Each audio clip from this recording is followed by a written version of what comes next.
Hey everybody, it's Steve Lookner with Agenda Free TV. We are here to bring you live coverage of an announcement by President Trump, and I think I just figured out what it's going to be about. In the description of this video, I said it could be about drug prices. I think that's what it's going to be about.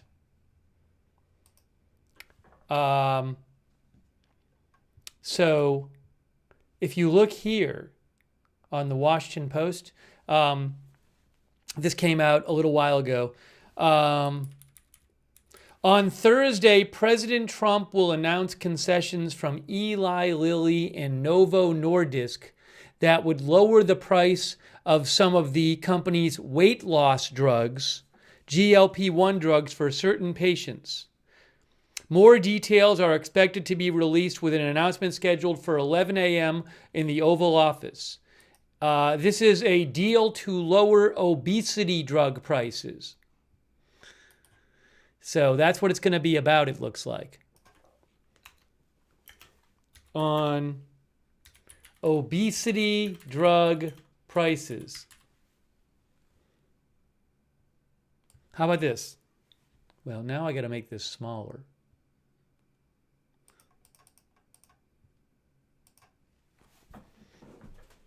There you go. Yes. Let me just post this, by the way.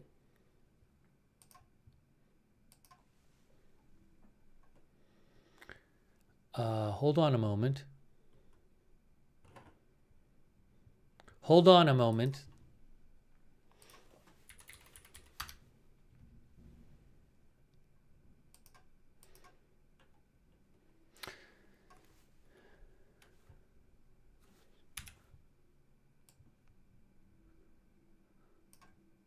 All right, so the Post is saying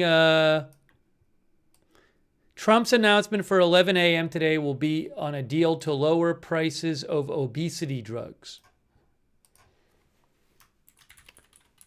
Trump's announcement at 11 a.m. will be about a deal to lower the price of obesity drugs, according to the Washington Post.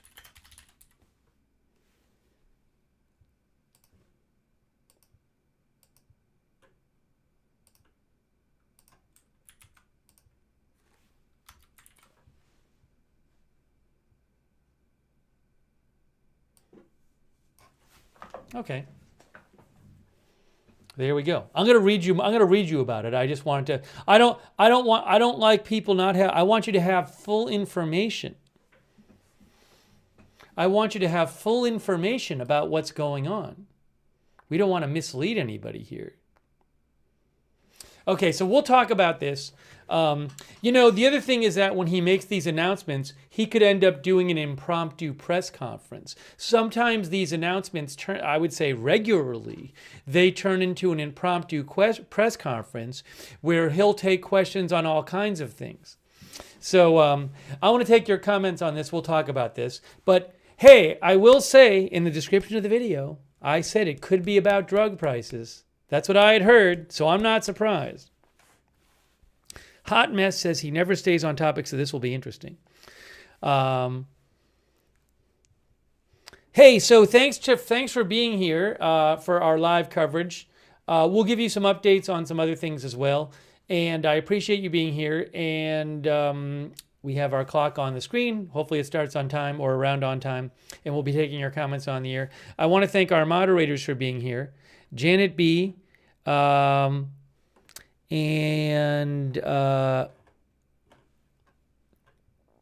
is it here?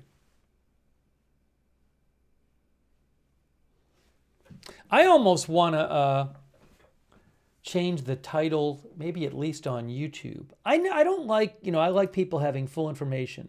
Makes announcement on well, I don't have, I'll say this. The White House hasn't said this yet. I'm not going to change the title yet because this is coming from reporting. It's not, the White House hasn't officially announced. What is this here? Hang on a second here. Hold on a second here. Sorry. The White House hasn't officially announced that this is what the announcement will be about, so I'll leave it for now. But hey, I want to thank our moderators for being here. We have Janet B.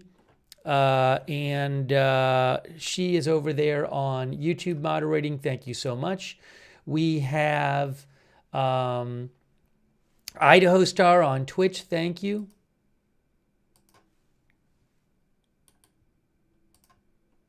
He could announce something else besides this as well, even if he announces this. Jamie Rowland says, do we know which medication? I'm going to read you the article in a second. Thank you to our moderators, Linda Belglary and Misha on X, Kay Lowry Body on Facebook, Shannon, and thanks Shannon, Klaas, and Goslin for subscribing over there. I appreciate it. And Martha Crawford for subscribing. Thank you. All right, so let's talk about this.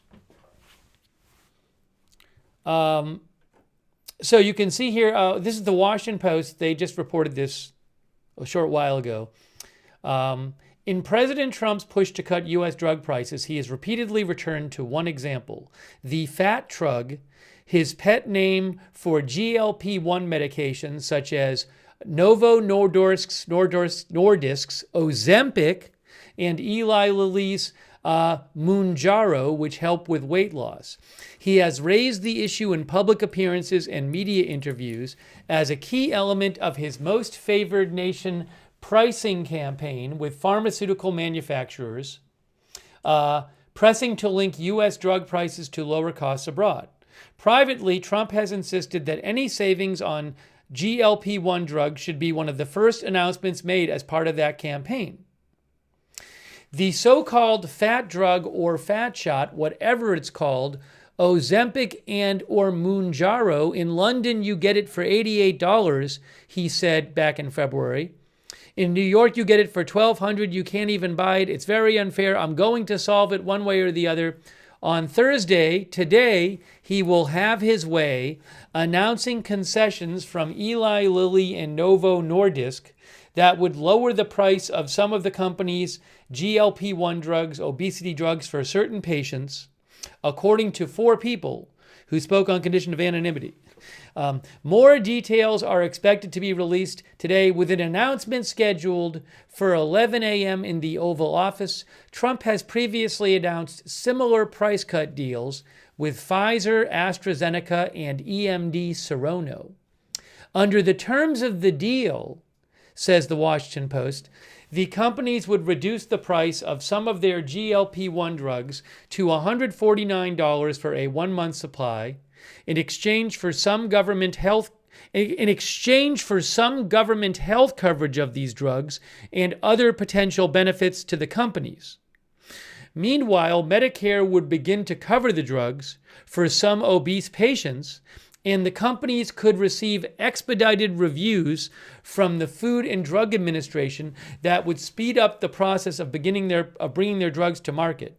So that's the deal there, according to the Washington Post, is that some Americans get to buy the drugs at a lower price, and in exchange, the companies get things like some government health coverage will start covering these drugs. And Medicare will begin covering the drugs for some patients. So I assume that'll help the companies with their sales. And the companies could receive expedited reviews from the FDA that would speed up the process of bringing their drugs to market.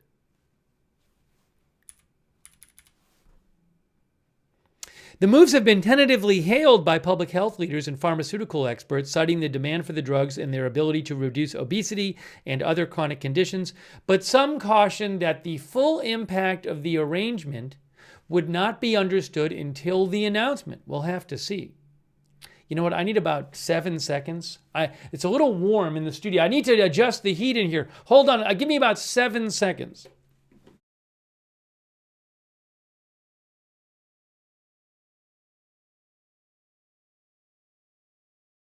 That may have been exactly 7 seconds.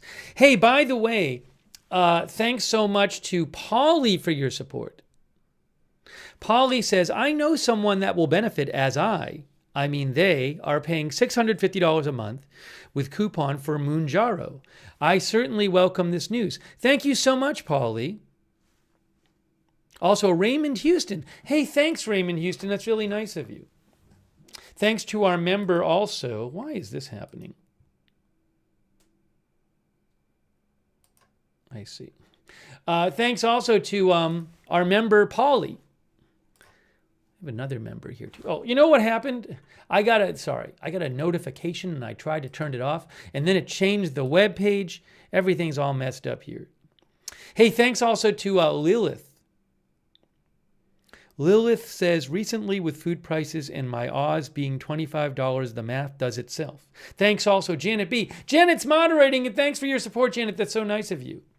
So again, President Trump is reportedly going to announce a deal to lower coverage, lower prices in some cases for obesity drugs like Mounjaro and Ozempic. We will have his announcement live. Now, I want to show you some more of this article from the Washington Post. They're reporting this morning, what this deal is going to be about.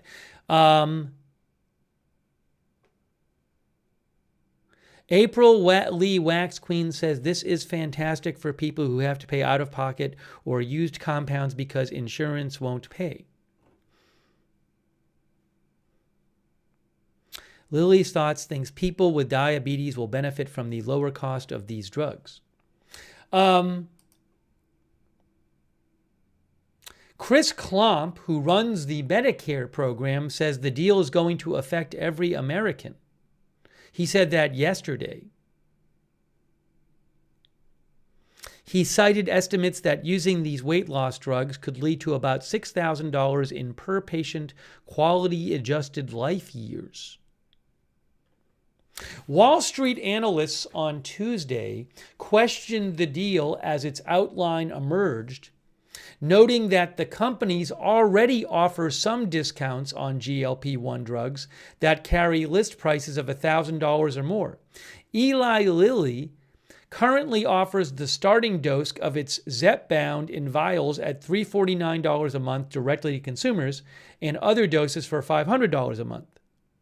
Novo Nordisk offers a direct-to-consumer price of $500 for Wegovy, if I'm pronouncing that right. Now remember, according to this story, part of this deal would be that Medicare, Medicare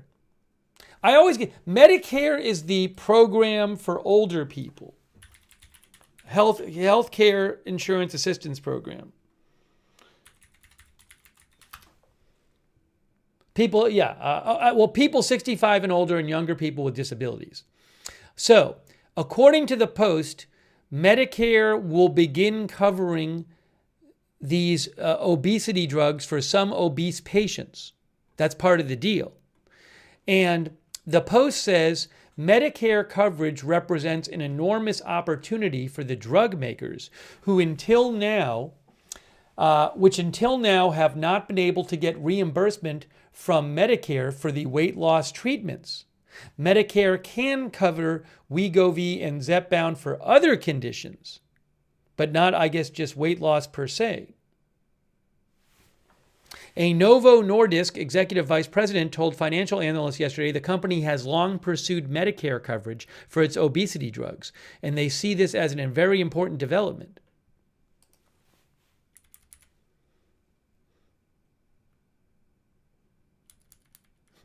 By the way, it also says here in the article, despite his focus on GLP-1 drugs, Trump has reportedly questioned their effectiveness. He has frequently invoked a friend. Quote, a highly neurotic, brilliant businessman, seriously overweight, he said at the White House in May, who he maintains has not benefited from the drug. Trump told Fox News host Sean Hannity in May, his big problem is he's seriously overweight, but I don't think the drug worked, okay?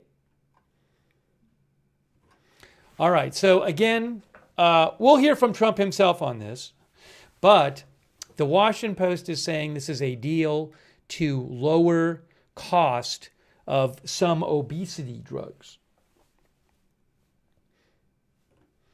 Hey, thanks to David C. Thanks, David C., for your support and your suggestion.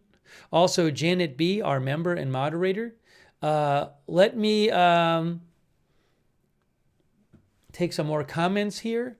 About 34 minutes till the announcement if it starts on time.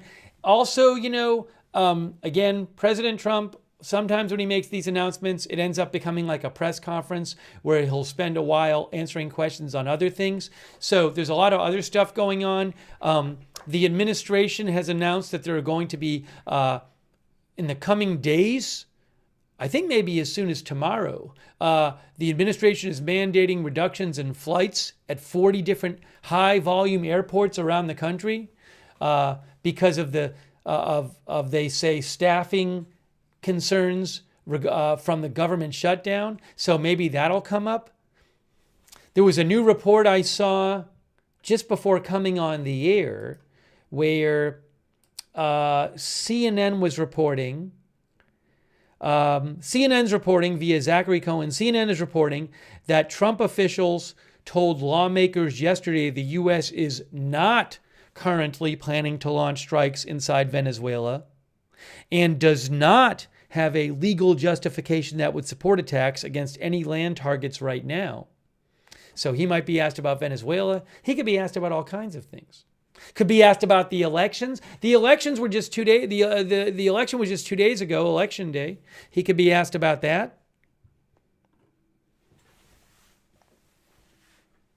So we'll have to see what happens. All right, I want to take some more comments from you. And I'll see if there's any other reporting on this deal. I'm guessing there might be. Our viewer G Hart says, I myself am on Ozempic for diabetes and I have lost weight, but not the reason I needed it. Seth's Stories, our viewer, claims that GLP-1 meds have saved my life. The weight loss has just been a huge added bonus. I am now sitting at pre-diabetic levels type 2.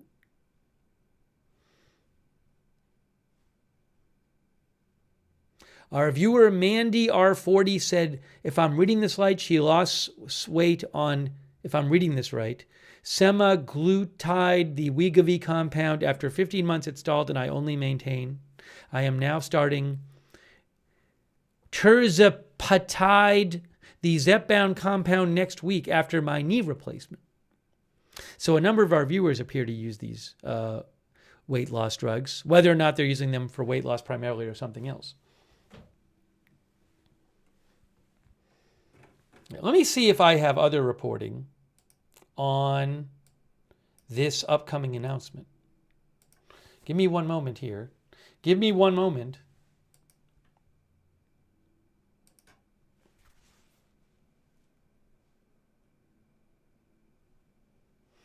Let's see. AP, I don't think has anything on it yet. Does Reuters have anything on it yet? Let's see. Nancy Pelosi is not going to run again for Congress, by the way. She announced that. I don't think Reuters has anything new on it. How about, is the Journal reporting it yet this morning? Or the Times or CNBC? I'm looking for something new on the Journal. I don't see anything brand new right now yet. Let's see.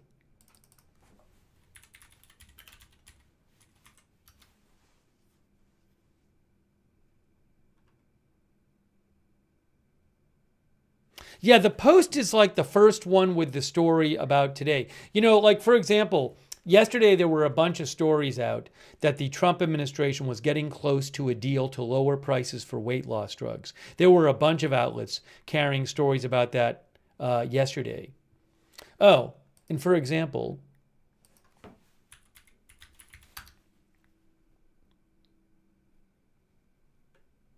and this is actually a story from today here. This is from a couple hours ago from Reuters. With White House deal near, Novo and Lilly shares rise.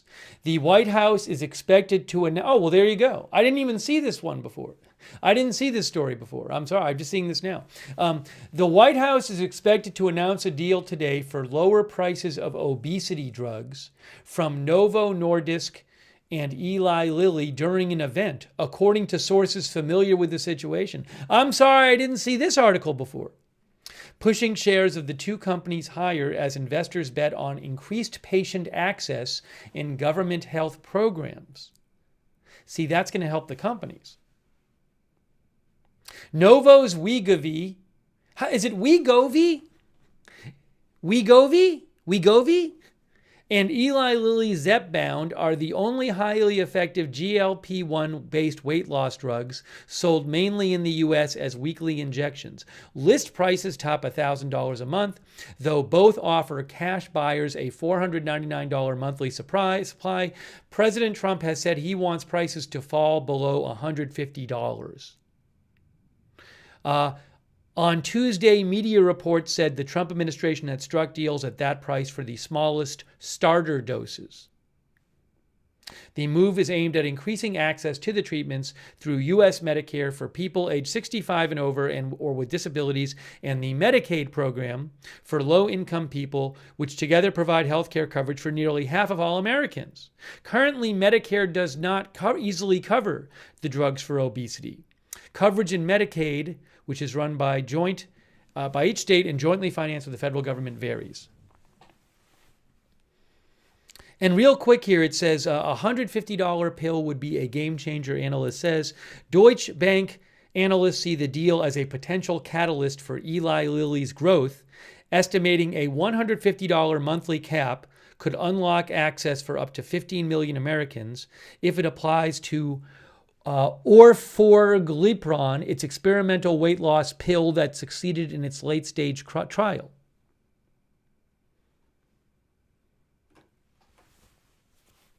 Shelby Jordan says only the starter doses. Yeah, so I mean, there's the idea of a deal, and then there's all the specifics. So we'll have to see. I don't even know how much of the specifics are going to be announced at the announcement. It could just be a thing where President Trump goes out there and says, we have this deal and it's going to lower the price of some drugs. And he gives a couple of, basic points about the deal, but we don't have, we might not get all the specifics. There might be a lot of very specific parts to this deal that we don't get in the announcement event.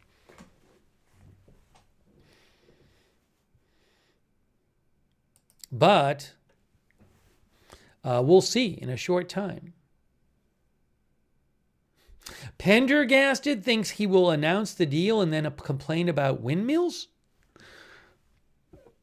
SC says, my experience only, Zepbound was not a magic bullet, but helped make my lifestyle changes more effective. That's what our viewer SC wrote in the chat. Our viewer Pat W says, those darn specifics always get in the way.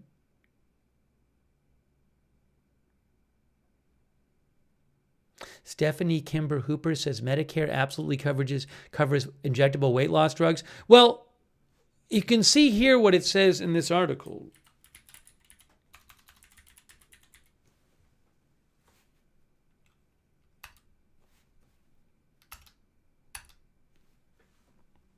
From the Post, Medicare coverage represents an enormous opportunity for drug makers, which until now have not been able to get reimbursement from the government program for weight loss treatments. Medicare can cover Wegovy and Zepbound for other conditions, such as reducing cardiovascular risk and treating sleep apnea.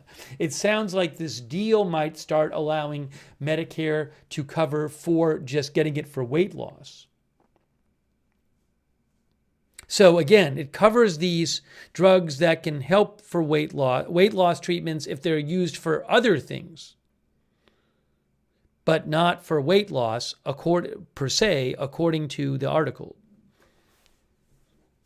TH says, sounds like more like an introductory trial than coverage. Yeah, so we'll have to see the details on this.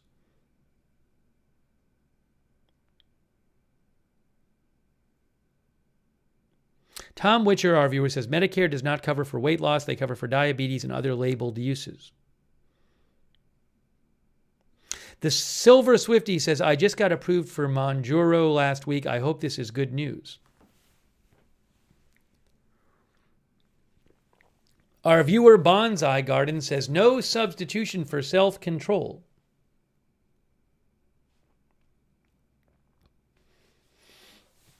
I can see from our chat a lot of our viewers have personal, a lot of our, many people use these drugs, including a number of our viewers. I wonder what the number is. I got to look this up.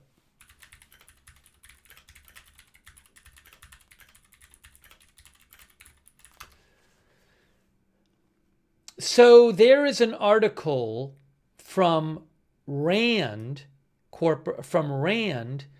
that in August, there's a press release from Rand in August said nearly 12% of Americans have used GLP-1 weight loss drugs, according to a Rand report.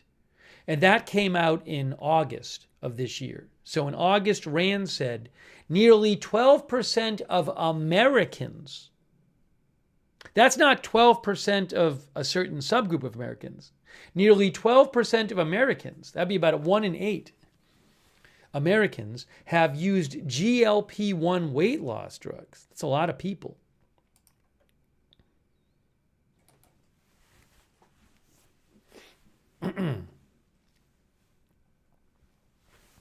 All right, let me do a quick check here and see. We're getting closer to this announcement. You're going to see it for yourself. We're going to have it live for you. Oh, soon I should have footage from the White House pretty soon too. Well, sometimes I get video early from the White House. So if I get early video, I'll put it up on the screen. That we very well might have an early video for you. Give me a second here. Let me just set something up here. And then again, he might take questions on all kinds of other things.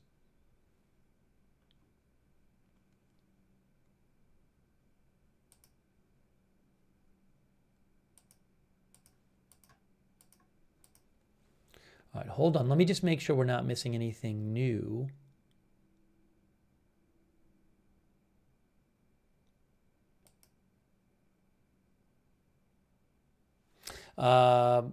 Manny Fabian a few minutes ago mentioned that the Israeli Defense Force issues an evacuation warning for a 5th site in southern Lebanon ahead of an airstrike on Hezbollah infrastructure. Residents in the town of Kfar Dunin are instructed to distance themselves 500 meters from the site.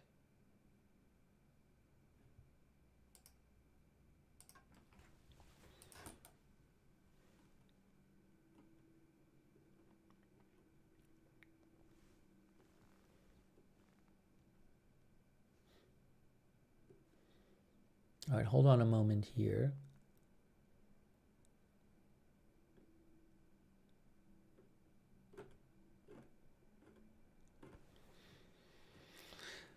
Let's see. Okay, so we have about 20 minutes until this announcement. We're going to be bringing it to you live coverage from the White House, the announcement, and then whatever else Trump ends up deciding to talk about.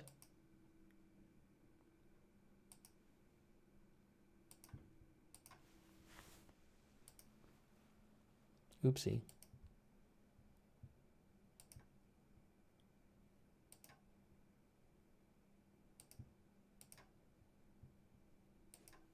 This was an article from yesterday, right here. That was from yesterday. Was it yesterday? That was from 2 days ago in the Post. There was a lot of reporting over the last couple days like this about this, how this deal was going to happen. Hey, I want to quickly thank a couple people. Thanks to Memnon in the Netherlands, who says, living in the Netherlands, it's painful to see how poor U.S. healthcare is. There are far cheaper, fairer ways to organize in most first world countries. That's what Memnon says. Thanks, Memnon, for your support. Thanks, Kevin L. and Jack MCK and Janet B. for being members. Also, shout out to our moderators, really, who are here this morning. Janet B. is with us. Thanks so much, Janet B., for moderating. Linda Belk, Larry, and Misha over there on X. On Twitch, Idaho Star, Big Ball of Yarn, Hearsay, and I Got That Fire on Facebook. Kay Lowry Body is over there. Thanks, Kay, for moderating. And thanks to the Sugaro for subscribing. I appreciate that on Twitch. Rachel Green says the Netherlands healthcare is extremely expensive, though we pay over €300 a month for basic healthcare.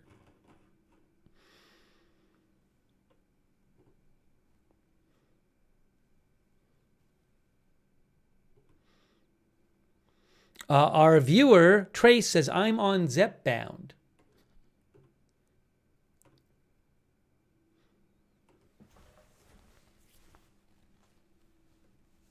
Storm Laughter, our viewer, says, most of us wouldn't have weight issues if we could just go to the gym.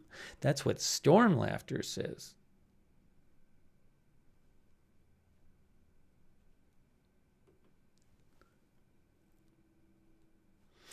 Gabe says, here's the way I see Ozempic. Do the benefits of taking it outweigh a person's risks? If yes, then let them have it. So yesterday, again, this was 2 days ago from the Post, but I just want to show you this. They said the White House is expected to announce a deal this week. This is what today's announcement will reportedly be about. With Eli Lilly and Novo Nordisk that would lower the price of their popular obesity drugs to $149 a month in some cases. The drugs would also be covered for some Medicare beneficiaries, potentially expanding access to the medication for millions of Americans. Medicare can cover Ozempic and Wegovy to treat diabetes and Zepbound for sleep apnea, but the coverage does not extend to weight loss. So that could be changing. An announcement could come as soon as Thursday. Well, it's going to be coming, I guess, in 20 minutes. President Trump is expected to personally tout the deal as part of his ongoing efforts to lower drug prices. The deal is seen as one of the most significant in the administration's current drug pricing plan, given the potential effect on public health and spending on health care, says the Post. Patients often spend hundreds of dollars per month or more on these drugs, which are not always covered by insurance plans. Wegovy carries a list price of around $1,350 for a month's supply, although it does discount the price for $499 for patients who pay cash. The expected announcement is part of the White House's push to secure most favored nation pricing deals with pharmaceutical manufacturers, an effort to link U.S. drug prices to lower costs abroad. Trump signed an executive order in May that laid out the initiative, and administration officials have been negotiating with pharmaceutical companies in a bid to get them to voluntarily lower their prices. Several companies, including Pfizer and AstraZeneca, have already struck deals with the White House. With some pharmaceutical executives concluding it would be better to compromise with the administration rather than gird for an extended fight.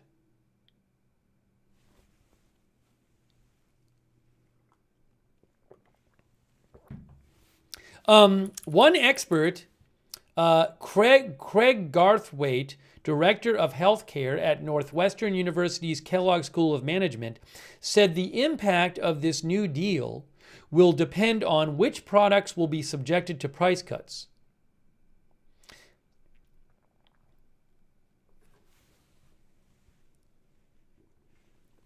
He also said, given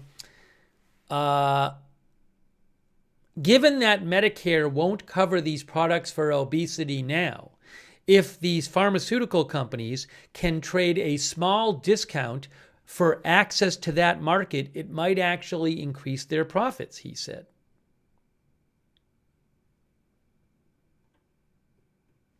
All right, well, and we'll find out soon, 15 minutes maybe, when this announcement is made. We're going to be bringing you live coverage. We're taking your comments on the air.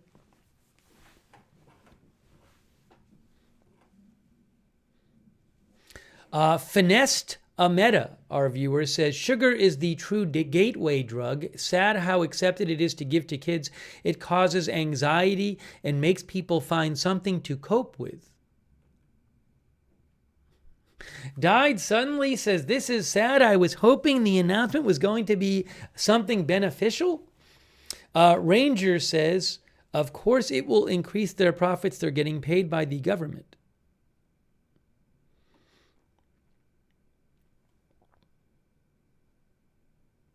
Mad Mike 1776 says, here's the deal. Americans are obese. It costs a fortune for overweight medical issues. Give them the drug.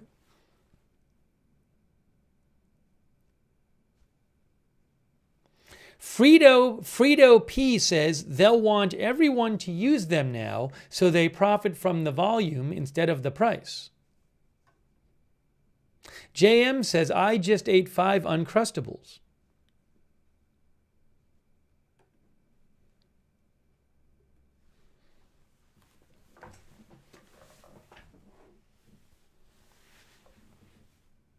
Ellen Zen, our viewer, says, what about food affordability? Gary says, well, how about lower food cost? About 13 minutes until this announcement is coming.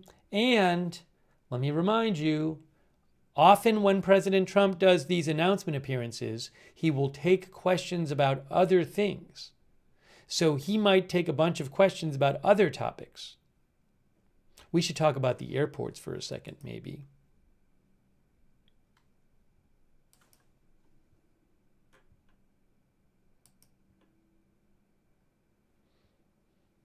Let's do that, because that's a big story he could definitely be asked about. Hold on. One moment here.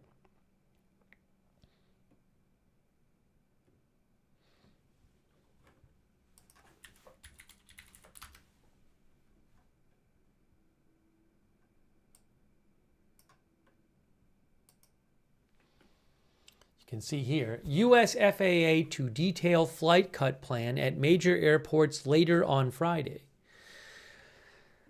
The FAA is working on. The FAA today was working on to hammer out details of an unprecedented plan to cut 10% of flights at 40 high-traffic U.S. airports to address safety concerns regarding air traffic controllers amid a record-setting federal government shutdown.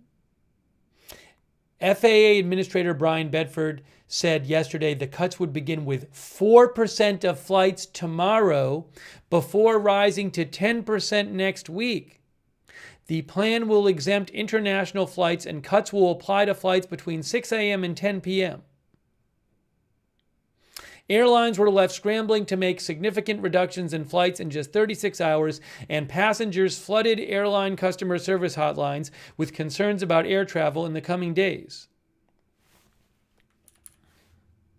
Carriers are also pressing for details about including how the cuts are to be spread across the day, while some wanted to begin canceling Friday flights in order to notify and reaccommodate passengers.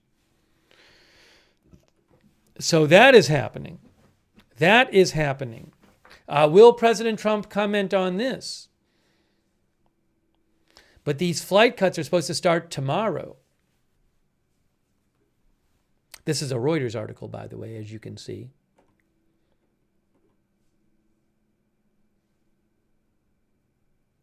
There's some debate out there whether some feel that this is the Trump administration trying to put pressure on Democrats to end the government shutdown and to reach a deal. Whereas others say, no, that's not the case. It's genuinely about what it says it's about.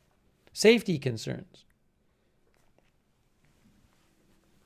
Yes, there is a list of airports out there. If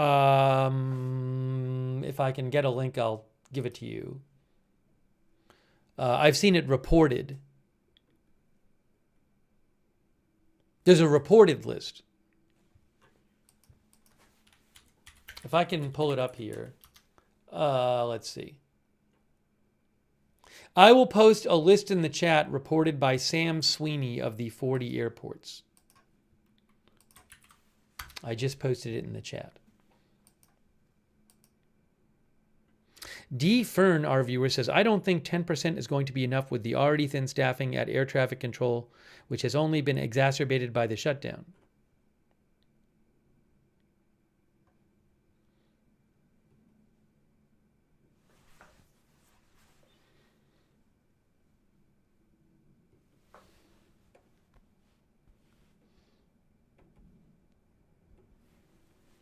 All right, so we have about 9, well, if it starts on time, we have less than 9 minutes to this announcement, but I do not know that it'll start on time. But I may have video from the White House soon, but there is no video from the White House yet that I have to show you.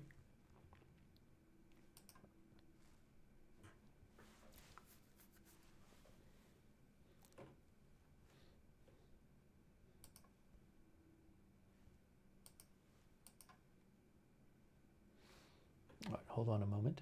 Hang on a moment. Oh, Irish Sweetness says, will Trump comment today on Zohran Mamdani? Maybe he will. Maybe he'll talk about the election. Tony says that Tony is in Minneapolis. Tony said his airport is on the list. According to the list posted by Sam Sweeney of ABC, Minneapolis St. Paul International is on the list.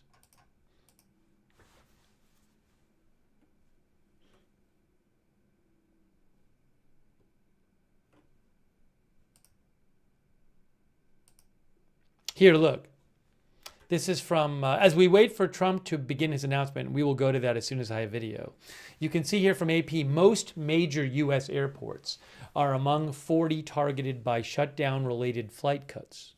Airports in New York, L.A., and Chicago, along with hubs across the U.S., are among the 40 that will see flights cut starting tomorrow due to the government shutdown, according to a list distributed to the airlines obtained by AP. The FAA announced yesterday it would reduce air traffic by 10% across 40 high-volume markets to maintain travel safety as air traffic controllers exhibit signs of strain during the ongoing government shutdown. The affected airports covering more than 24 states include the busiest ones in the U.S., including Atlanta, Denver, Dallas, Orlando, Miami, and San Francisco. In some of the big cities such as New York, Houston, and Chicago, multiple airports will be affected. The FAA is imposing the flight reductions to relieve pressure on air traffic controllers who are working without pay during the government shutdown and have been increasingly calling off work, not coming into work. The FAA has been delaying flights at times when airports or its other facilities are short on controllers. Passengers should start to be notified about flight cancellations today.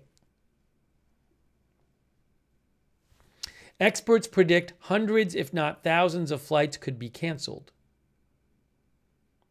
The cuts could represent as many as 1,800 flights and upwards of 268,000 seats combined, according to an estimate by aviation analytics firm Cirium.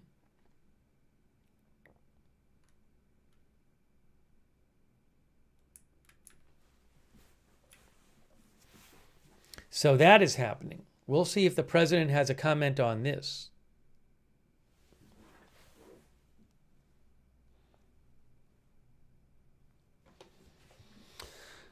Okay, so the announcement about drug pricing, about obesity drugs, reportedly is going to happen, well, it's scheduled for 5 minutes from now. But I don't see video from the White House yet. So I think I'm going to switch the headline to soon, or coming up, because I would be surprised at this point if it happens in 5 minutes.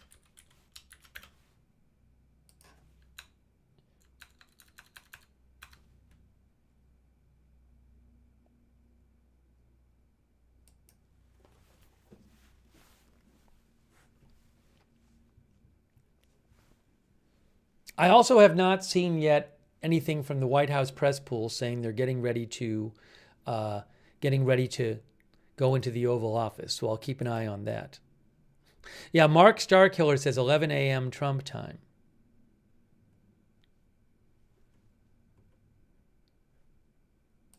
We might do coverage of, I'll keep an eye out for that the flight cancellations, which are supposed to start tomorrow. And we very well might do coverage of that depending on how that goes. Moon Buffalo says, have we gotten Venezuela yet? Yeah, so I wanted to mention that as well while we're waiting for this to start.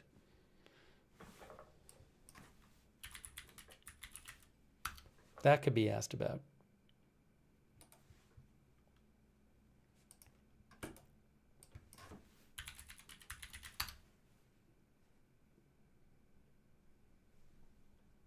So I mentioned this report I saw, and I want to mention it again. It could come up at the. I've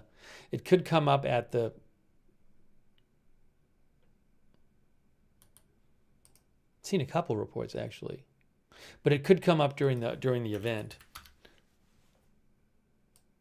So CNN is reporting that the Trump administration officials, says CNN, yesterday told lawmakers that the U.S. is not currently planning to launch strikes inside Venezuela and doesn't right now have a legal justification that would support any attacks against land targets in Venezuela. That's what CNN is reporting. The Wall Street Journal had a report yesterday that President Trump has recently expressed reservations to top aides about launching military action to oust Venezuelan President Maduro, fearing that the strikes might not compel Maduro to step down. That's what the Wall Street Journal reported yesterday. So will he be asked about these reports?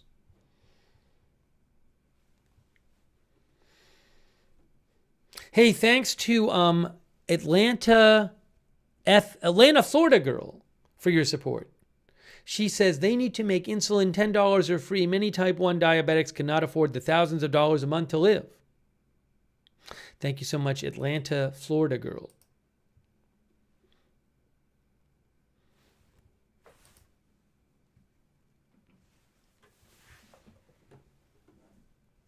I'm going to have to take away the clock soon because it's about to be 11. So I'm going to turn off the clock in 90 seconds because it looks like they're going to start late.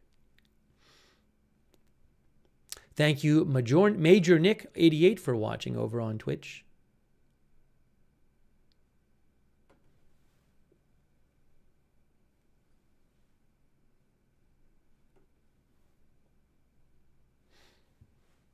Again, the reported announcement will involve a deal that will cut the price of some obesity drugs in some cases for some Americans. And in exchange, according to the Washington Post, you can see here it says, the companies would reduce the price of some of their GLP-1 drugs to $149 for a 1-month supply in exchange for some government health coverage and other potential benefits. Medicare would begin to cover the drugs for some patients, and the companies could receive expedited reviews from the FDA that would speed up the process of bringing their drugs to market. That's according to the Washington Post. The Tricky Panda says, I would like the GLP-1s to go down in price.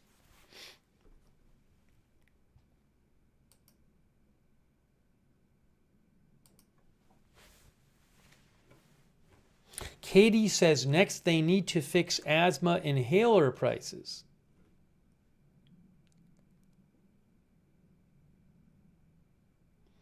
Our viewer Paratosin says, hey, I would take Ozempic today if I would only have to pay $150 a month. That's a good deal.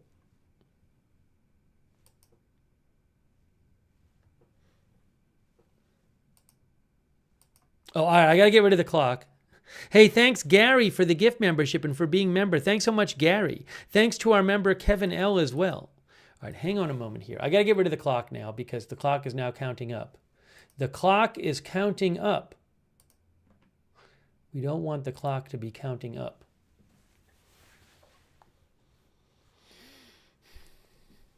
So it really should be any time now.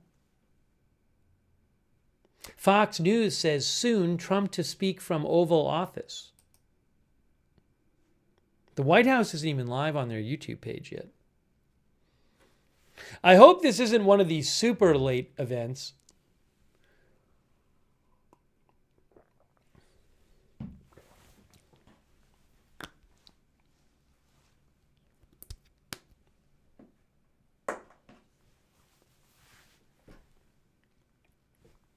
So, I want to mention Nancy Pelosi too, because we didn't even talk about that while we're waiting. Maybe President Trump will comment about Nancy Pelosi, guys. Look, Nancy Pelosi, first woman to serve as U.S. House Speaker to retire from Congress. She announced it today. Lee Elroy says, you know he will comment on this. Nancy Pelosi, says Reuters, the first woman to serve as the powerful U.S. Speaker of the U.S. House of Representatives, said today she will not run for re-election in 2026, ending a 4-decade career of a progressive Democratic icon, often vilified by the right. The 85-year-old Congresswoman, first elected in 1987, made her announcement 2 days after voters in California overwhelmingly approved Proposition 50, a state redistricting effort aimed at flipping 5 House seats to Democrats in next year's midterm elections. She said, I will not be seeking re-election to Congress. With a grateful heart, I look forward to my final year of service. Reuters says Pelosi's retirement follows years of Democrats chafing at elders hanging on to their positions of power and not doing enough to cultivate future leaders. Nowhere was that more on display than in the summer of 2024, when an 81-year-old Democratic President Joe Biden limped through his debate with Trump weeks before dropping out of the race, in part due to pressure from Democrats, including Pelosi. Justin King, our viewer, says a bunch of them need to retire. Sean T says, will they name an airport after her?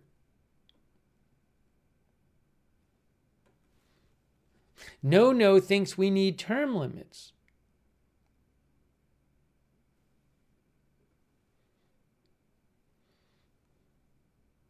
Feist says Congress needs term limits. Ux Talzon says term limits, please. This old Tom says we need term limits for everyone.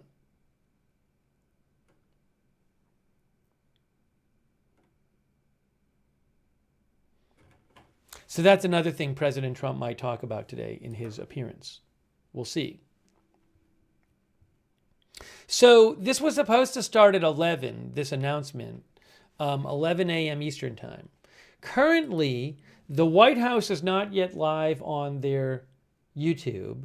I've seen there's no video from the Oval Office that I have access to yet. As soon as I do, I'll put it on the screen. I have not seen any reporting from the White House press pool that they are going into the Oval Office yet. So hopefully it starts soon, but it is out of my hands.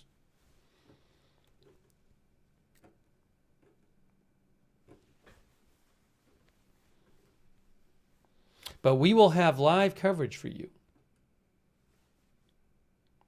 Oh, Joe Biden just posted about Nancy Pelosi, guys. Here's what he said. He says, I often said Nancy Pelosi was the best Speaker of the House in American history. It's why I awarded her the Presidential Medal of Freedom. When I was president, we worked together to grow our economy, create millions of jobs, and make historic investments in our nation's future. She has devoted much of her life to this country, and America will always be grateful. Jill and I wish Nancy and Paul all the best.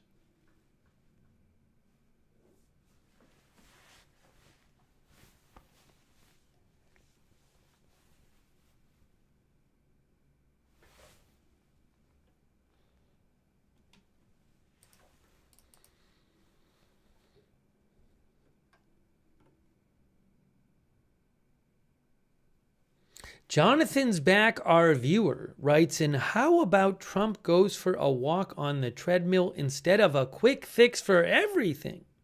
That's what our viewer Jonathan's Back said.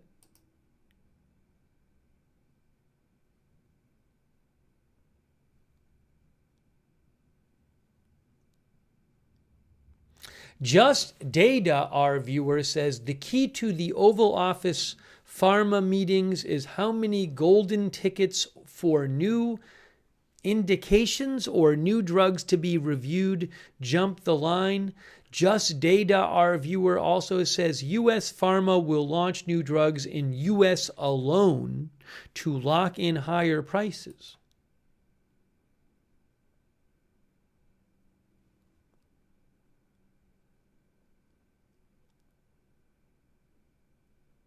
Yeah, 50 Shades of Mahone mentioned this, and I was just about to mention this as well. I had posted about it on my X account earlier. So a sad story this morning, a football player for the Dallas Cowboys died. Marshawn Kneeland, 24 years old.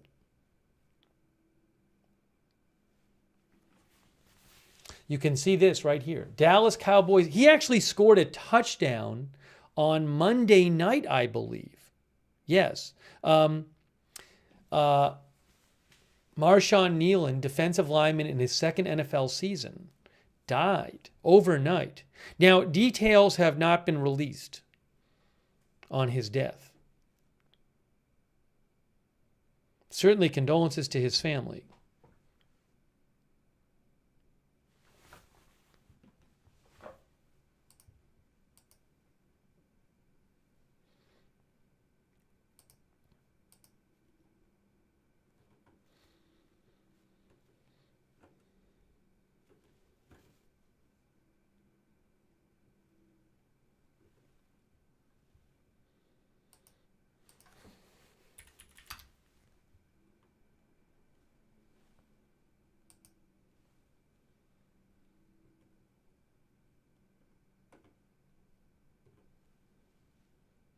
If I hear anything, that's reliably reported about that story, updates, I will let you know.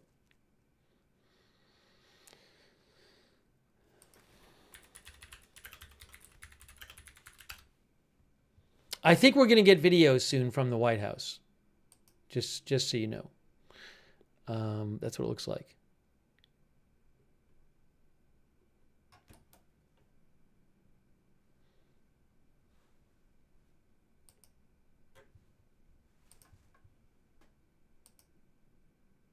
The White House is still not live on their social media. But we might be getting video in the next couple minutes from the White House. So AFP says they're going to have video, and they say U.S. President Trump is expected to make an announcement about lowering the price of obesity drugs. I'm going to change my headline slightly so it says, soon Trump announcement on lowering obesity drug prices.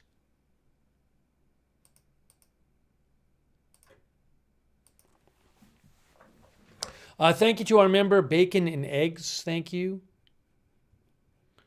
Thank you to Sevenfold. Sevenfold, our viewer from Canada, says, it wouldn't be fast food franchises strategically placed in all of our communities that lead to an obesity and cancer epidemic, would it? That's from our viewer, Sevenfold.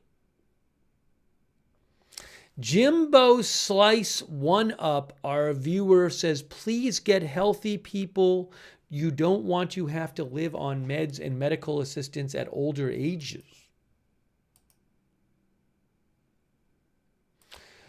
Cat Wizard Soup says, I'd rather the announcement be on lowering food prices.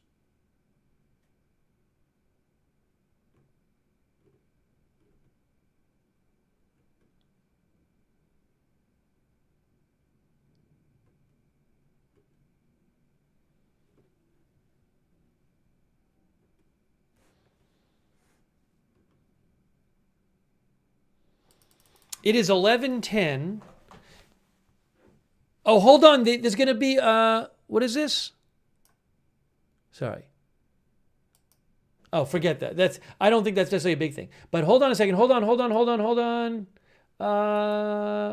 We do. I thought we might have an update from the White House press pool, but we don't. That's a different press pool. I have no update on the timing in this announcement, except that it was supposed to be at 11 and it'll start when it starts. There's another NTSB briefing today at 3 p.m. on the Louisville flight on plane crash. We covered the one yesterday. We showed it yesterday. Well, we showed one live briefing, and we showed a live Kentucky briefing in Louisville, and we showed shortly after we showed the replay of the NTSB. I can't imagine the NTSB has found something hugely new in one day, but you never know.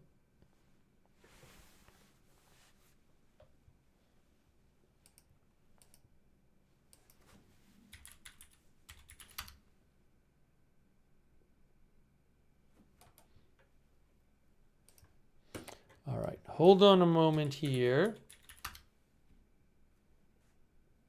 Hey, look, new article new reporting from Reuters about this.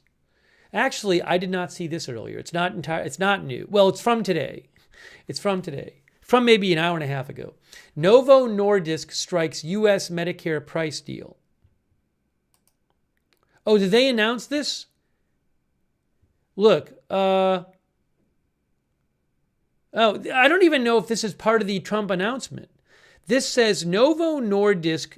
This was from yesterday. That's different. No, that's not about. I don't think that's going to be part of the announcement today. I don't think so. I don't want to get caught up in that. I don't want to distract you. So, again, according to the Washington Post, the deal that's going to be announced today is President Trump will announce concessions from Eli Lilly and Novo Nordisk that would lower the price of some of the company's GLP-1 drugs, which can be used for weight loss, for certain patients. More details are expected with an announcement scheduled for 11 a.m. in the Oval Office. And under the terms of the deal, the companies would reduce the price of some of their GLP-1 drugs to $149 for a 1-month supply in exchange for some government health coverage and other potential benefits. Meanwhile, Medicare would begin to cover the drugs for some obese patients, and the companies could receive expedited reviews from the FDA that would speed up the process of bringing their drugs to market.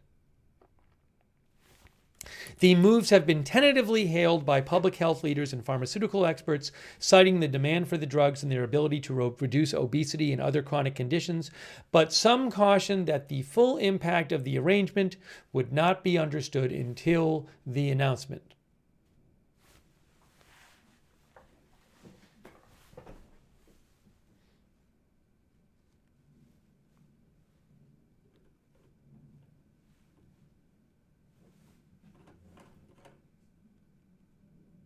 Now, a thought I had on this is that, so if part of this deal is going to be that Medicare will cover these drugs that they didn't cover before, that's going to mean more Medicare spending, right? Right? If Medicare is now paying for drugs they didn't pay for before, Medicare is going to be spending more money. So that would mean either that more money needs to go into the Medicare program, or that Medicare would need to spend less money on something else. The money doesn't just come from nowhere. But I'm just pointing this out. I don't have any details on this, but just a thought.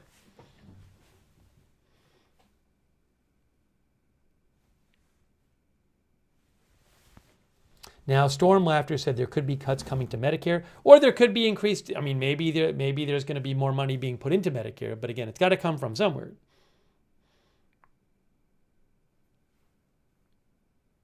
Now, but a good point from Deeps, A very good point from our viewer Deep says not if they have to pay less for medical issues. So what Deeps is saying is, look, if Medicare covers these drugs and the drugs help people lose weight, then maybe people will need less other medical care, right? And so overall Medicare expenses might fall. See the idea there? That's interesting. Although a question I would have is, could you have a situation where the cost savings end up being down the road, whereas the initial expenses end up increasing in the short term? But it's a very good point. It's a very good point.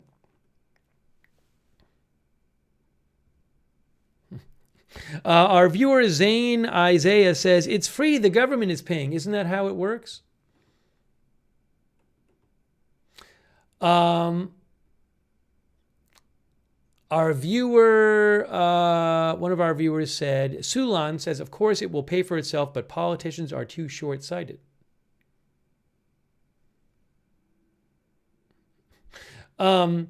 One of our viewers thinks this is another pointless announcement that will tailspin into Trump saying the usual talking points. All right, guys, this was supposed to start at 11. It is 11:17. I do not have any video of this yet from the room. The White House is still not live on their social media.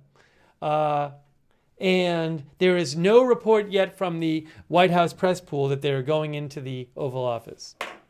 So this is the best I can tell you. This is certainly not on time today.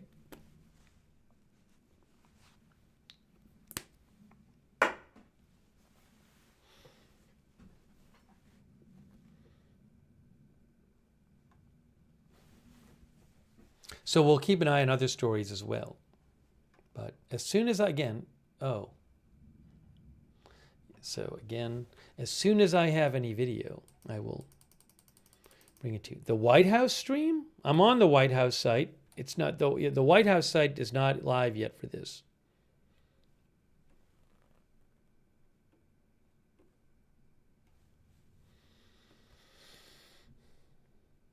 I just saw an update from TMZ. So as I mentioned, Marshawn Kneeland, 24 years old, defensive player for the Dallas Cowboys, passed away. TMZ just reported that Marshawn Kneeland texted his family goodbye, and his girlfriend told police he would end it all. That's according to dispatch audio. So TMZ says that dispatch audio reveals that Marshawn Kneeland told his family goodbye in an apparent mental health episode last night. And his girlfriend said he was armed and had a history of mental health issues, and she was quoted saying he would end it all. Very sad. So that was just reported by TMZ.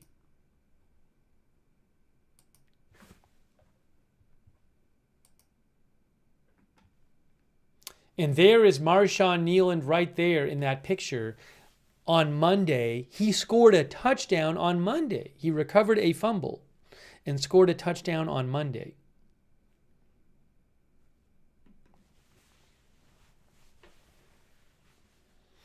So, again, condolences to his family. I have an update about the timing of this event, by the way. The White House press pool correspondent today, I think it's Date, SV Date, says the White House press pool has largely self-gathered for the 11 a.m. announcement. Well, it's now 11:20. No guidance from the White House yet regarding the nature of the announcement, but there's reporting out there that it's about lower costs for GLP-1 weight loss drugs.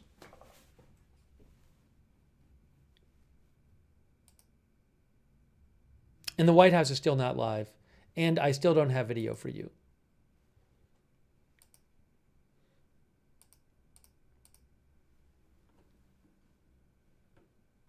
But we'll get you the video as soon as it starts. As soon as it starts.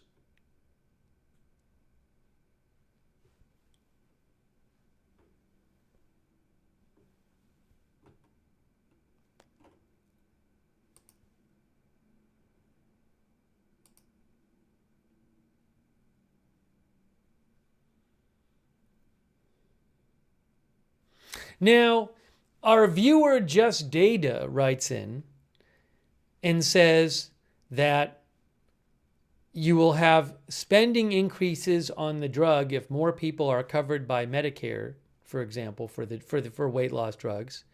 As we talked about, Just Data says that other medical spending might go down as patients get healthier. But another point, Just Data says, he says that he thinks patients will live longer on the drugs, which could increase overall healthcare costs. That's an interesting idea. He says if the drugs make people live longer, that could increase healthcare costs in the long run. It's an interesting point. These are the kind of things you have to think about when you're trying to figure out what's the financial effect of a drug, an effect of a certain policy about paying for a drug. That's interesting. Thanks, Just Data, for writing in. Now, I don't know. I'm not a medical policy expert, so I can't tell you the facts and figures about all these things. But these are interesting thoughts our viewers are bringing up.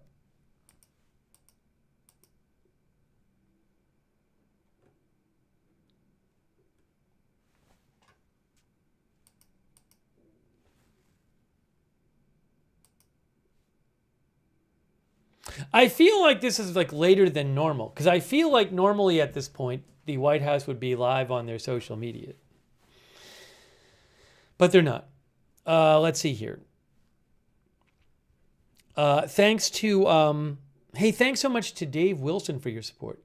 Dave thinks he always seems to be late while the markets react. Well, I can tell you that right now, I don't know that it's in relation to this announcement, but the Dow is down about 1%, S&P 500 down 1%, and NASDAQ down about 1.6%. So stocks in the U.S. down a bit today. Our viewer, Michael Kierkegaard, thinks Trump loves to keep people waiting. One of our viewers, Moon Buffalo, thinks the news is probably still developing a little. Trump is simmering some changes.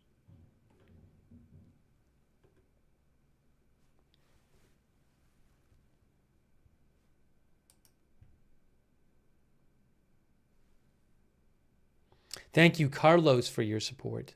Thanks also to Lorna Landgren.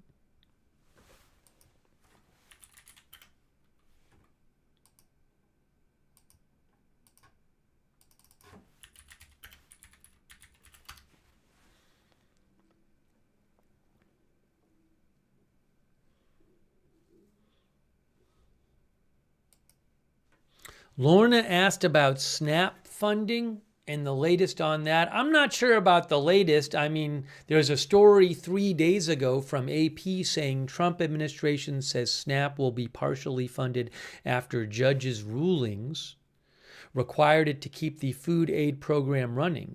Now, President Trump had posted, I think earlier in the week, claiming that he wasn't going to pay the funds. This article from 3 days ago said the Department of Agriculture had planned to freeze payments to Supplemental Nutrition Assistance Program starting November 1st because it said it could no longer keep funding it due to the shutdown. The program serves about 1 in 8 Americans and is a major piece of the nation's social safety net. President Trump's administration said Monday it will partially fund SNAP after a pair of judges' rulings required it to keep the food program running. It is not clear how much beneficiaries will receive, nor how quickly beneficiaries will see value show up on the debit cards they use to buy groceries. The average monthly benefit is usually about $190 per person. Trump did say on True Social a few days ago that he was not going to pay, But I don't know that anything came out of that. Let's see if I can find you that post.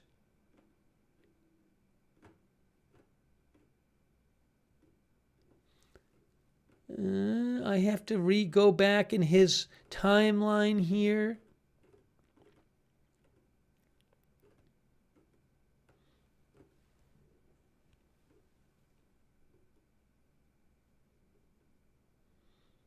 I'm trying to find it. I hope I can find it. If it's still there. I know I read it.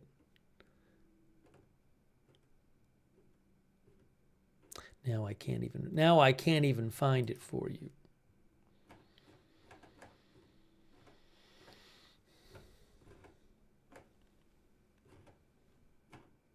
I've mentioned it, so I have to find it.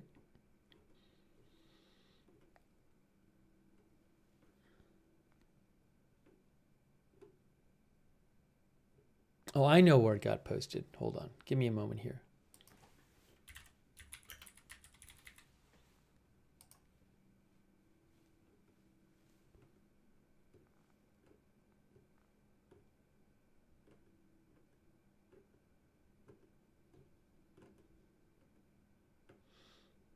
Yes. That was on November 4th he posted it. November 4th.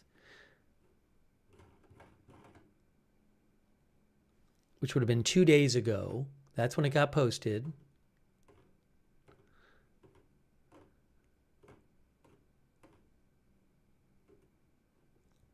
I'll show you the screen grab of it. Jake Tapper posted a screen grab of it. This was from on November 4th. And it says, here it is right here. Oopsie. So Trump said a couple days ago, SNAP benefits, which increased by billions and billions of dollars manyfold during crooked Joe Biden's disastrous term in office, due to the fact that they were haphazardly handed to anyone for the asking, as opposed to just those in need, he claims, which is the purpose of SNAP, will be given only when the radical left Democrats open up government, which they can easily do and not before. Thank you for your attention to this matter. Now, this came after a couple court rulings which said that the administration had to pay SNAP benefits during the shutdown. But I haven't heard that they've been withheld. So I'll let you, if I hear more on that, I'll let you know.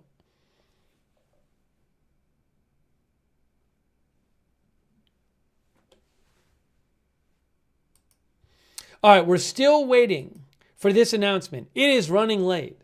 It was supposed to be at 11. It is now 11:28. The White House is still not live on their social media. I still don't have any kind of video from a camera in the Oval Office. And also, there's been no word from the White House press pool that they're going into the Oval Office.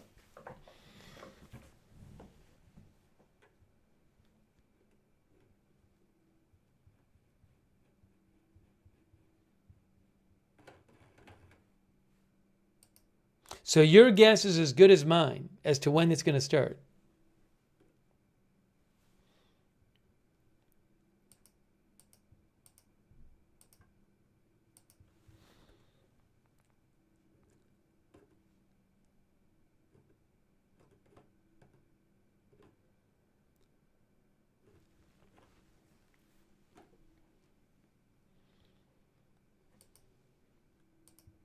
Give me a moment here. Give me one moment.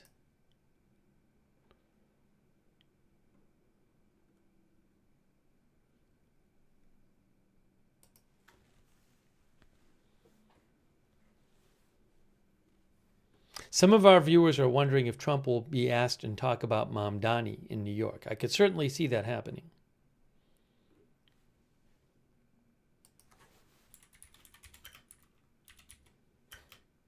Thank you, Timothy Blyler, for your support. Thank you, Timothy. We have various viewers like Timothy who say they have used these drugs and have various experience with them. I cannot confirm the claims of our viewers, just to be clear, but I've been reading you some of them.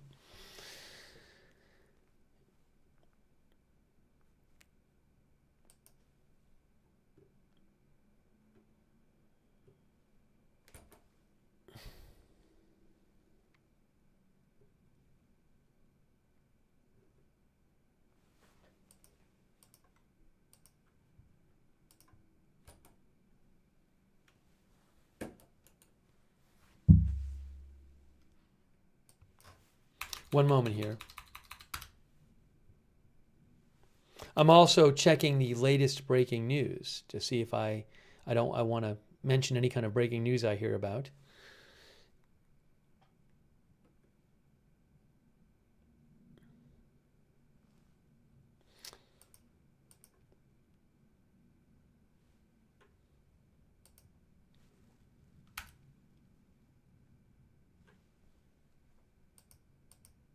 If you're just joining us, we are going to cover this announcement by Trump, which will reportedly be an announcement to lower about prices being lowered on some obesity drugs, weight loss drugs.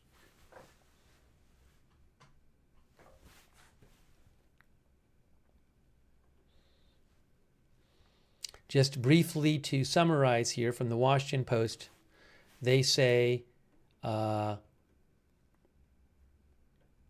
President Trump has repeatedly talked about cutting the prices of drugs like what he's called the fat drug, his pet name for GLP-1 medications such as Ozempic and Mounjaro, which help with weight loss. He has raised the issue in public appearances and media interviews as a key element of his most favored nation pricing campaign, with pharmaceutical manufacturers pressing to link U.S. drug prices to lower costs abroad. Privately, he has insisted that any savings on GLP-1 drugs should be one of the first announcements made as part of that campaign. On Thursday, he will have his way. Today, he will have his way, says the Post, announcing concessions from Eli Lilly and Novo Nordisk that would lower the price of some of the company's GLP-1 drugs for certain patients. More details are expected to be released today, with an announcement scheduled for 11 a.m. 33 minutes ago in the Oval Office. Under the terms of the deal, the companies would reduce the price of some of their GLP-1 drugs to $149 for a 1-month supply in exchange for some government health coverage and other potential benefits. Medicare would begin to cover the drugs for some obese patients, and the companies could receive expedited reviews from the FDA that would speed up the process of bringing their drugs to market.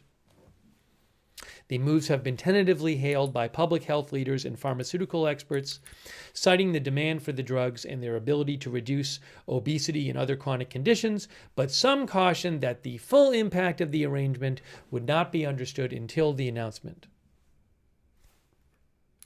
Wall Street analysts Tuesday questioned the deal as its outline emerged, noting that the companies already offer some discounts on GLP-1 drugs that carry list prices of $1,000 or more.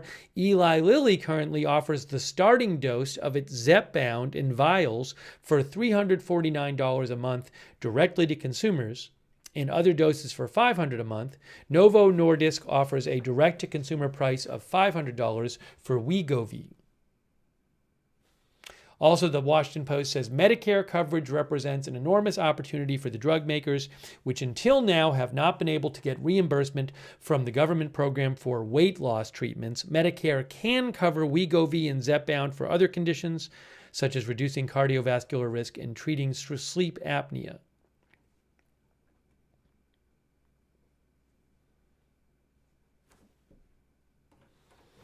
So that appears to be what that appears to be what the announcement will be about.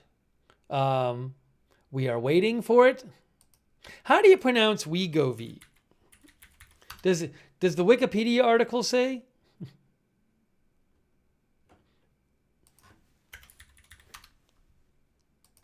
I don't know how to pronounce it. The chat's going to say 3 different things. I was thinking Wegovy because like we go. Wegovy? Our viewers are saying Wegovy. Wegovy. Okay.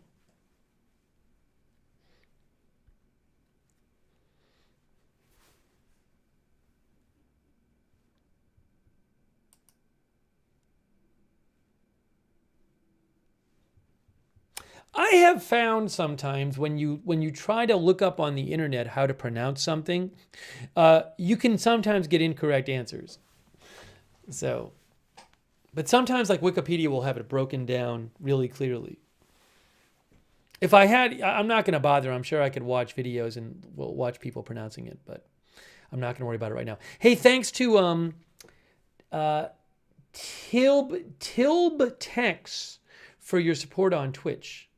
Thank you. Yeah, the commercial, right, would tell you how, as one of our viewers, Evil Eyes, says. Thanks to our mods as we wait for this to start. Hearsay, Idaho Star, and Tariag on Twitch. Linda Belk, Larry, Misha on X. K. Lowry Body on Facebook. Thanks, Chuck Mosca, for subscribing on Facebook, by the way. And Janet B's been over there on YouTube. Ruth Grafasi as well. Thank you. Shout out to our subscribers on Facebook like Aaron Van Esk and Shannon Davis Hughes is modding too. Thanks, Shannon. Aaron Van Esk and Chuck Mosca and our other subscribers over there on Facebook. Shout out to our Twitch subscribers like Emelian and Douthis and Wall Street and Shaggy and the Sugaro. Thank you. And our members on YouTube, people like Samurai Conscious, Spaceman, Space Fraggle, Left-Handed, Luke Patterson, William Cromer, Irish Sweetness, Texas Country Girl, JD63, Dag Nabbit, Keen Eye A. Crows, Sean T. These are some of our YouTube members. Trace, Jelly Plane, Stone River, Ethereal Planet, J. Hitchcock. Thank you for being members. Jen Moore, Sean T., Gary Baines. It is currently 11:37 a.m. The White House is still not live on their social media. I still do not have any video from the Oval Office. The White House press pool has said nothing about going into the Oval Office yet.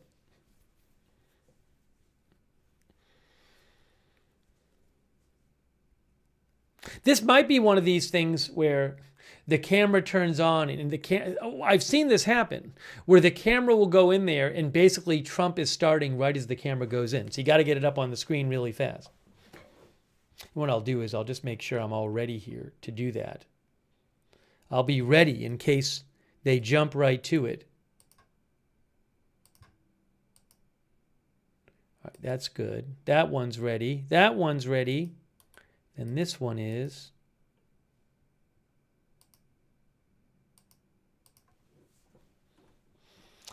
We should be good. Hey, thanks AZ Intel's dad for the gift memberships. Thanks AZ Intel's dad. Kenai A. Crows says, my phone is going to die soon. I'm sorry, guys. I don't have control over the schedule. I wish I did.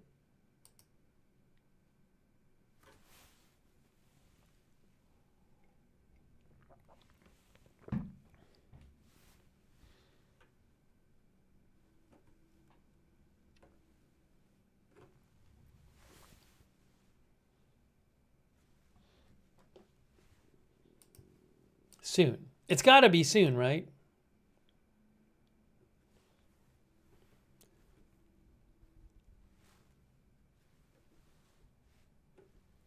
Keep an eye out.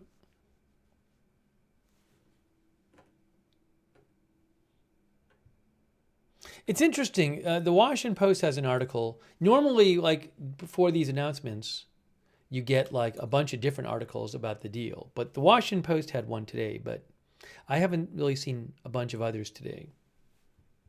Although we did see the Reuters article about it.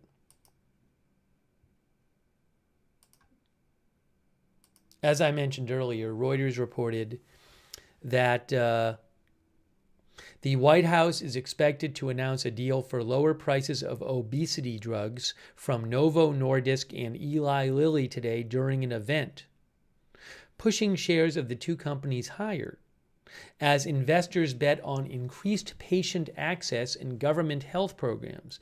Novo's Wegovy and Eli Lilly's Zepbound are the only highly effective GLP-1 weight loss drugs sold mainly in the U.S. as weekly injections.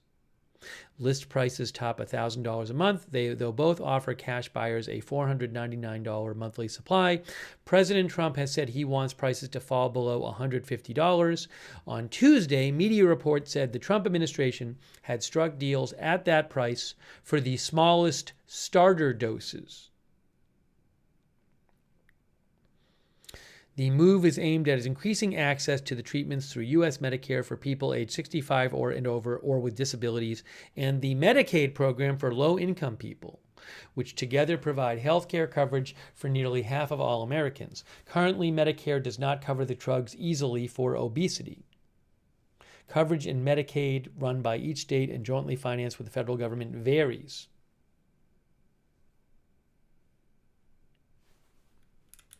And Deutsche Bank analysts see the deal as a potential catalyst for Eli Lilly's growth, estimating a $150 monthly cap could unlock access for up to 15 million Americans if it applies to Orforglipron, its experimental weight loss pill that succeeded in a late-stage trial. Deutsche Bank said the increased uptake would come from the 20% of obese adults who do not like the needles that come with the current injections. About 2.7 million Americans currently take Zepbound.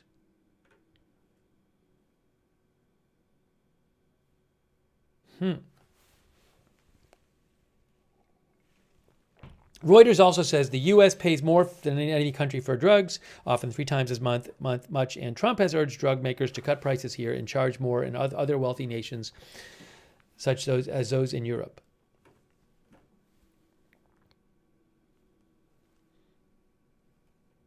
Oh, did the White House start their stream? Yes, the White House has started their stream. It says, we will begin shortly. All right, hold on. This is good news. Thanks for letting me know, Chenna. So the White House has started their stream. That's a positive development. Look. See, it says, we will begin shortly. We will begin shortly. See? What is shortly?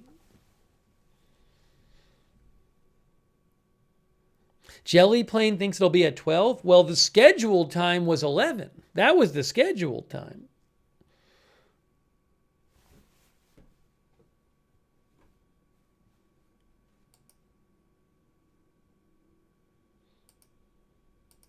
I'm keeping my eye out on the Reuters and AFP feeds too.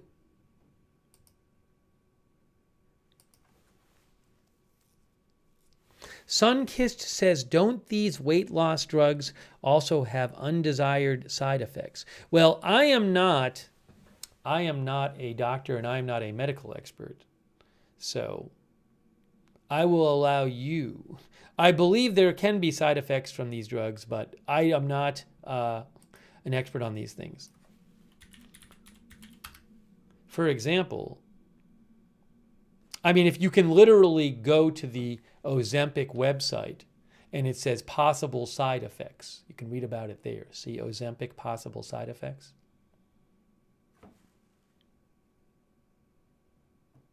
Krista B says lots of doctors in our chat.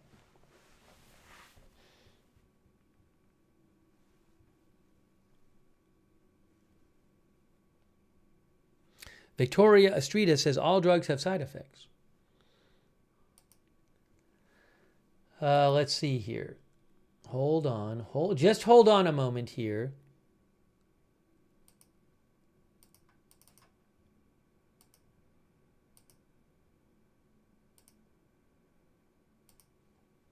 Waiting to get video. Thank you, I Am Charlie, for your support. Really appreciate it. I Am Charlie.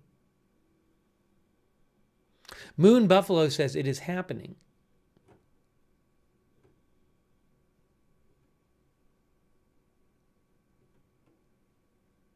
Jelly Plane says, will Trump benefit from this?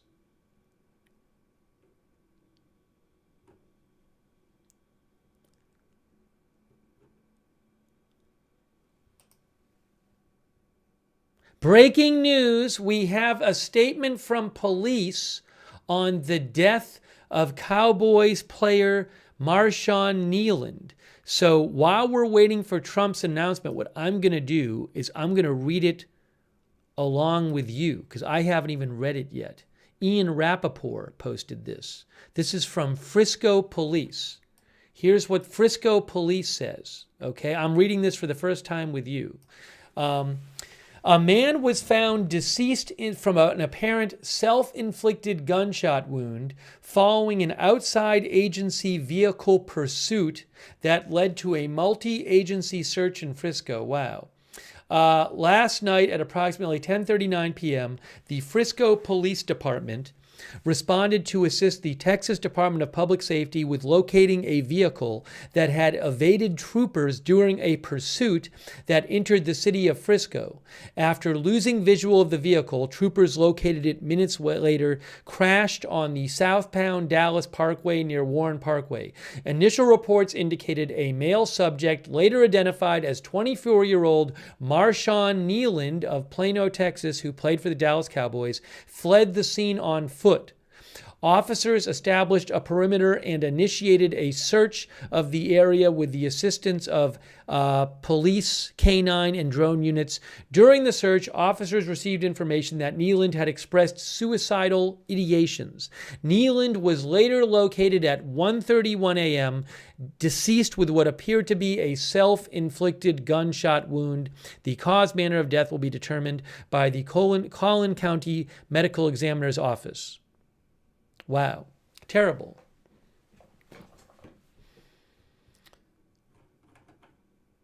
Very sad. So again, they say that that Kneeland was in a car in a pursuit of evaded police, and he fled. His car crashed. He fled the scene, and they found him with a self-inflicted gunshot wound.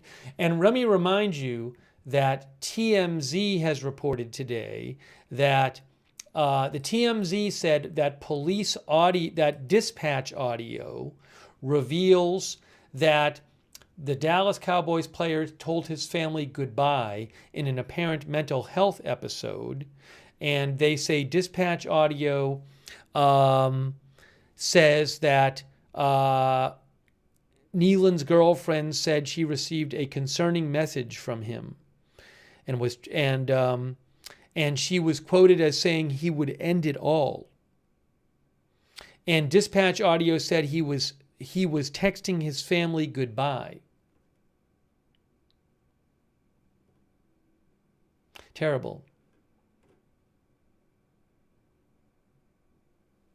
So anyways, I wanted to just pass along that update. 24 years old. He had scored a touchdown on Monday night.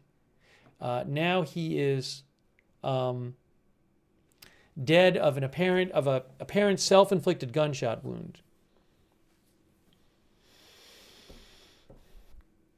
So again, condolences to his family. Terrible news. I just wanted to let you know that the police had released that statement.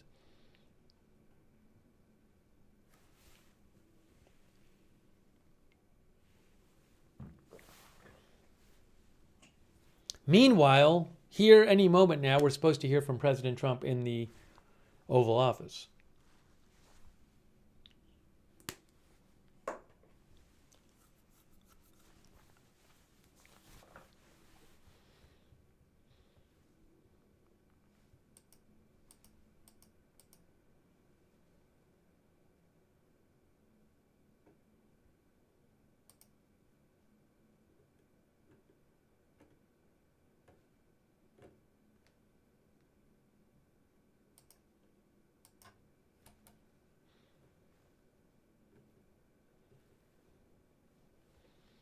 I am waiting to get video. As soon as I have video from the Oval Office, I will put it on the screen. It is not up there yet,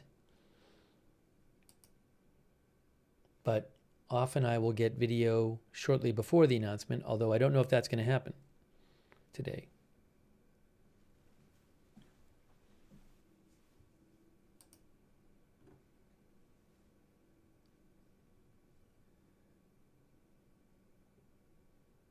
Oh, Tom Pelissero reports on that, hang on a second here.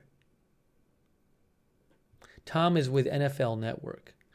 Tom reports regarding Marshawn Nealand that a Plano Police Department spokesman said they had received a call for a welfare concern last night at approximately 11:40 p.m. at an address they were told belonged to Marshawn Nealand.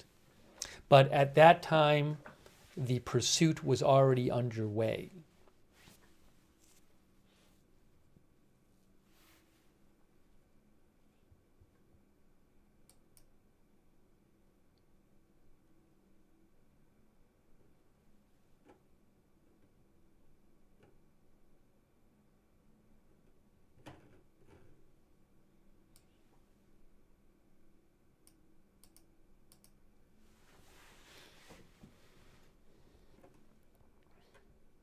One of our viewers had mentioned something. Hold on a second here.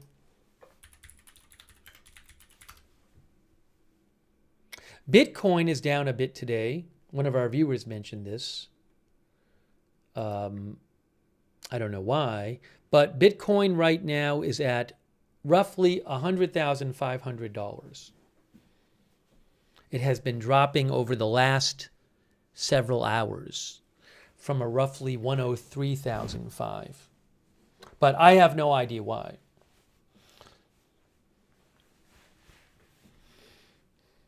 Yes, stocks are down today. Elroy mentioned NASDAQ.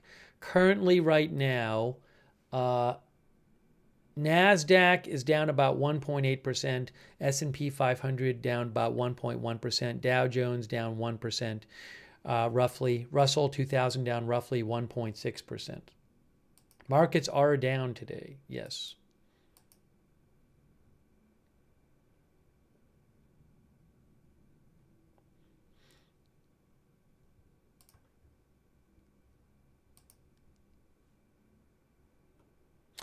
President Trump has posted 2 minutes ago.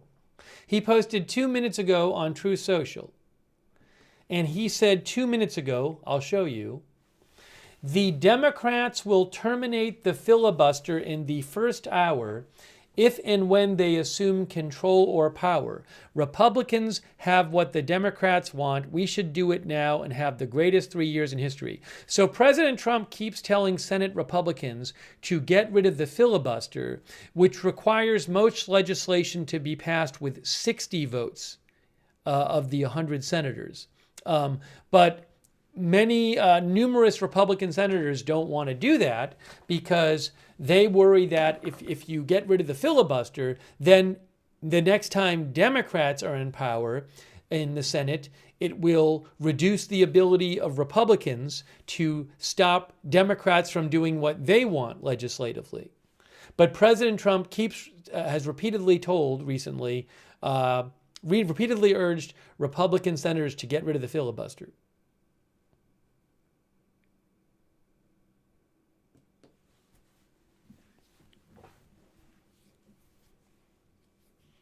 Roxy says, can someone tell him he is supposed to be doing a press conference? That was posted 4 minutes ago. This announcement was supposed to be at 11 Eastern time. That was the scheduled start time, 11 Eastern time. It is now 11:54. Maybe the viewer who thought it was going to be at noon is right. Maybe this is going to be one of these hour late announcements. Well, it's already 54 minutes late.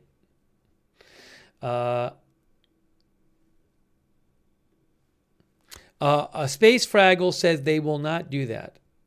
Maybe we can do a quick flash poll while we wait for Trump. Quick flash poll. Will GOP senators get rid of the filibuster?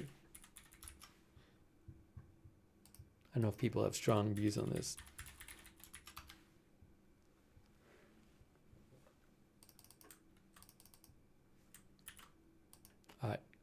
I'm posting it in Twitch and YouTube. I wish Facebook would fix their polls, which I have told them about repeatedly. And I've told them repeatedly the polls are broken, but they're still not fixed.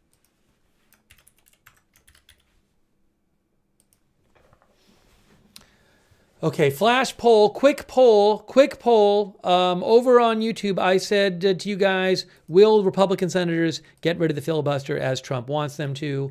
70% on YouTube say no, 29% say yes. And over there on Twitch, let's see. Getting rid of the filibuster would allow them to just end the shutdown without and the Democrats can't do anything about it. But again, numerous GOP senators do not want to do that. They don't want to get rid of the filibuster. 78% say no and 22% say yes over there on Twitch.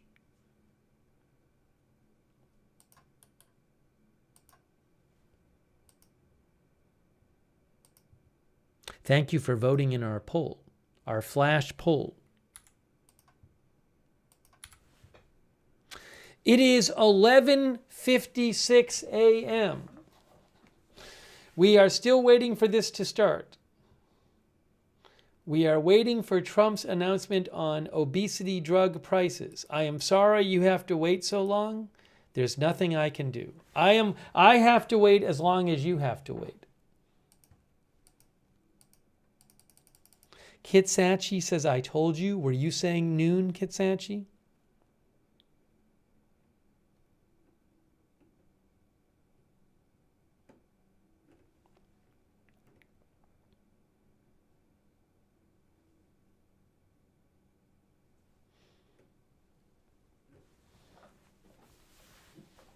Our viewer, Sean, says the cheapest obesity drug is called water. Oh, thanks to Martha Crawford for the Facebook stars.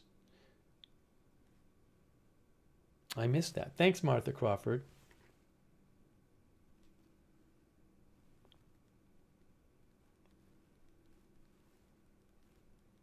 Also, thank you to, is it Game Over? Game Over. Game Over says, can they end the filibuster, pass a bunch of laws, then add it back and pass laws to make it harder to remove later? I don't know if that's the case. I mean, I guess here's the thing. My thought is not laws. I think the Senate has rules. I think the Senate rules are up to the are up to the senators. So I don't know that you're saying could the Republicans pass a bunch, get rid of the filibuster, pass a bunch of laws, and then pass some law that says like if they lost the election, could they then pass a law that says you need like this many senators to approve a law? I don't know if they can do that. But it's not a law. It would just be so. I don't know that they can change, that they could change the Senate procedures right before Democrats came in any kind of binding way. Also, it would probably politically not look great to try to do that. To just be blatantly trying to make it hard for the Democrats to do the same thing they did.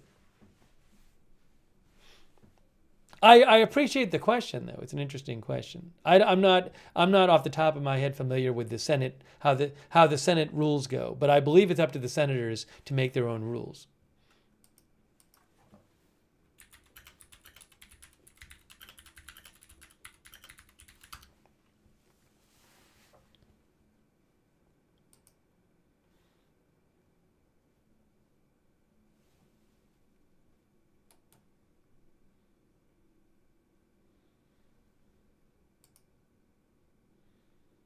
I see one thing here online that says part of the Constitution.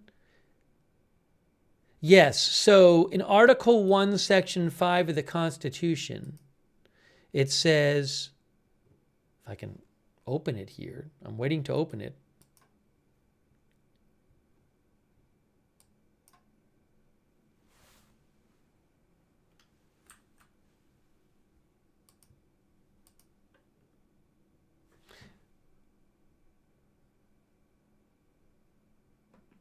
So Article 1, Section 5 of the Constitution says each House of Congress, which includes the Senate, may determine the rules of its proceedings, for example. Oh, the pool is moving. I have an update. The White House pool is moving towards the Oval Office. It looks like this is actually about to start. Because the White House pool reporter, S.V. Date, says, if I'm pronouncing that right, is that the White House pool is moving toward the Oval Office. It is now after noon, but the pool is moving towards the Oval Office. I can confirm that.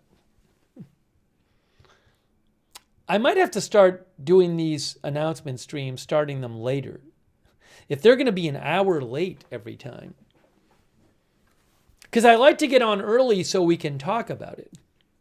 But I don't necessarily want to be on 2 hours early. Tarieg says we have movement. JC says it's finally happening. I mean, these events are normally late, but they're not always an hour late. Hey, thanks Cynthia Moon for the memberships and Cynthia Moon for moderating. Thank you so much, Cynthia Moon. Also, Eliza Jane, who says the job of elected officials is to keep the government open and to take care of the people's business. Thank you, Eliza Jane, for your support. Guys, I think it's really almost happening.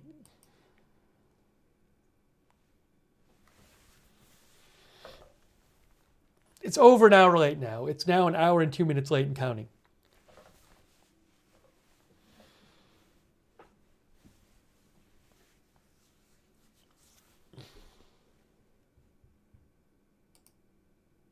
The problem is the one time you don't come on early, that's when they'll actually start on time.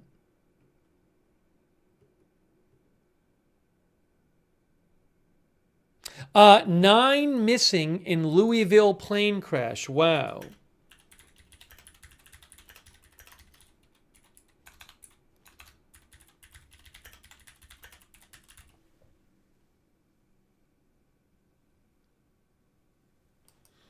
So Mayor Craig Greenberg of Louisville says 12 fatalities have been confirmed. 9 individuals remain unaccounted for in the Louisville plane crash. Oh, hold on. It's starting right now. It's about to start. You're going to see it right now. Well, here it is. Exciting, because again, we're bringing drug prices down to levels nobody ever thought was possible.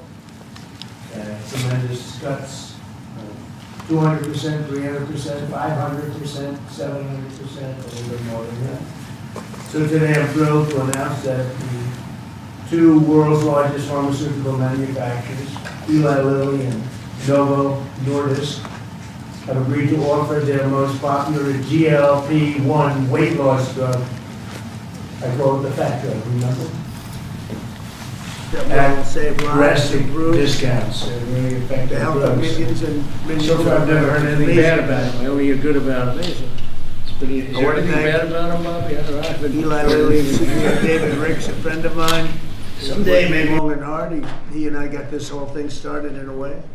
And Novo Nordisk CEO Mike Dustar for joining us today. Great, talented people. They make a lot of money. I looked at the money, but they're entitled to the money because the companies are doing very well.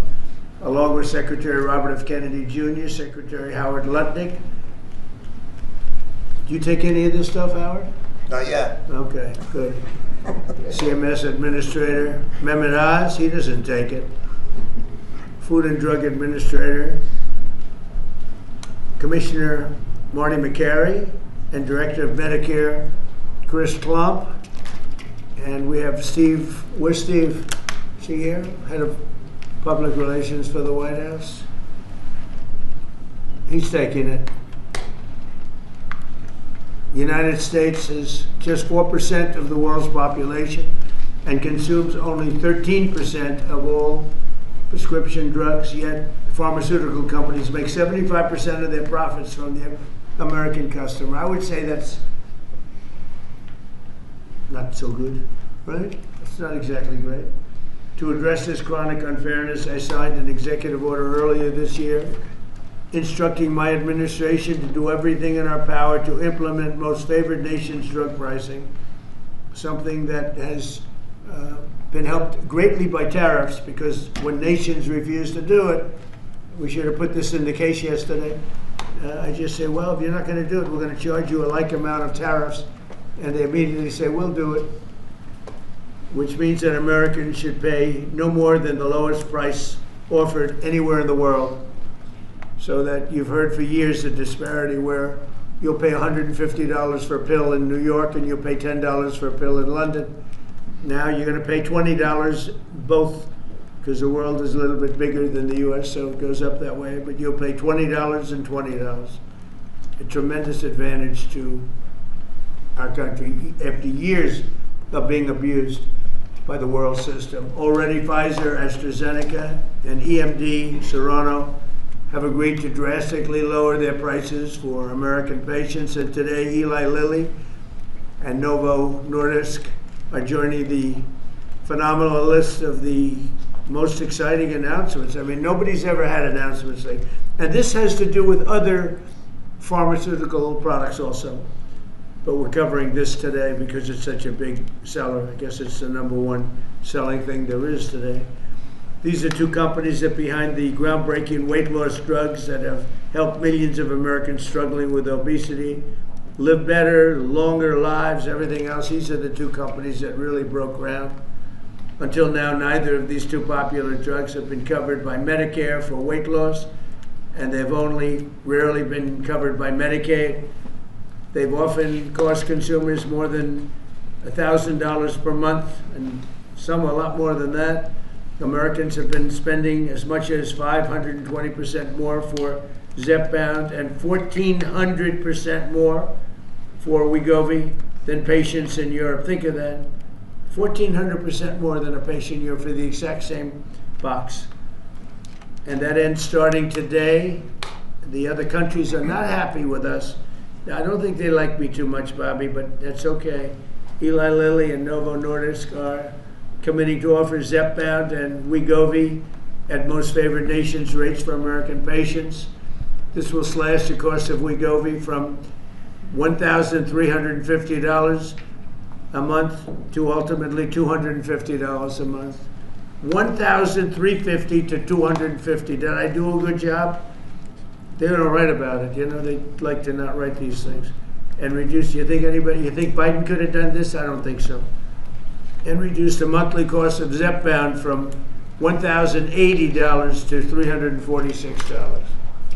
In addition, they're both committing that future GLP-1 weight loss drugs taken orally, which are currently under development, will be sold at no more than $149 per month. It's a massive, think of that. You go from $1,300 to $149 a month. We anticipate these new versions will be coming out in a very short period of time. All of these drugs will be available directly to the consumer at trumprx.gov. Trump, they want to use my name. Trump, it better be good. trumprx.gov. And I think it's turning out to be pretty amazing, right, us? Just as significantly, Medicare and Medicaid will finally cover the cost of these weight loss drugs for millions of patients suffering from obesity. Co-pays for Medicare patients will be as low as $50. This is tremendous savings. I mean, now you're talking about from $1,350 to $50. This is tremendous news for the American seniors. And you all remember when I had 1/8 of 1% for the year. I cut it 1/8, and I was so thrilled. But now we're cutting it 1,000%, 1,200%. Nobody's ever said anything like this. Nobody else could have done it, but I say that modestly. In addition, you think it was easy dealing with these people? It wasn't. You think it was easy saying your drug, Mr. Eli Lilly, that we're selling for $1,300 is going to be sold for $250. You know the amazing thing, the stocks all went up. I mean, these guys they're fantastic. Because it's going to equalize the world. The world's a bigger place, and it's going to equalize. I was a little surprised to see that, but I'm happy about it. In addition, Eli Lilly and Novo Nordisk have agreed to provide all of their other medications to Medicaid at most favored nations prices. Most favored nations, meaning that you will pay the lowest price anywhere in the world. That's what you're going to pay. Whereas before they paid low prices and we paid, you know, thousands of percentile ahead more. And to sell these drugs to all consumers at deeply discounted prices via TrumpRx.com. When is TrumpRx.com opening? The site is open. It will launch in terms of giving people prices before the end of the year. Okay, got to make sure it's successful. It's got my name on it. I don't want to be like so many others. I don't want to be like the train they're building in California, okay, which has about 15,000% cost overrun, or the beautiful Obama building that he's building in Chicago for the museum, which is now shuttered up and dead. They got it up, and they couldn't finish. It's about, would you say, 5 years behind schedule, and about 2,000% over budget. Then he tells us how to run Medicaid. Many of the most widely used drugs will be available for 60% off, or even more than that. In addition, all new medications introduced by Eli Lilly and Novo Nordisk to the American market will be sold at the heavily reduced most favored nations price. Most favored nations price, that's the best, because they have been thousands of percent lower than what we were selling in many cases. Furthermore, Eli Lilly is investing $27 billion. That's all? And Novo Nordisk will invest $10 billion. That's all? That's peanuts. In the United States to reshore and do a big domestic manufacturing job in the facilities they're going to spend. So Eli Lilly spent $27 billion. Novo is spending $10 billion in the United States. So they're building new plant and equipment. That's part of what will be $20 or $21 trillion this year. There's never been anything like it. I know nobody talks about it, but there's never been anything like, I would say, you would say, that there's never been anything like this ever, whether it's China or Europe, or you could take all of Europe, there's never been anything like this. So we're already past 17 trillion. We're going to be, I think by the time the year closes out, we'll have investments of over $21 trillion based on the way we're going. And by the way, tariffs are very important. Without tariffs, perhaps it could be a little bit different, to put it mildly. Tariffs are so important. The decision in the Supreme Court would be devastating to our country if we got a negative, devastating if we got a negative decision.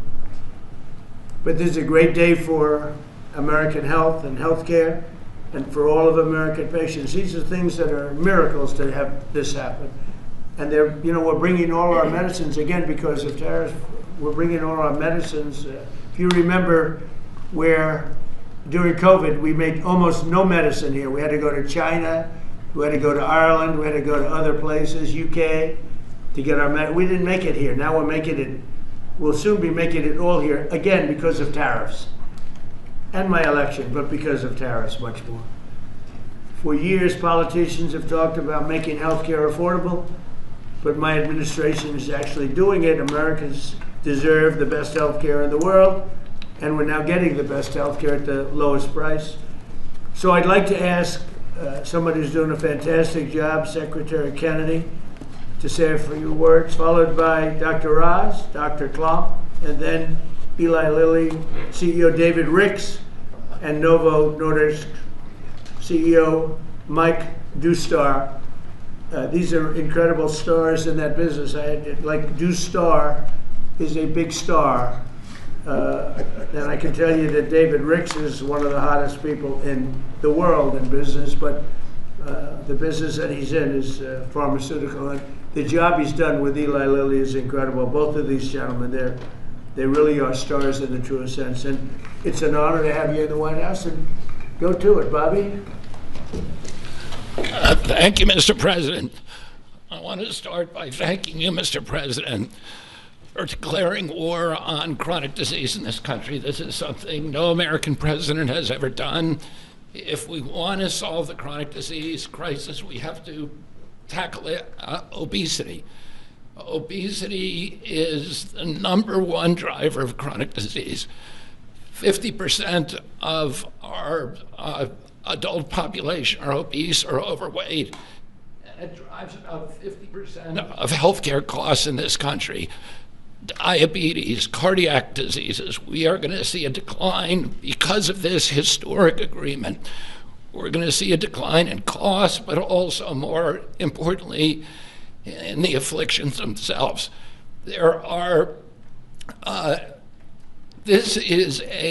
President Trump is the friend of the forgotten American. Obesity is a disease of poverty, overwhelmingly. And these drugs have only been available for people who have wealth. At one point, the majority of prescriptions, the highest concentration of prescriptions in this country, was the Upper West Side of Manhattan. And what about the people who live in rural areas, who live in food deserts? What about the people in urban areas who live in food deserts and are suffering from obesity and are locked into that system where they can only get ultra-processed foods, which are aggravating the problem? This will be a lifesaver to them. It's not a panacea. It's not a silver bullet. President Trump has also instructed us to address and end the root causes of chronic disease, and we're doing that. We're about to release dietary guidelines that are going to change the food culture in this country. They're going to change the kind of food the military gets. They're going to change the kind of food that our children get. We're releasing those in December. The Presidential Council for Physical Fitness is going to get more Americans into, particularly our children, into physical activity so that we can attack the root causes of this. But in the meantime, there's nothing more important than we can do than lower this price. As I said, it is the #1 cost of all drugs. This is the biggest drug in our country. That's why this is the most important of all the MFN announcements we've made. This is going to have the biggest impact on the American people.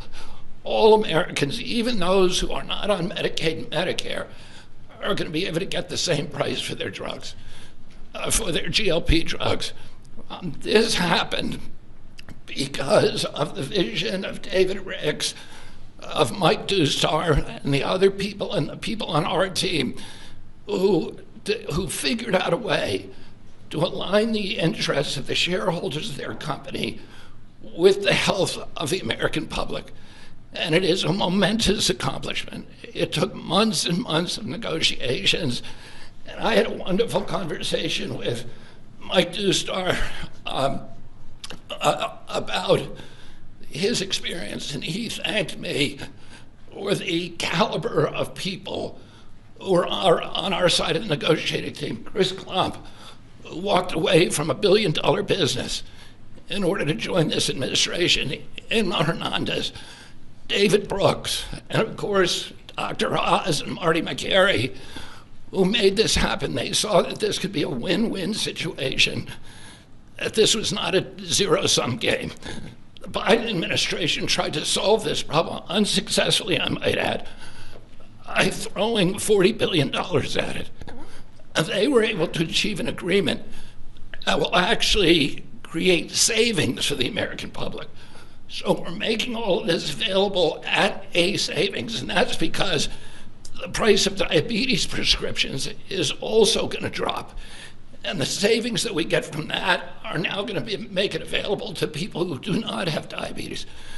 People who have a BMI of 27 and above, or pre-diabetic, or have heart disease risk, they will be able to get it, but everybody will be able to get this drug, and it's going to change. We will lose, the American public, because of this agreement, will lose 125 million pounds by this time next year. It is going to have dramatic effects on human health in this country. And I want to thank President Trump for his leadership. He said that I'd gotten a lot done as HHS secretary, but almost none of that is due to my ability.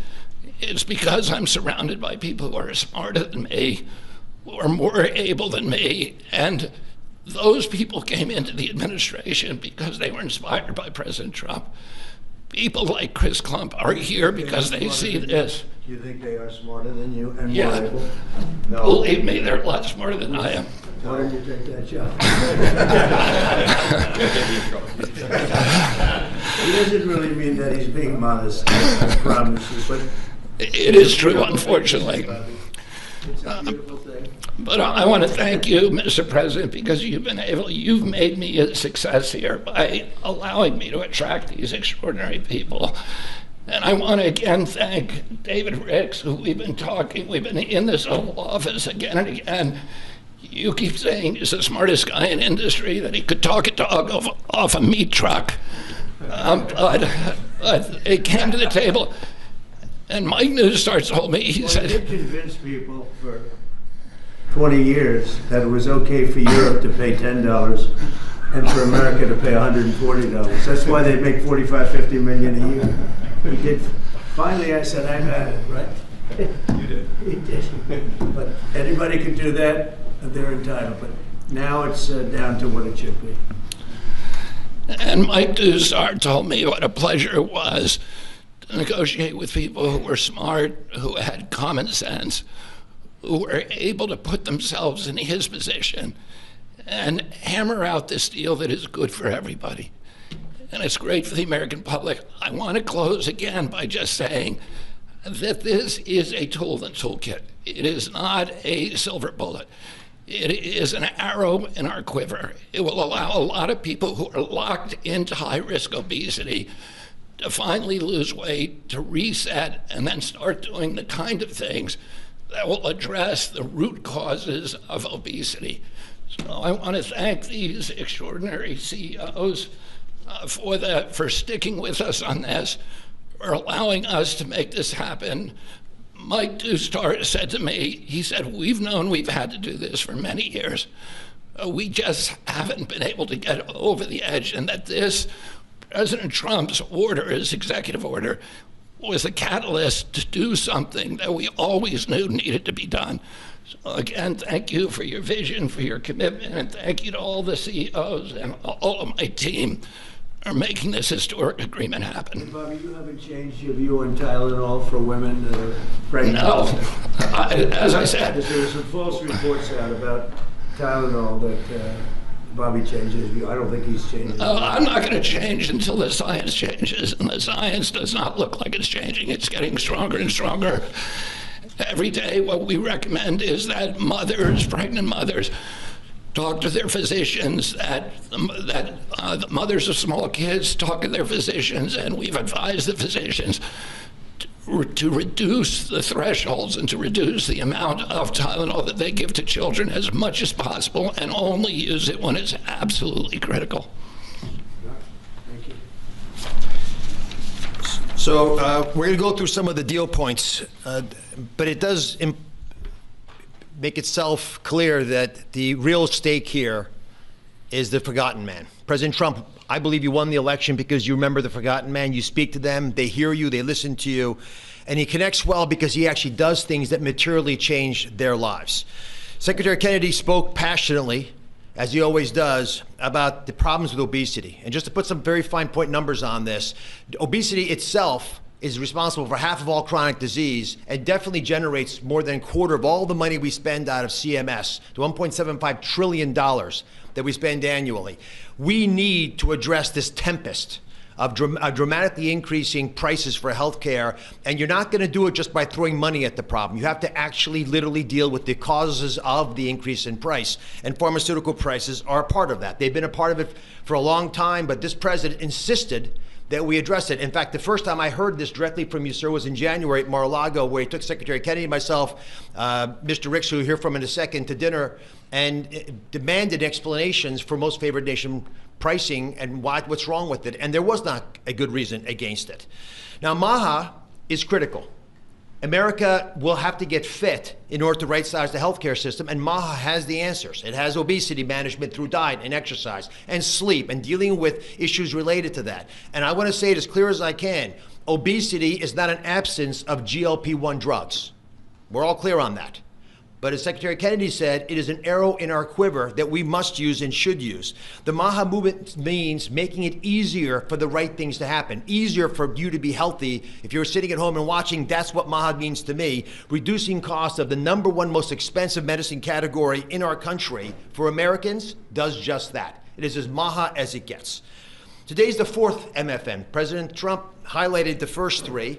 Leading U.S. company, leading European company. We've dropped infertility drugs, so we'll make lots of Trump babies, I'm hoping, by the midterms.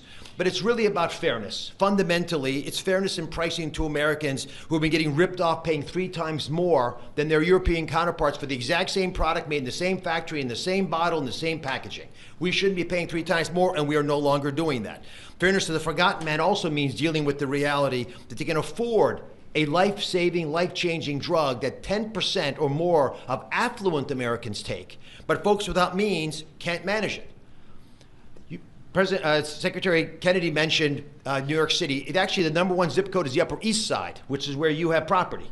And folks who know ritzy areas buy important real estate there because those real estate properties are worth a lot there. That should not be the #1 zip code in America for purchasing GLP-1 drugs. It speaks to the fact that we have an inherently, innately unfair system that penalizes folks who can use these medications the most, folks in the Rust Belt. Now, what are you supposed to do the right thing to do for your health is right there, but you can't afford to get it? Folks need to be able to utilize these life-saving medications, and being fair about its distribution is essential. And we are democratizing access to these medications and dealing with a moral imperative to make sure that all Americans have access to avoiding all the obesity-related complications by making sure they can afford, if they do things right, not just MAHA-appropriate interventions, but also medications like this.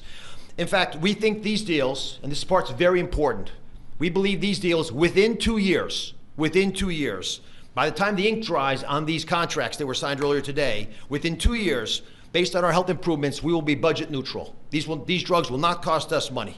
The American taxpayers will be getting their money back. That's how important it is for us to reduce the cost of healthcare in this country, especially when it's due to preventable problems like obesity. In addition, we have an update, Secretary Kennedy. We thought it was 125 million pounds. Mr. President, our estimate, based on the company numbers as well, is Americans will lose 135 million pounds by the midterms. But I don't measure it in pounds. I measure it in saved lives. People can sleep again because they can breathe as when they go to bed. Folks whose knees don't hurt. People who don't have heart attacks, renal failure, dementia, all the things we know are associated with obesity and much more. This wouldn't have happened if we didn't have the right tools and had the ability with a team that has been spoken of early. So I want to call out Abe Sutton. He's in the back right there. He leads the CMS Innovation Center. It made the deal possible. And they are announcing today a brand new model aimed at getting to the vulnerable populations amongst us these medications. The forgotten man will be able to afford these drugs now. Governors will be thanking President Trump. They should be calling directly, sir, because they're going to be able to afford Medicaid next year in ways unimaginable, and they will stop crowding out education and other civil services. We cannot be a wealthy nation without being a healthy nation. That's why today's MFN deal is a historic step forward for all America, and this is something that I don't think is partisan. There is no way you can argue against what just happened. These numbers to my side here, Administrator McCary, who's been instrumental in this process as well, $1,350 baseline. Chris Klump will go through the numbers, but just focus on that 245, which is what he's going to point you to. And Chris Klump has been an unbelievable leader, an innovator. You've heard his name before. He's spoken here before, but he is continuing to change the face of CMS, and I love the fact that with his leadership, we're bringing a lot of wonderful people in. Inma Hernandez has been mentioned, John Brooks as well, and many others, including Beth Kelly, who runs the legal issues around these issues, because these guys are barracudas, Mr. President. They will take you down, slice you in little bits. And Howard's been there. It's no longer happening. You've got sharp folks. We're open for business. It's a generational opportunity to serve, and people are showing up. God bless you. Let me introduce now Chris Klump, who is just makes my life easier every day. I'm so proud of him. All great deals are rooted in principles. We've talked about this before, and today we're announcing another truly great deal. I love this deal, and it's rooted in the principle of potential. This is about unlocking the full potential of every American, the grandmother, the grandfather, the father, the son, by unlocking access to affordable life-saving medications that make a meaningful difference in their lives when they need them most. That's what today delivers. It's a deal built on principle. for people, for the American people, and backed by policy that works. So the most important step to getting healthy is believing that your life has value, that God meant for each of us to have purpose and joy and to live fully. And to do that, we must be good stewards of our body. And the president has been fighting to provide another tool to do just this and enable this. And it's my pleasure to get to outline the contours of the deal today. So first and foremost, customary with the three prior announcements, all of the customary most favored nation terms that you've grown familiar with apply to these two deals. So this is actually deals 4 and 5. Full Medicaid portfolios today at most favored nation prices. Shared savings from existing drug prices in Europe deployed back to the United States. All primary care drugs at U.S. net prices or most favored nation prices available on Trump RX before the end of the year. And most importantly, all future drug launches across commercial, Medicaid, Medicare, and the cash markets at most favored nation prices going forward. Now, GLP-1s. So first, under this agreement, starting doses of oral GLP-1s will cost just $149 a month for everyone. That's roughly 1/8 the cost of the list price today. For Medicare, manufacturers are voluntarily reducing their prices for GLP-1s currently used for diabetes and other covered indications to $245 per month across all doses. The savings generated from this change in prices will be used to provide new coverage to obesity and those who struggle with obesity and also have high metabolic or cardiovascular risk. Again, all for the same $245 a month. That means Americans struggling with diabetes and obesity, with heart disease, or other chronic conditions can access these life-changing drugs more affordably. Medicare patients, importantly, will only pay $50 a month for a copay. This is a massive reduction from what happens today. For Medicaid, Novo and Lilly have agreed to extend the same new low government pricing to all 50 state Medicaid programs should they opt in. And we encourage them to opt in, and these will be available not just for diabetes and covered indications, but also for obesity. Again, and in case you're getting tired of me saying it, at the same price of $145 a month, all covered doses. On Trump RX, the average price of injectables and orals will start at $350 on average. That's compared to roughly $500 today. And that will trend down to, you guessed it, the same $245 a month over the next 24 months. That is 1/5 of the list price. It is 1/2 of the best price in the United States today. We're hoping, Mr. President, that your friend who has to travel to England to afford these drugs will no longer need to do so and can come and do it in the United States. I'll also just mention that the $149 is $1 less than what you asked us to achieve. Just gonna make sure that's clear. So I want to highlight two other really important points that make me love this deal so very much. First, this isn't about spending more, it's about spending smarter. The savings from the diabetes drug price reductions are being used in a cost-neutral way to fund the new indications for taxpayers. That's amazing, and that happens inside of that same 24-month period. It's cost neutral. We're spending the money more wisely. But second, this isn't just about lower drug prices for Americans, though it does do that, but together with physical activity, with healthy eating and diet, and where appropriate, the use of breakthrough GLP-1s, the real return on investment is healthier Americans, lower chronic disease, lower costs, we estimate by tens of billions of dollars a year, and most importantly, higher productivity. Today is about freeing Americans from the weight, literally and figuratively, that holds us back. It's about unlocking the potential of every citizen to live fully, to contribute fully, and to find joy in their health. We cannot reach our full potential as a nation if we do not reach our full potential as individuals. And we cannot reach our full potential as individuals if we are not healthy. Thanks to Novo and Lilly for showing up so constructively over the last several months to make this possible.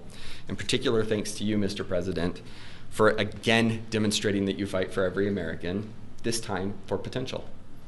It's now my sincere pleasure to first introduce Dave Riggs from Lilly and then Mike Dustar. from Novo. Great, thank you, Chris. It's truly an honor to be here today for this historic step forward to expand access to a class of medications that can fundamentally change the arc of chronic disease in our country. Of course, these are the incretin or GLP-1 agonist that we've been speaking about. For nearly 150 years, my company, Eli Lilly, has been investing in America. We've been advancing science and creating high-value jobs. But today, are you okay? Gordon, you okay? Whoa, somebody, who's that? Is that one of the CEOs? Somebody just fainted, I think. Somebody fainted. Fainted or something else. Thank you, press. They're kicking the press out? Now who? We're done with the cameras. They're kicking the cameras out. They're kicking the cameras out. Okay, hold on. I have one other camera angle. Hold on a moment. Hold on a moment. Hold on. There it is. That camera is still live. Let's take a break. Yeah. Oh no. Somebody had a health issue right there. I didn't catch who that was. But somebody just seemed to pass out. Now, hang on a moment here.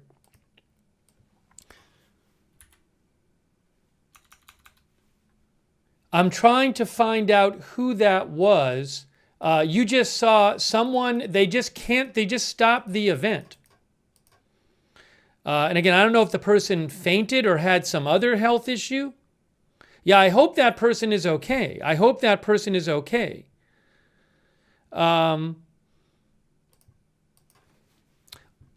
Was that, give me 1 second here. Is there any chance?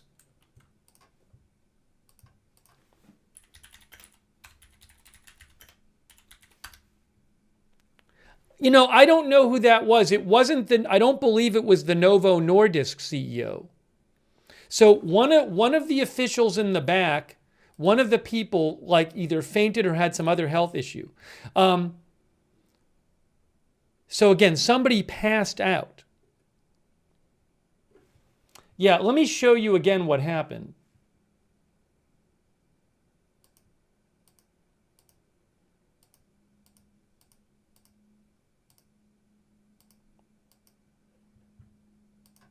Thanks to Nova and Lilly. Hold on, I'm going to show you again. I'm going to show you again what happened. Just give me one moment. Again, I hope the person's okay. So they just ended up like canceling the event. I'm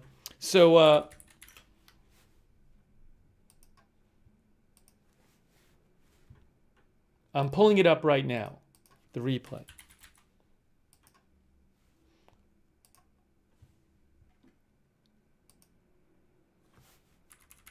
Here, right here. I have it right now. I have it right now. So give me a moment. Let me just put on that this is moments ago. Oops. I'm hoping maybe the person just fainted or something.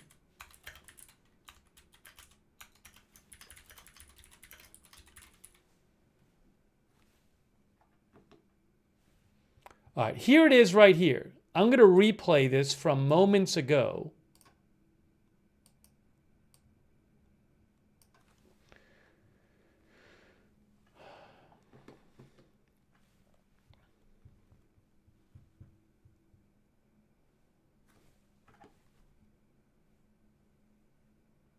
I just have to get it on the screen. I'm getting it on the screen for you right now. Here. Hold on. Here it is.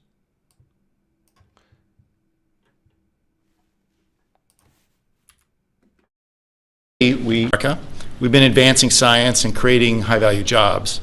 But today, are you okay? Gordon, you okay? Whoa, somebody, who's that? Is that one of the CEOs? Somebody just fainted, I think. Somebody fainted. Fainted or something else. Thank you, press. They're kicking the press out? Now who? They're kicking the cameras out. They're kicking the cameras out. Okay, hold on.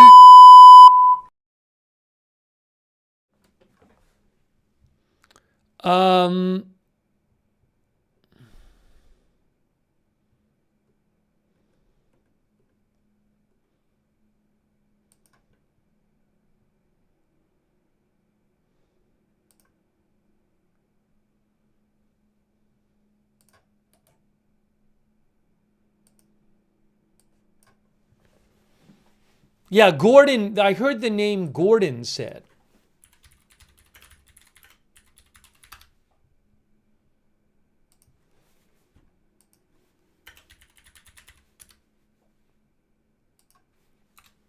That's what I heard, as one of our viewers said. All right, I'm trying to get you an update on what happened right now.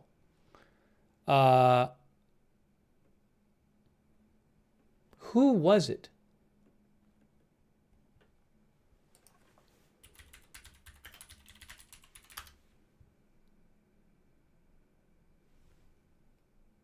Oh, hold on. I have who it was.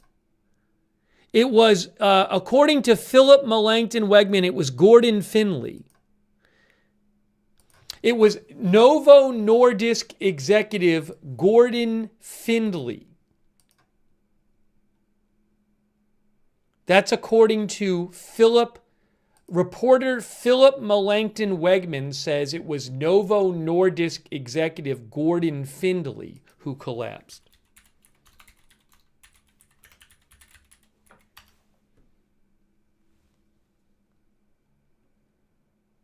That's what that reporter said. Again, Philip Melanchthon Wegman he's the White House reporter for Real Clear Politics. And he says it was Novo Nordisk executive Gordon Findlay.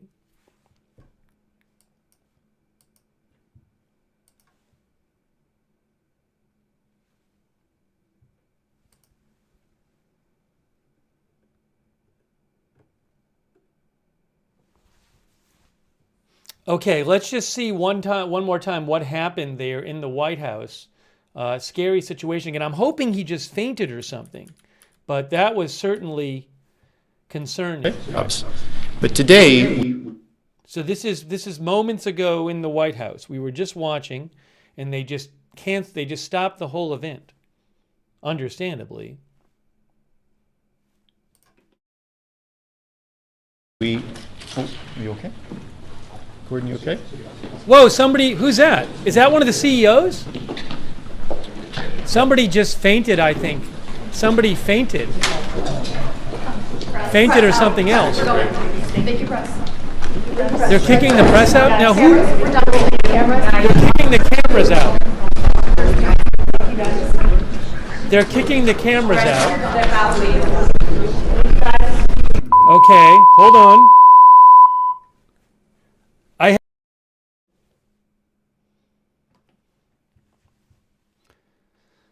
Let me see if I can get any updates for you. Again, I hope he's okay. So this was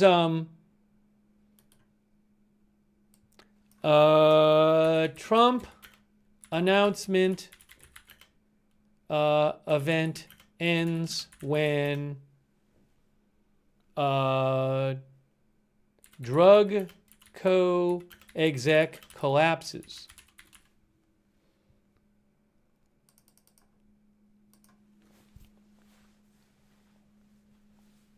Yeah, I mean, again, I don't have what I'm hearing again is that it is reportedly Novo Nordisk executive Gordon Findlay, who was, and one of the people said his name was Gordon,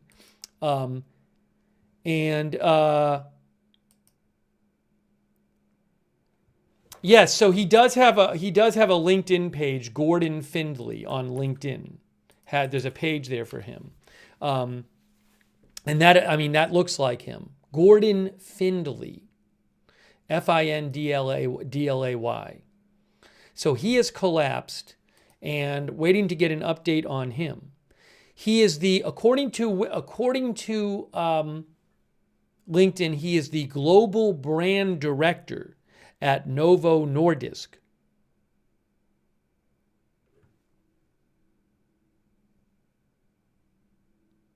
Oh, new product planning, strategic marketing, global marketing.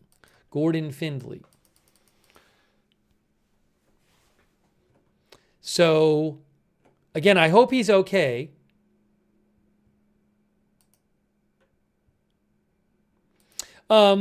Jackie Heinrich, who was there, I believe, she says, a gentleman fainted while standing behind the Resolute desk during Trump's Ozempic drug pricing announcement. Dr. Oz helped the man to the ground as he started to collapse and started rendering aid. As the press was ushered out, pharma reps and cabinet members helped elevating the gentleman's legs as he laid on the floor. I don't know how old he is. I will again show you what happened. Again, let's hope he's okay. That we've been speaking about. For nearly 150 years, my company, Eli Lilly, has been investing in America.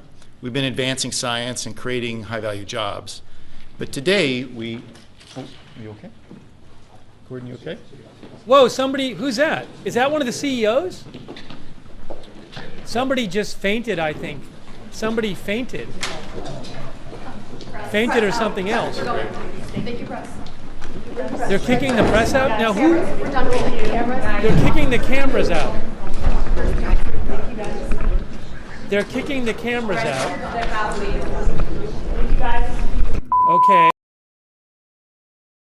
Wow. Again, I don't know what happened to him. In the moment, I thought maybe he fainted, but I have no idea what happened to him. I just don't know.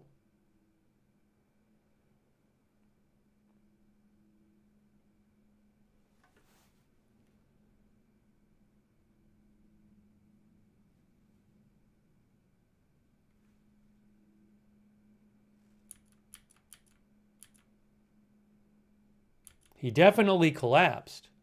That's very scary. That's very scary.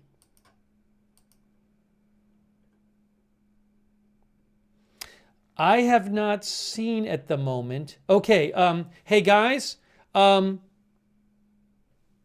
SV Date, who is reporting from the White House pool, says one of the attendees standing behind the president collapsed at 12:35. The press was removed and sent back to the briefing room.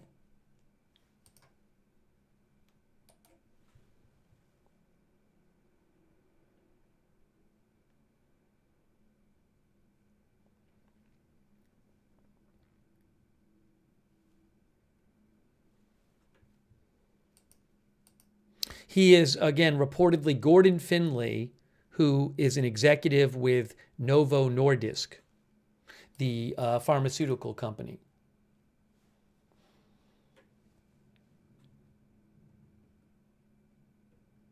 And I have yet to see any, we'll get you an update when an update comes out. I have yet to see any reporting.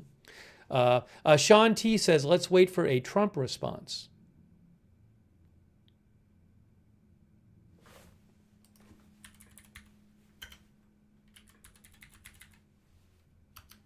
I'm going to show you again what happened if you missed it.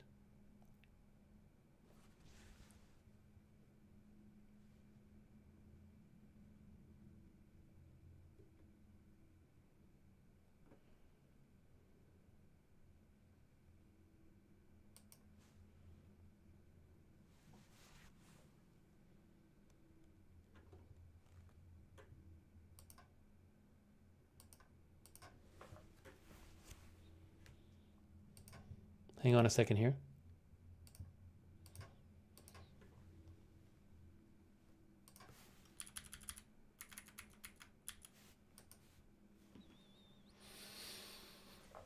For the people who did not see it, this was the scene moments ago in the White House.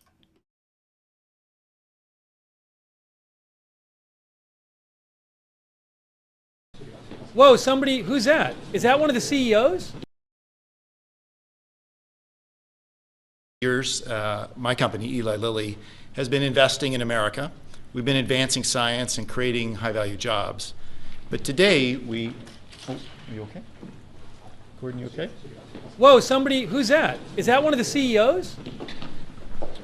Somebody just fainted, I think. Somebody fainted. Fainted or something else. Thank you, press. They're kicking the press out? Now who? We're done with you. Cameras. They're kicking the cameras out. They're kicking the cameras out. Okay, hold on.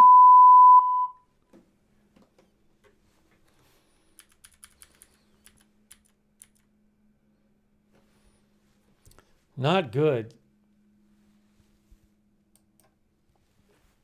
Some viewers are claiming he grabbed his chest. I think it might have been somebody else's hand on his chest.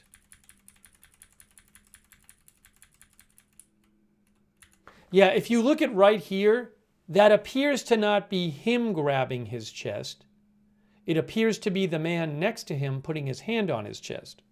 I think, I'm not sure. I think the man next to him might be one of the CEOs, might be the Novo Nordisk CEO.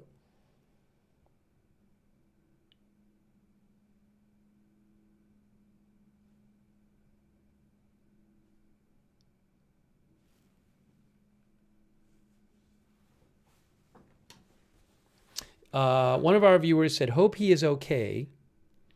Maybe standing that long. I mean, people sometimes faint at events. That's what I'm hoping it's something like that. I'm waiting to get some sort of update here, and as soon as I have it, I will give it to you. Give me one moment here.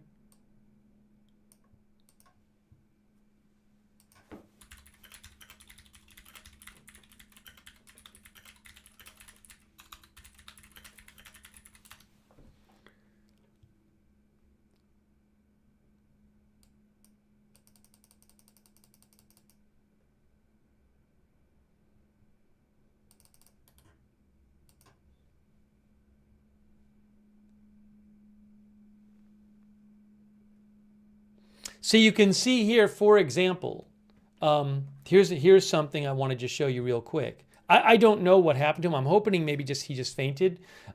Cleveland Clinic has an article here which says fainting. This is from Cleveland Clinic. Oh, and they say that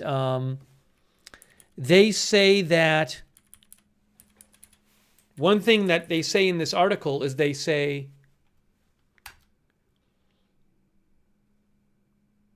there are many different types of fainting. One type, reflex syncope, is your body's reaction to certain things happening to you or around you, like standing for a while or feeling stressed. So it can happen when somebody stands for a while. But again, I have no idea what happened right there.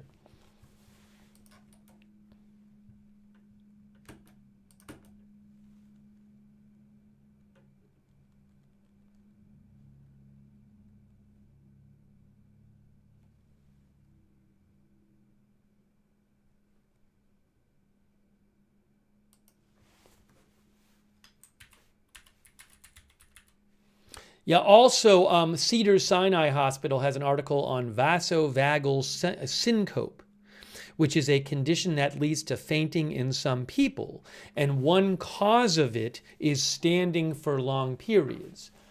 But again, I have no idea what happened in this particular case. Syncope, some people are saying. I'm probably pronouncing it wrong. Sorry if I am. No updates yet about the condition of the man. Oh, hold on a second. Carolyn Levitt released the press conference. He's okay. The gentleman is okay, and the press conference will resume shortly. Breaking news. Breaking news.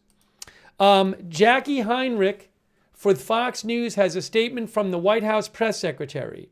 During the announcement, a representative with one of the companies fainted. The White House medical unit quickly jumped into action, and the gentleman is okay. Well, that's great news. The press conference will resume shortly. Okay. Trump announcement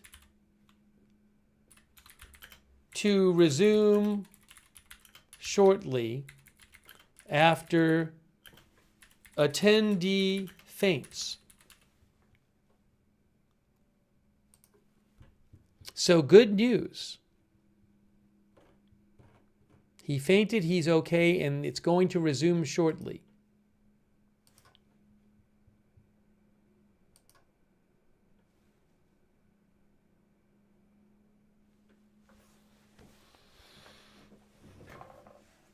I'll show you one more time what happened. We know he's okay now, which is great. Here is the moment from a short while ago.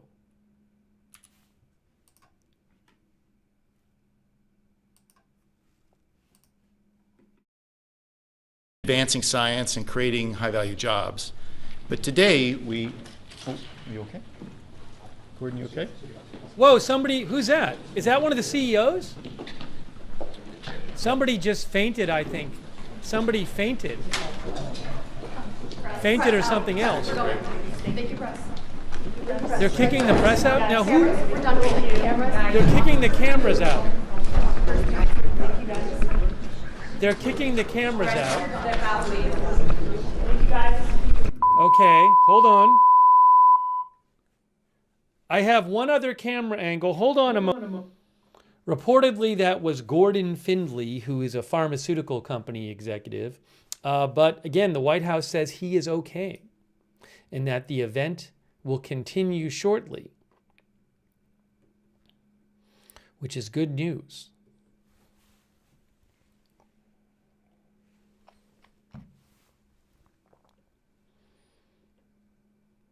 Lance and Lola Photography says, thank God he is okay.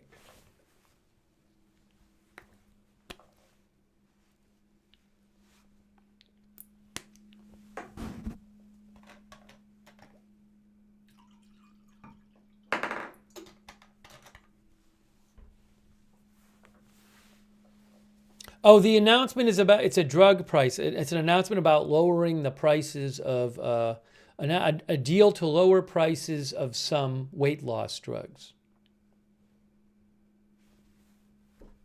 Now, we're waiting for the stream to come back. So we're just here waiting for the stream to come back. I don't see it yet anywhere. I don't see it on the White House or Reuters or AFP. But the White House says the press conference will resume shortly.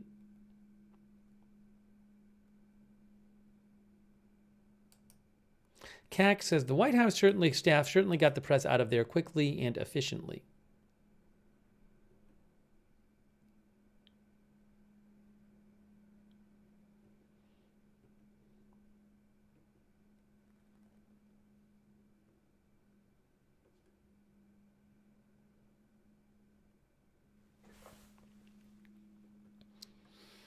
All right, hang on a moment here.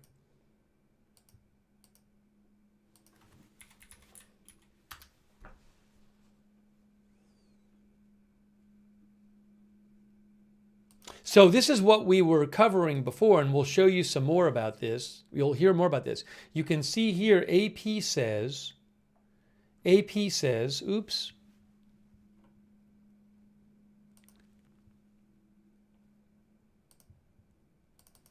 Trump unveils deal to lower costs on obesity drugs. President Trump unveiled a deal today with drug makers Eli Lilly and Novo Nordisk to expand coverage and reduce prices for their popular obesity treatments, Zepbound and Wegovy. The drugs are part of a new generation of obesity medications known as GLP-1 receptor agonists that have soared in popularity in recent years. Access to the drugs has been limited because of their costs, around $500 a month for higher doses and spotty insurance coverage. Coverage of the drugs for obesity will expand to Medicare patients starting next year, according to the administration, which said some lower prices will also be phased in for patients without coverage. The announcement is the latest attempt by the Trump administration to rein in soaring drug prices in its efforts to address cost of living concerns among voters. Still, it's unclear how much the price drop will be felt by consumers. Drug prices can vary based on the competition for treatments and insurance coverage. Thank you so much to Diane Funstein, who says, Diane says, I looked it up. No one has ever died inside the Oval Office. 10 people have died in the White House. That's what our viewer says.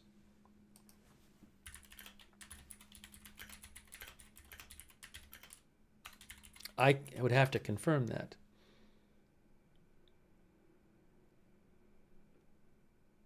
That I don't know.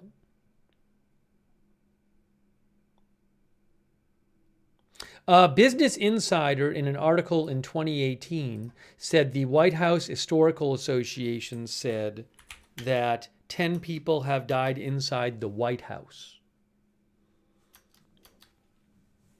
That was a 2018 article from Business Insider. They quoted the White House Historical Association as saying that. Thank you, Diane Funstein. All right, we're waiting for this event to continue. It's supposed to continue shortly. It's supposed to resume, but I don't see it yet. Is it definitely going to resume?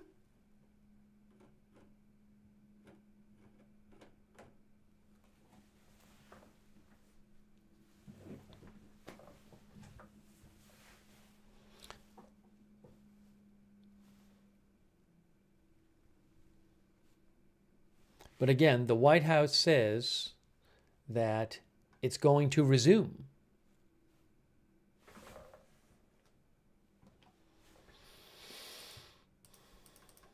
I haven't seen anything from the White House press pool saying they're about to start.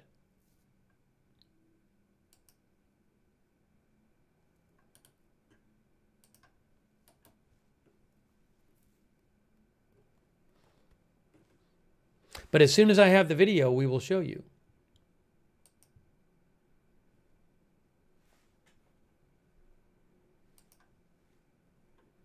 The White House is not live.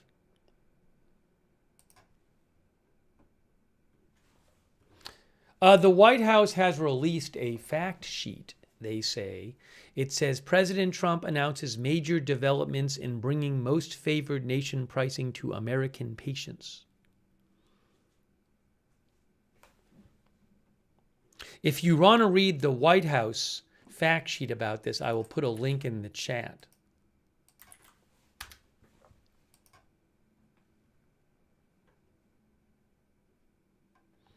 The White House says it represents a historic reduction in prices for Americans on the two drugs with the highest annual expenditures in the U.S., both of which help adults struggling with diabetes, heart disease, obesity, and other conditions, Ozempic and Wegovy.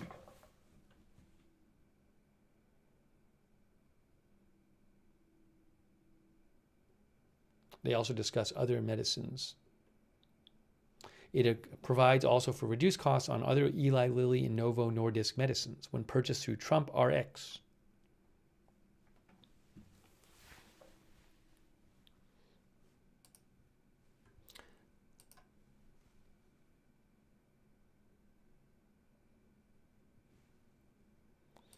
So again, the person who fainted, who is reportedly Gordon Findley, executive for Novo Nordisk, he is okay.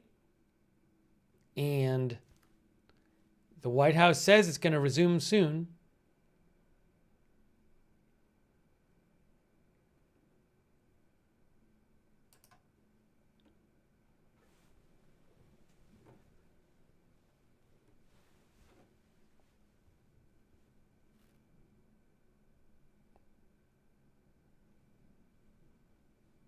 Again, Gordon Findley. He is the one who fainted.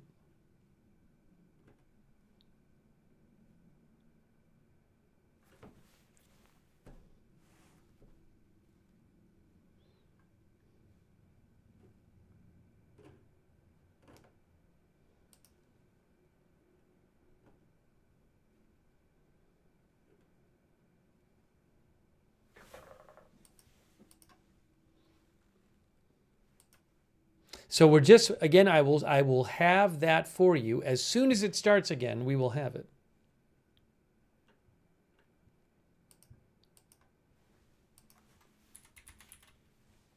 So here's a little summary of what we've been seeing right here. Novo Nordisk, Eli Lilly strike pricing deal with Trump for weight loss drugs. Hey, thanks to our moderators who have been here. I really appreciate it. Let me thank some of our moderators while I have a chance, while we're waiting. Thanks to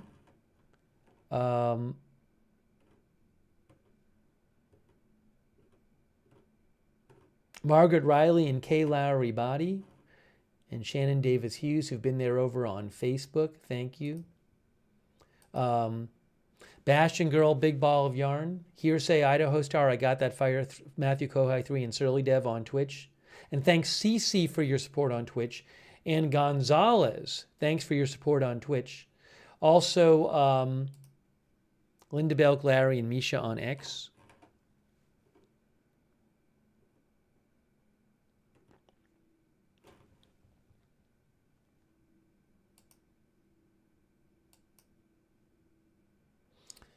It's interesting. I haven't seen anything. They're supposed to resume shortly, but I have not seen anything official about when it is resuming. Reuters has nothing up. AFP has nothing up, and they were both showing it. Nothing from the White House press pool yet. The White House itself is not live.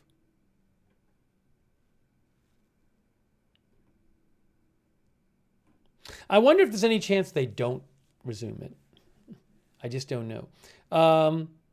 In the meantime, you can see here it says, President Trump, Eli Lilly, and Novo Nordisk unveiled a deal today to slash the prices of popular GLP-1 weight loss drugs for the government's Medicare and Medicaid programs, as well as for cash payers.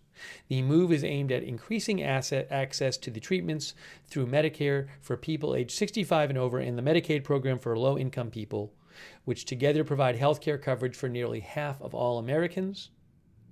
U.S. patients currently pay by far the most for prescription medicines, often nearly 3 times more than other developed nations, and Trump has been pressuring drug makers to lower their prices to what patients pay elsewhere. The event ended abruptly when an attendee in the Oval Office collapsed, but the White House says he is okay. He fainted and that they're going to resume shortly. Starter doses of rival weight loss drugs being developed by Lilly and Novo, if approved, will cost $149 per month for all Medicare and Medicaid enrollees, and via the White House's direct-to-consumer site, Trump RX. For currently available GLP-1s used for diabetes and other covered health issues, prices would fall to $245 per month for patients with Medicare or Medicaid, they said. On Trump RX, the average price of injectables and pills will start at or below $350 monthly and is expected to trend downward to $245 within 2 years. And there's other details in here as well.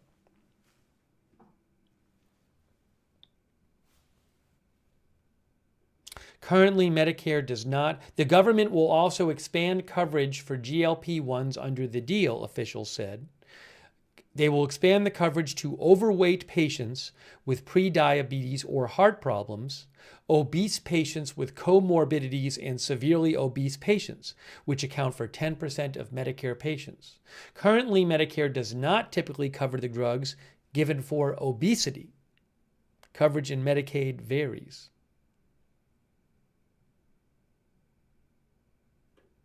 Administration officials said the companies would get relief from tariffs as part of the deal. Lilly said it would be exempted from tariffs for 3 years.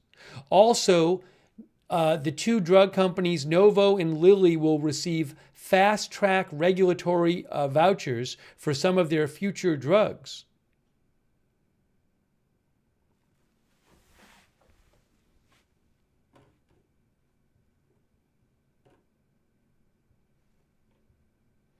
All right, we're waiting for the event to resume. If it really is going to resume. The White House said it's going to resume. I don't see any clear sign of it resuming yet.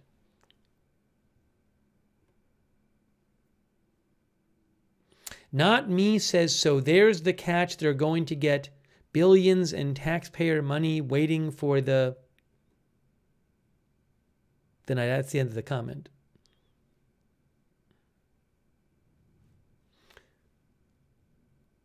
Surge Tech thinks $250 a month is not cheap if you're on Medicare.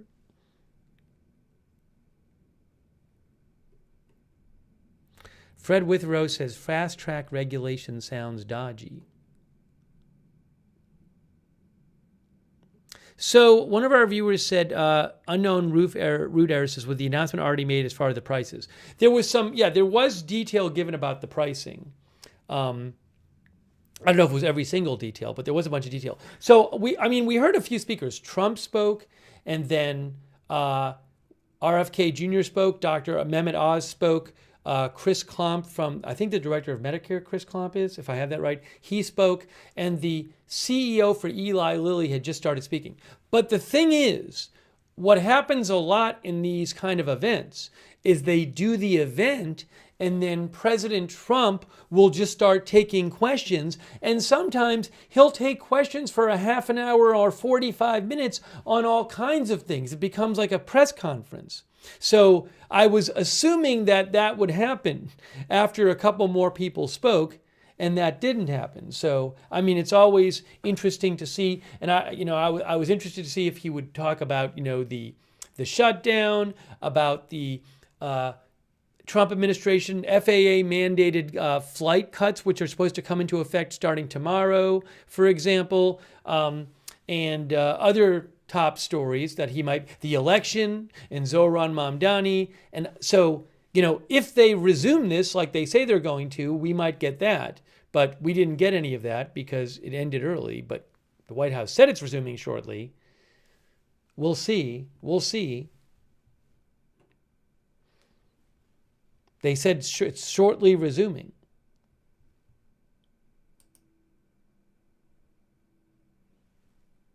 I mean, it's possible that the only people left to speak were the CEOs. I don't know, though.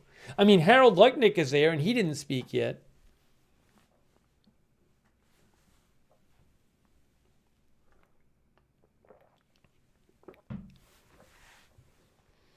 Sono Run Sky, our viewer, says they covered most everything, so it probably won't resume. Yes, I replayed it about 6 times. I'll replay it one more time. I'm trying to not overdo it with the replays, but it's been a little while. So I'll show you again what happened. Again, one of the pharmacy company execs fainted, but he's okay. Moment, hold on. For introduce to a class, and of course these nearly 100.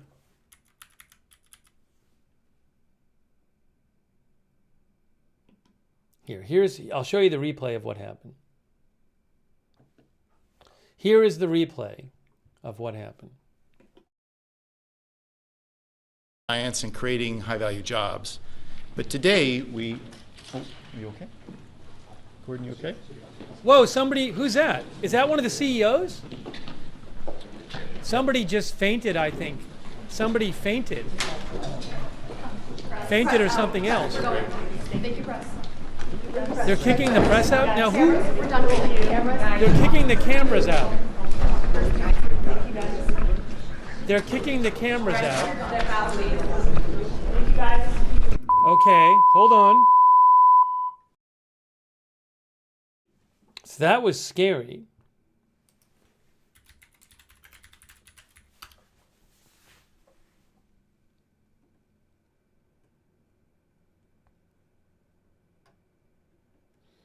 Again,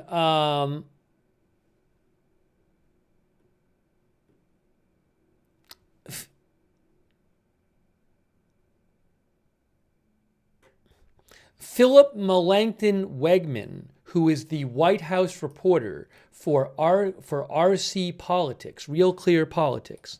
Philip Melanchthon Wegman said it's Novo Nordisk executive Gordon Findlay.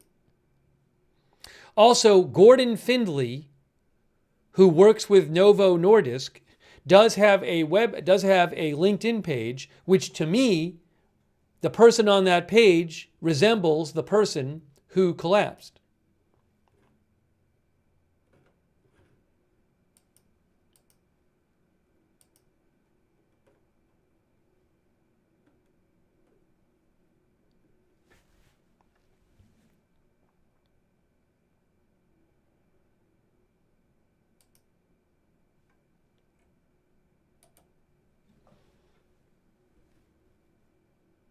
Still waiting to get a firm. Again, the White House press secretary said it was going to resume shortly. Well, it has not resumed yet, and still waiting to get some sort of firm word on whether it's resuming. I mean, the press secretary said it, but it has not resumed yet. So I just don't know after this long. After this long, are they going to all get back in there? It's possible Trump just says, let's not resume it. I don't know.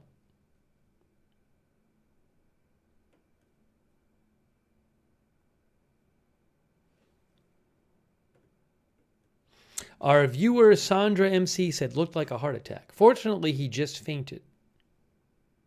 And he's okay. Thank you, Tanner Toxicity, for your support. I really appreciate it, Tanner Toxicity. Also, I owe a couple thank yous to College Turnshoe. Thank you, College, for your support.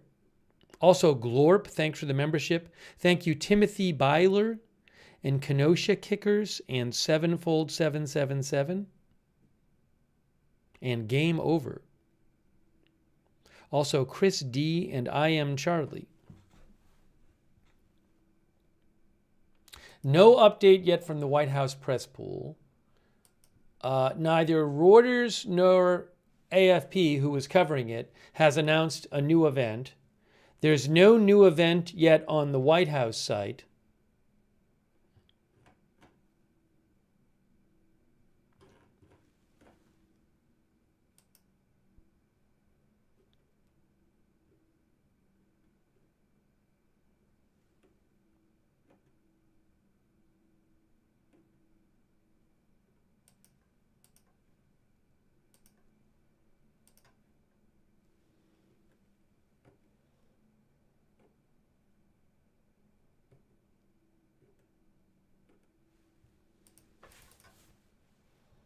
And I'll play it one more time, just so you can see what happened.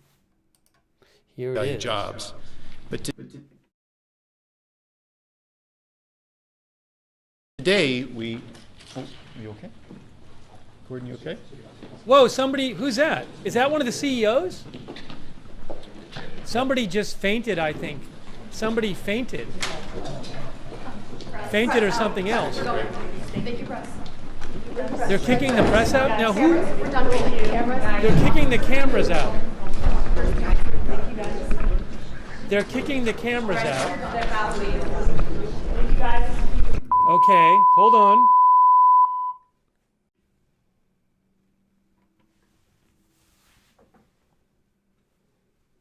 Yeah, it was right, as Jay Hitchcock says, Trump is right there. It was right near Trump. Right near Trump. I don't even know if the... You know, what's interesting is the White House actually took down their video. The video I was showing you was not the White House video, it was the Reuters video.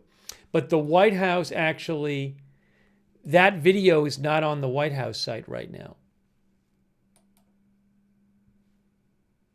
Now maybe they'll edit that out and then post the first part of the first part of the video. Maybe they'll repost it.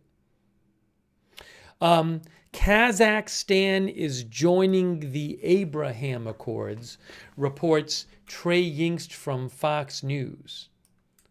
Kazakhstan is joining the Abraham Accords. That is a set of agreements, says Wikipedia, that established diplomatic normalization between Israel and several Arab states.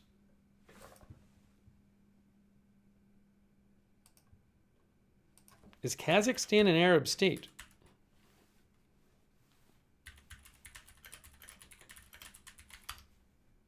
No, it is a Turkic country. So But I guess it depends on how you define Abraham Accords. Again, I look on Wikipedia. It says the Abraham Accords are a set of agreements that establish diplomatic normalization between Israel and several Arab states.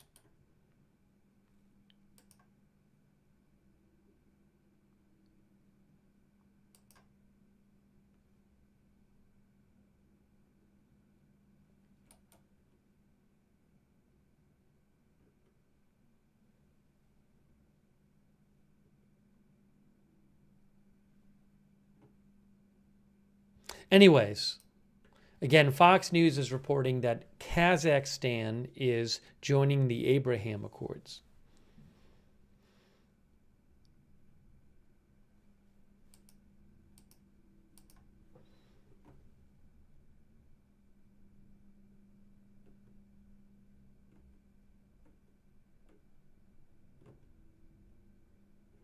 So to repeat, I do not know. I mean, it had to be about what? How long ago was this? About a half an hour ago, the White House press secretary said that one of the company representatives fainted. He's okay, and the press conference will resume shortly. But it has not resumed, and I'm not sure it will resume. I'm trying to get some sort of firm word on this.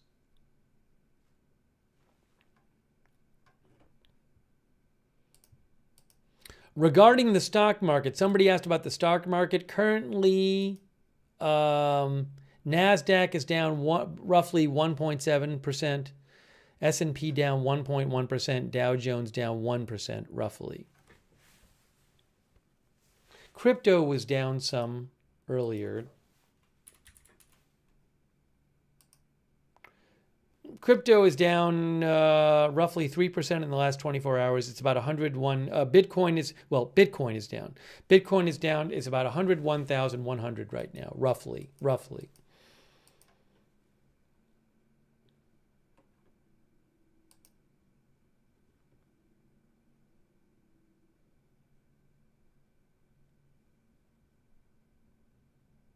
Axios says that Kazakhstan is joining the Abraham Accords, but Axios says while Kazakhstan and Israel have had full diplomatic relations for more than 30 years, the move is designed to reinvigorate the Abraham Accords, which is a framework for cooperation between Israel and the Arab and Muslim world. So Kazakhstan is not an Arab country, but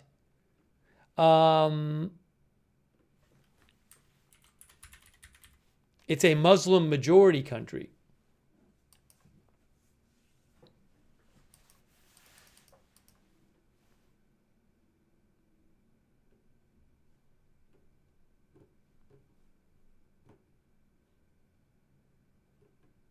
Guys, I am still waiting to get more information about this press conference.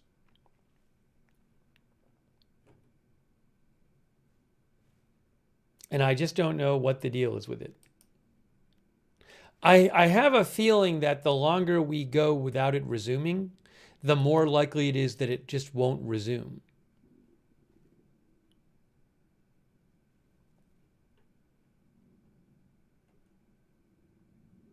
Yeah, Trump already talked, but normally Trump at the end would talk again and answer questions. And we never got back to Trump a second time. It was in the middle of the event. History Underfoot thinks they're probably eating lunch now. CAC says, I almost think it's kind of tacky if they resume, or if they do resume, do it off camera.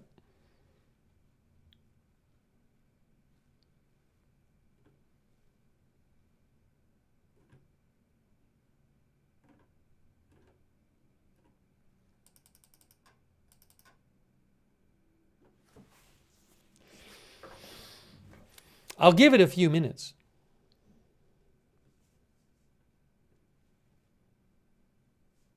Again, at this point, I think, I would certainly like to cover if they come back and see if President Trump takes questions, because he might take a lot of questions.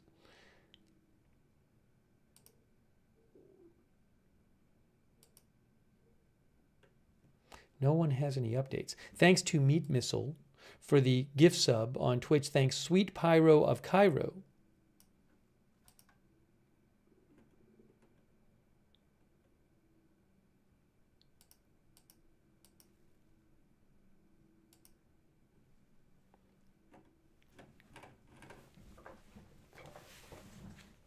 Did the White House go live again? Oh, the White House is live again, guys. The White House is live again. Thanks to the viewer for the heads up. So we're coming back to the White House. It's coming back on. Hold on, look. Look at this. They're live again. That's actually live. That's not moments ago. That is live.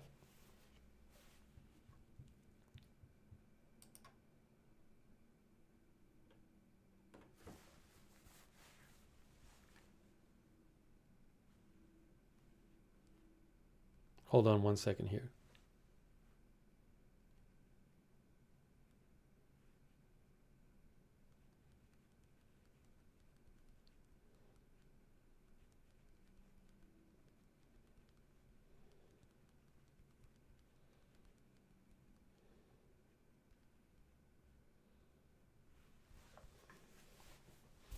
So there you go.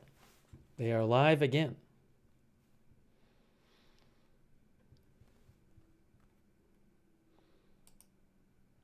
Thank you, College Turnshoe.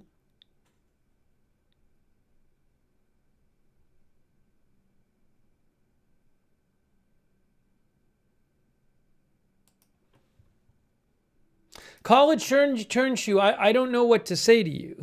You say it's not Gordon Findley. So Philip Melanchthon Wegman, who is the White House reporter for Real Clear Politics, said the person that collapsed was Novo Nordisk executive Gordon Findley. And Gordon Findley does have a LinkedIn page which looks a lot like the person that collapsed. So that's the best I can tell you at this point.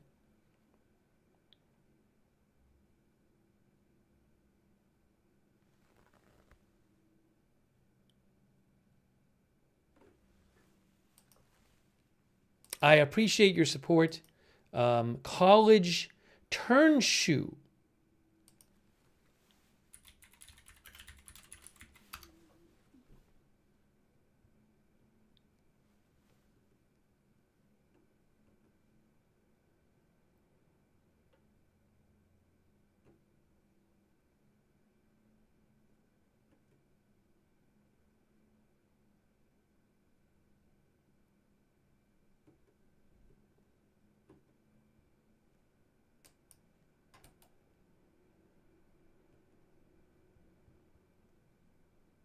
Steve Herman, who used to be a White House reporter, who I follow, he also believes that it was Gordon Findley.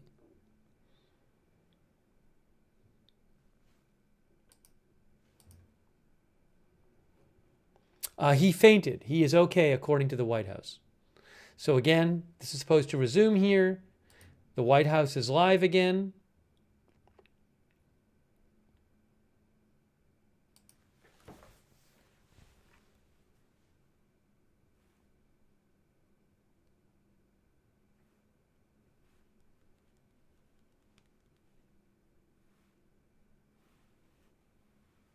Here, they're coming back. Thank you very much.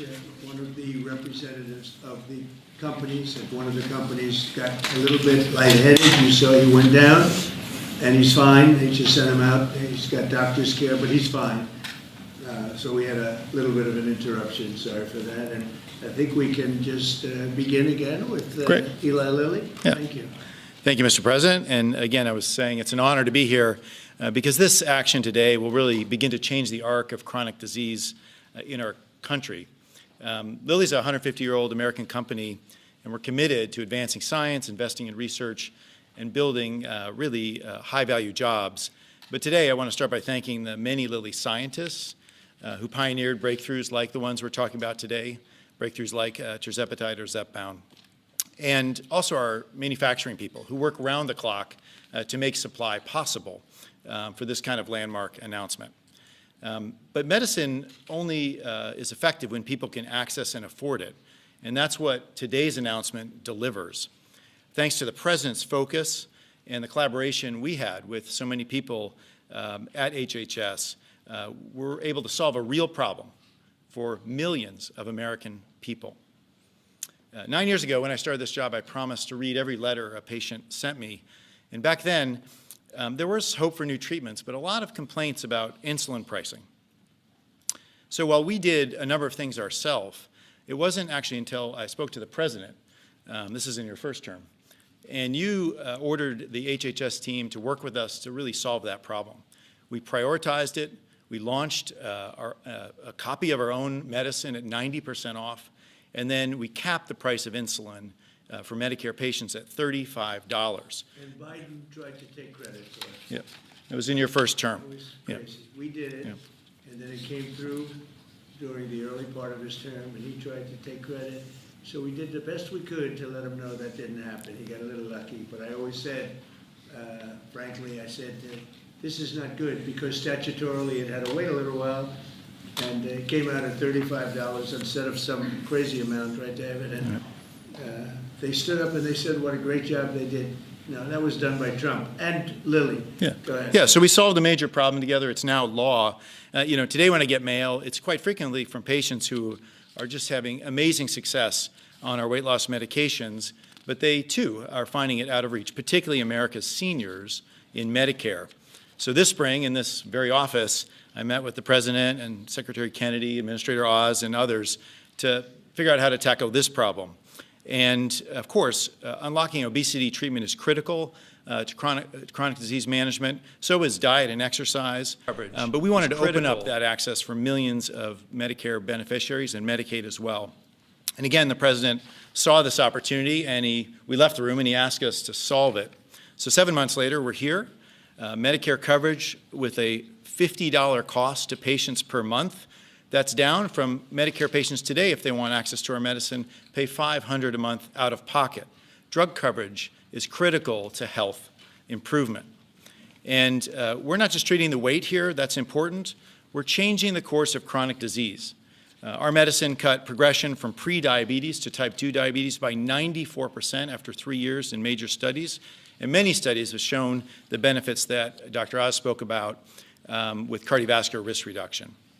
This agreement also accelerates approval of a new treatment that are easier to take and highly effective, like our once-daily oral pill or Forglipron. And we have other treatments in development, and those will be included, along with other manufacturers' latest treatments when they become available. So as drug coverage expands, so does choice, and data shows that medicines work differently for different people. Some are better for some, weight loss and weight maintenance, and we really believe that doctors and patients should choose the best option. So it's important that this deal includes both of the leading innovators and manufacturers of this transformational new class of medicines. Medicare coverage is a milestone, but it's probably only the beginning. We call on states, on employers, on commercial insurers, even PBMs, to join and expand coverage at affordable prices for all Americans. And Lilly stands ready to partner across the healthcare system to make that happen. Just as we've achieved this partnership with Chris and Inma and John, who helped us from CMS to make this day possible. And we're anxious to get started with this. As early as April 1, this coverage can begin for our medicines and Novo's medicines. And I just want to say it's hard to overstate the impact of this day. It's really a turning point in the fight against chronic disease and a landmark achievement for President Trump and Secretary Kennedy, as well as, of course, our company. But most importantly, it empowers people to take control of their own health, to eat well, to exercise, of course, avoid harmful substances, and where appropriate, in consultation with your doctor, access affordable now obesity medications that are really a breakthrough. And we believe that when America is healthy, America is strong. And at Lilly, our goal is the same here, to invest in science, invest in our country, deliver breakthrough medicines, and reduce and then prevent chronic disease, all to make our country strong for generations to come. So thank you. Thank you, Mr. President. And I'll introduce Mike, my colleague. Thank you so much. And before is Tom Emmer, we have one of our great leaders here. Is he in the room? Yeah, Where is he? I was going to invite you up. How about Mrs. Emmer joining us, okay? The real boss. Come on the up. real boss. Mrs. Emmer. Come on up. Come on up. She's the real boss, right? Yes, it is. Yes, she is. Okay, please. Thank you very much. Thank you, Mr. President, Secretary Kennedy, Administrator Oz, FDA Commissioner, Dr. McCurry, and the whole team. I'd like to especially thank Chris Klump and Imna Hernandez for your hard work. I also like to thank my own team, Dave Moore and Karsten Knudsen, for their tenacity in getting us here today. It's an honor also to be with you, Dave. Dave and I compete on a daily basis, quite hard, I would say. But because of you and because of this process and the administration, we are standing here hand in hand as friends to have a common cause. And the cause is to really provide access to many millions of patients that yesterday did not have it. So I'm very happy to be here on this today, on today's pivotal moment. At Novo Nordisk, we believe that access to life-changing medicine should not be a privilege. It is a societal promise. And that promise today is becoming one step closer to a hope, to a reality, and we are very, very happy about it in our company. We are here because semaglutide is a unique molecule. Ozempic and Wegovy are unique medicines. I cannot remember any other time during at least my lifetime that another medicine has gotten as much attention and as much honor in the world scientific circle and has become a household name. It is very, very important that we're making this deal today. We're able to stand here with you, President, and your team to ensure broad, affordable access for all American patients, and that is truly exciting. It means not only providing hope, but also providing unique medicines to help Americans live healthier lives and longer lives. Novo Nordisk is proud to be an American success story. As a leader, in manufacturing, research, and creating a lot of jobs. Currently, we have already invested $24 billion over the last 10 years here, and these investments have created more than 10,000 jobs.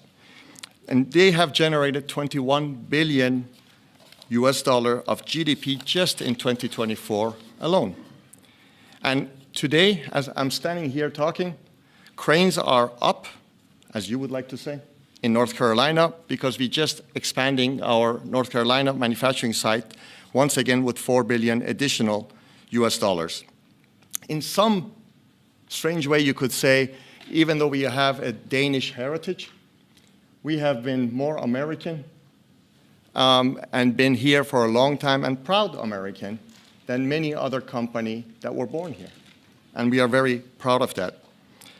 In fact, we are proud to say that our approval of Wegovy pill will be the only GLP-1 that will be manufactured end-to-end here in America by Americans and for Americans. This agreement reflects a shared belief that the administration has provided a safe and effective, innovative medicines accessible to many patients.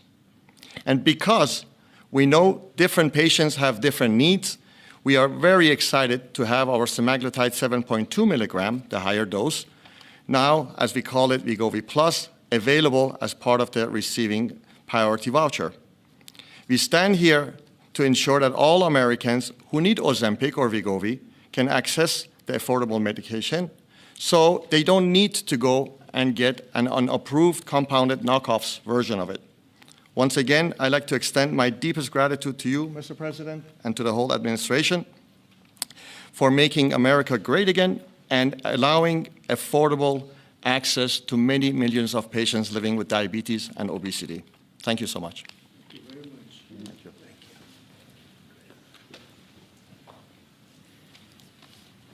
you. Anybody else? Just say a couple of words, Mike. Thank you, Mr. President. This is an amazing day because people talk about different ways to finance the broken healthcare system. This is fixing the broken healthcare system by dealing with two root causes: the price of goods and services, something hardly anyone talks about, and the health of the population. Domestic manufacturing and addressing a public health need. These are two of 6 products that we are announcing today. Treatments for cancer, that are unbelievable. They are incredibly promising. A rectal cancer treatment that has melted away tumors with no need for surgery or chemo or radiation.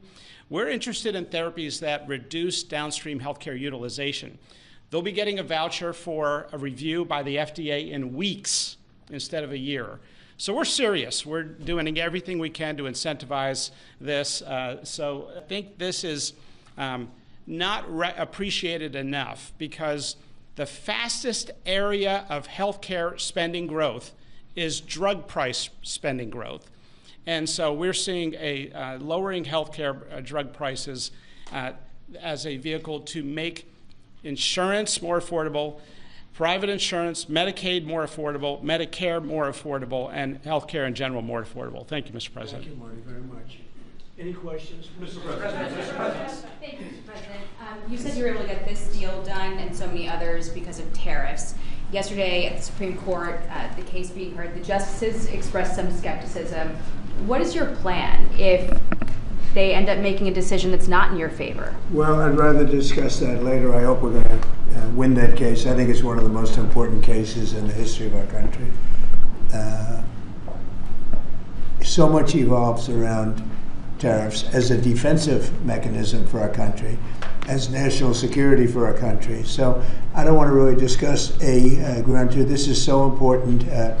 If you look at China, and I covered this yesterday, but if you look at China, by putting a large 100% tariff over and above the tariffs they already paid, they came to the table, they talked, we made a wonderful deal for everybody. Our farmers, as you know, with the soybeans at levels that nobody's ever seen before, we were able to make phenomenal deals. If we didn't have the tariffs, we wouldn't have been able to do that. So we thought we did very well yesterday. We hope that we did. I think it would be devastating for our country, but I also think that we'll have to develop a game two plan. We'll see what happens. Most people tell me we did very well legally. Mr. President, related to that, are you moving forward with any new tariff announcements before a decision from the Supreme Court? This is the best one, and we can do other things, but they're slow by comparison. If, you know, like as an example, with the 100%, I was able to do it instantaneously when we were threatened by the rare earths, as you know, the magnets. And I did it instantaneously. It was a matter of seconds. And it was a matter of seconds that I got a phone call, let's work this out. We would have had not nearly the defense that we had. It would be a shame. It would be somewhat catastrophic for our country, I have to be honest with you. I don't want to get too much involved, but what we've done, you know, we're taking in hundreds of trillions of dollars. If you take a look at the numbers we're at $17 trillion right now. We're going to be at $21 trillion, about $21 trillion by the time I've finished my first year. Biden, as an example, the Biden administration was at less than $1 trillion for 4 years. We're going to be at $21 trillion for 1 year. In the history of the world, there's never been a country that's done that. Not China, not the U.S., not anybody. And a lot of that is because of the tariffs and the fact that the president is a competent president that knows how to use them. And I use them for national defense. I ended, of the 8 wars I ended, I would say 5 or 6 were ended because of tariffs. I'll give you an example. If you take a look at India and Pakistan, they started to fight. They're 2 nuclear nations. They were shooting each other. 8 planes were shot down. There was 7, now it was 8, because the one that was sort of shot down is now abandoned. And 8 planes were shot down. And I said, listen, if you guys are going to fight, I'm going to put tariffs on you. And they both went, you know, they were not happy about that. And within 24 hours, I settled the war. If I didn't have tariffs, I wouldn't have been able to settle that war. So it's great national defense, and you have to be quick moving. You can't wait around for months and months while you're doing studies and you're doing all of this, or go back to Congress. Look at Congress. We can't even get a continuation from Congress. Think of that. How would you have to go back to Congress you have to do this spur of the moment? Because just so you understand, we're hit spur of the moment. You know, other countries have used tariffs to absolutely, they would have destroyed us. If I didn't come along, our country would be destroyed right now. The tariffs have made us rich in terms of national security. They've made us secure. And you know, if you have economic strength, that's also, if you have a lack of economic strength, that's national security also. But we have great national security because of those tariffs. So I think it would be devastating if we lost that ruling. But before the Supreme Court issues a ruling, it could be several weeks. Are you going to lay out any new additional tariffs before? I don't want to talk about it. I'm going to hope that we win. I can't imagine that anybody would do that kind of devastation to our country. You know, we'd have to pay back trillions of dollars. We've taken in trillions. We haven't taken in billions. We've taken in trillions of dollars. We've made trade deals based on that give us, as an example, European Union, $950 billion. Japan, $650 billion.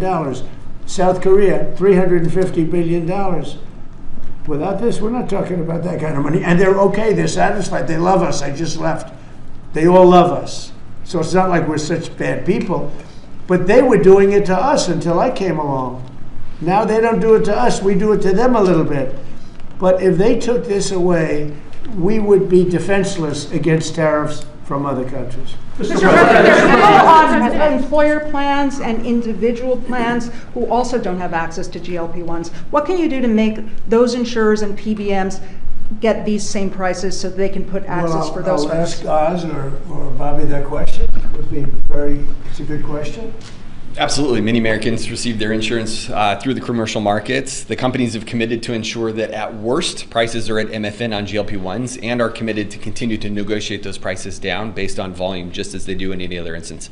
Another really interesting thing we're seeing, though, is that commercial plans and PBMs increasingly are enabling access for their beneficiaries, their patients, to make purchases in the cash market and then still receive coverage under their accumulators and their deductibles. And so we're building that capacity in. Absolutely. Trump RX is being built to enable just that behavior and drive transparency in the process. Mr. President, there are so many Americans that report tremendously positive results from these drugs. What real-world impact do you think this will be? Is there an estimate on how many Americans may now take these drugs? And also about the informed consent on side effects. There are lawsuits against these companies that some people experienced damage to their gut health, vision loss, and other potentially serious side effects there. So how will we ensure Americans are able to make the best choice of the risk versus the rewards? Well, I'll let them speak about the side effects, but I've heard about very little side effects with respect to these drugs. I mean, it's all positive, and that's usually not the case. I mean, usually you hear bad things. You see these crazy commercials on television where they tell you 15 different things that can go wrong, and then you're supposed to buy it. Very few, but I'll let you handle that. At a high level, 1 in 3 people who can hear my voice are eligible for these medications. That's the magnitude of impact. And we believe, just to reemphasize, we will actually save the American taxpayer money if people use these drugs appropriately for the duration for which they're indicated. There are always going to be side effects of anything. Anything strong enough to help you is strong enough to hurt you. The question is the trade-off worth it? We know the ravaging risks of obesity and all downstream issues ranging from diabetes and hypertension to renal failure, dementia, heart disease, my specialty. But I'll ask Dave Ricks from Lilly to maybe start off because he can give an honest appraisal of potential risks people should be aware of. There's no free cheese. Yeah. Oh, thank you. I mean, today, as you may know, there's about 8 million people benefiting from the 2 companies' medications. This new announcement will make that tens of millions that could benefit from it. So it's a huge improvement. But as the previous question, we need commercial plans and other insurers to step into this arrangement. I think probably both companies will work hard to make sure that happens. Yeah, as Dr. Oz said, no drug that can help you has no side effects. Most of them are well known. We've been using this class of medications for nearly 20 years. And that's why it's important that patients go to their doctor and decide together whether this is right for them, and their doctor knows their medical history and has the information about these medications. But we're confident in the safety, but there's always some precautions we should have, and people's own medical histories matter in that decision. And are there any estimates for... Yes. What I would like to say is also that, of course, in my speech I made a comment that what happened today allows us and Lilly to provide medications to millions and millions more than they are getting it today. Today, a lot of those patients are trying to go out there and take the knockoff versions of these medications, mainly because they were cheaper than our medication. With the reduction of the price, hopefully many of these patients don't need to choose their safety over their wallet, and now are able to find the real thing at a very decent price. Is that a big problem for you? Knockoffs? Sounds like it might be. It has been, yes. It has been. But on the other hand, of course, patients have to be able to afford it. So it has been also our job to make sure that affordability. Are the knockoffs dangerous? The knockoffs are not FDA, the API, the raw ingredient that goes into them, are not FDA approved. So nothing is as good as the original. Yeah, no, I know that. Mr. President, yesterday in the Supreme Court, Chief Justice Roberts said that tariffs are taxes, and that they're paid by Americans. He said this pretty clearly. And yet you're saying that this money is rolling in from other countries. How do you square those two? Well, it is. It's coming in because they've charged us. You know, those same countries that you talk about are charging us massive amounts of money. If you look at the tariffs over the years that were put on our heads, there's a reason we're $38 trillion owed. Now that money's going to start coming down. But we had presidents that didn't know how to use tariffs. We had presidents that had no understanding of business. But if you take a look at what's happened to us, every country charges tariffs. China, the European Union was brutal. They charged us tariffs, not only tariffs, they charged us tariffs so we couldn't sell cars there. We couldn't sell our product. They didn't want our agriculture. They didn't want our cars. Now they're taking our cars, and now they're taking our agriculture. You know, far more than money. It really is a defensive mechanism. If we didn't have tariffs, we would be unable to defend ourselves. So then do you agree then that Americans are paying those tariffs? I think, no, I don't agree. I think that they might be paying something, but when you take the overall impact, the Americans are gaining tremendously. They're gaining through national security. Look, I'm ending war because of these tariffs. Americans would have to fight in some of these wars. They're gaining in national security. They're gaining in economics. They're gaining in so many different ways. And they're gaining in self-respect for our own country. Other countries used to laugh at us. They would charge us tariffs. Japan was charging us massive tariffs, and yet they wouldn't allow our cars to be sold in Japan. But they were selling 9 million cars here, but they wouldn't allow one car. Not one car was sold in Japan. They don't laugh at us anymore. This is really a matter of, this is national security. And by the way, going bankrupt is national security. You know, our country was really in trouble. Going bankrupt, and the difference between going bankrupt and thriving, that's also national security. When you go bankrupt, when you don't have any money, you have no national security. And we are thriving. I mean, all this money coming into our country that I told you about, the 17 trillion as of now, but it's going up rapidly. I was in Japan, and we have Toyota is coming in with $10 billion to build plants, operated by Americans, but building plants all over the United States. Well, they left. They took our plants. They sold cars in here without tariffs. They sold cars. We didn't charge them anything. They destroyed our auto industry. We lost 50%, 54% of our auto industry to other. We used to, if you go back into the 30s and 40s, we had 100% of the automobile business. Then it started getting chopped away. But Mexico, Canada, many countries, I mean, Canada fought us very hard. The ones that don't want us to win are foreign countries that we are able now to do very well with. Those are the ones that fight it. Those are maybe people that hate our country. I think it's the most important case maybe in the history of our country. This is a major achievement for your administration, targeting the segment of our population that needs it the most, that has the highest obesity rates. You're making it affordable. You are truly saving lives. That's coming from the viewers that we've had in that 1 hour that we took a little bit of a break. My question to you is, Walmart just pushed out a report that says this year's traditional Thanksgiving meal will cost 25% less than it did under the Biden administration, plus gas prices being down in the $2 region makes it more affordable to travel to grandma's house this Thanksgiving. Thank you very much. And it's not so much a question, it's a statement. I would have made the statement, but we have a lot of things happening, so I wouldn't necessarily have made it right now. So Walmart to me, you know, that's AAA, came out that nobody going to influence them. I don't know them.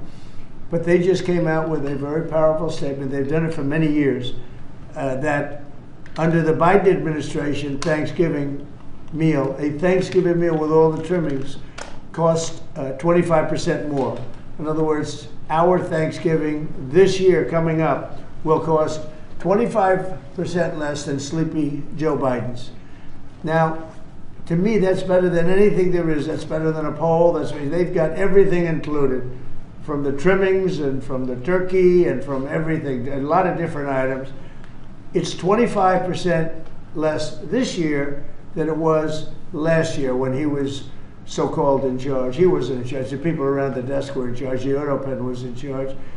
That is a big factor. And I was angry last night with the Republicans. I say, you don't talk about this stuff. Nobody talks about it. You know, I rely on a question from a reporter to get that out. We should be talking about it because they talk about affordability. They don't have affordability. We had the highest inflation in the history of our country under Biden. We had high gasoline prices at $4.50, $5 a gallon. They're going to be hitting $2 a gallon with me. They're getting close to $2 a gallon. And when gasoline goes down and energy goes down, everything else follows. What the Democrats do is they lie. We are the ones that have done great on affordability. They've done horribly on affordability. The only thing is they go out and they take commercials how under the Democrats you have affordability. It's just the opposite. We have much lower prices than they do. And we only have one thing, beef, because the cattle ranches are doing well. We're going to bring the beef prices down, and they understand that, even if we have to help them out. But the beef also is not a big difference, but every price is down. The biggest price is energy. We're at almost $2 for gasoline, and you take a look at where they were at $4.50, $5 for gasoline. And when gasoline and energy comes down, everything else follows. And I was so happy. Last night I made a speech, and then I get off the stage. I said I feel like going up and saying it, because I have a lot of respect for Walmart. And nobody's influencing Walmart. They came out and they said, Trump's Thanksgiving dinner, same things, is 25% less than Biden's. And we are the affordability one. We are the ones that have done a great job at affordability, not the Democrats.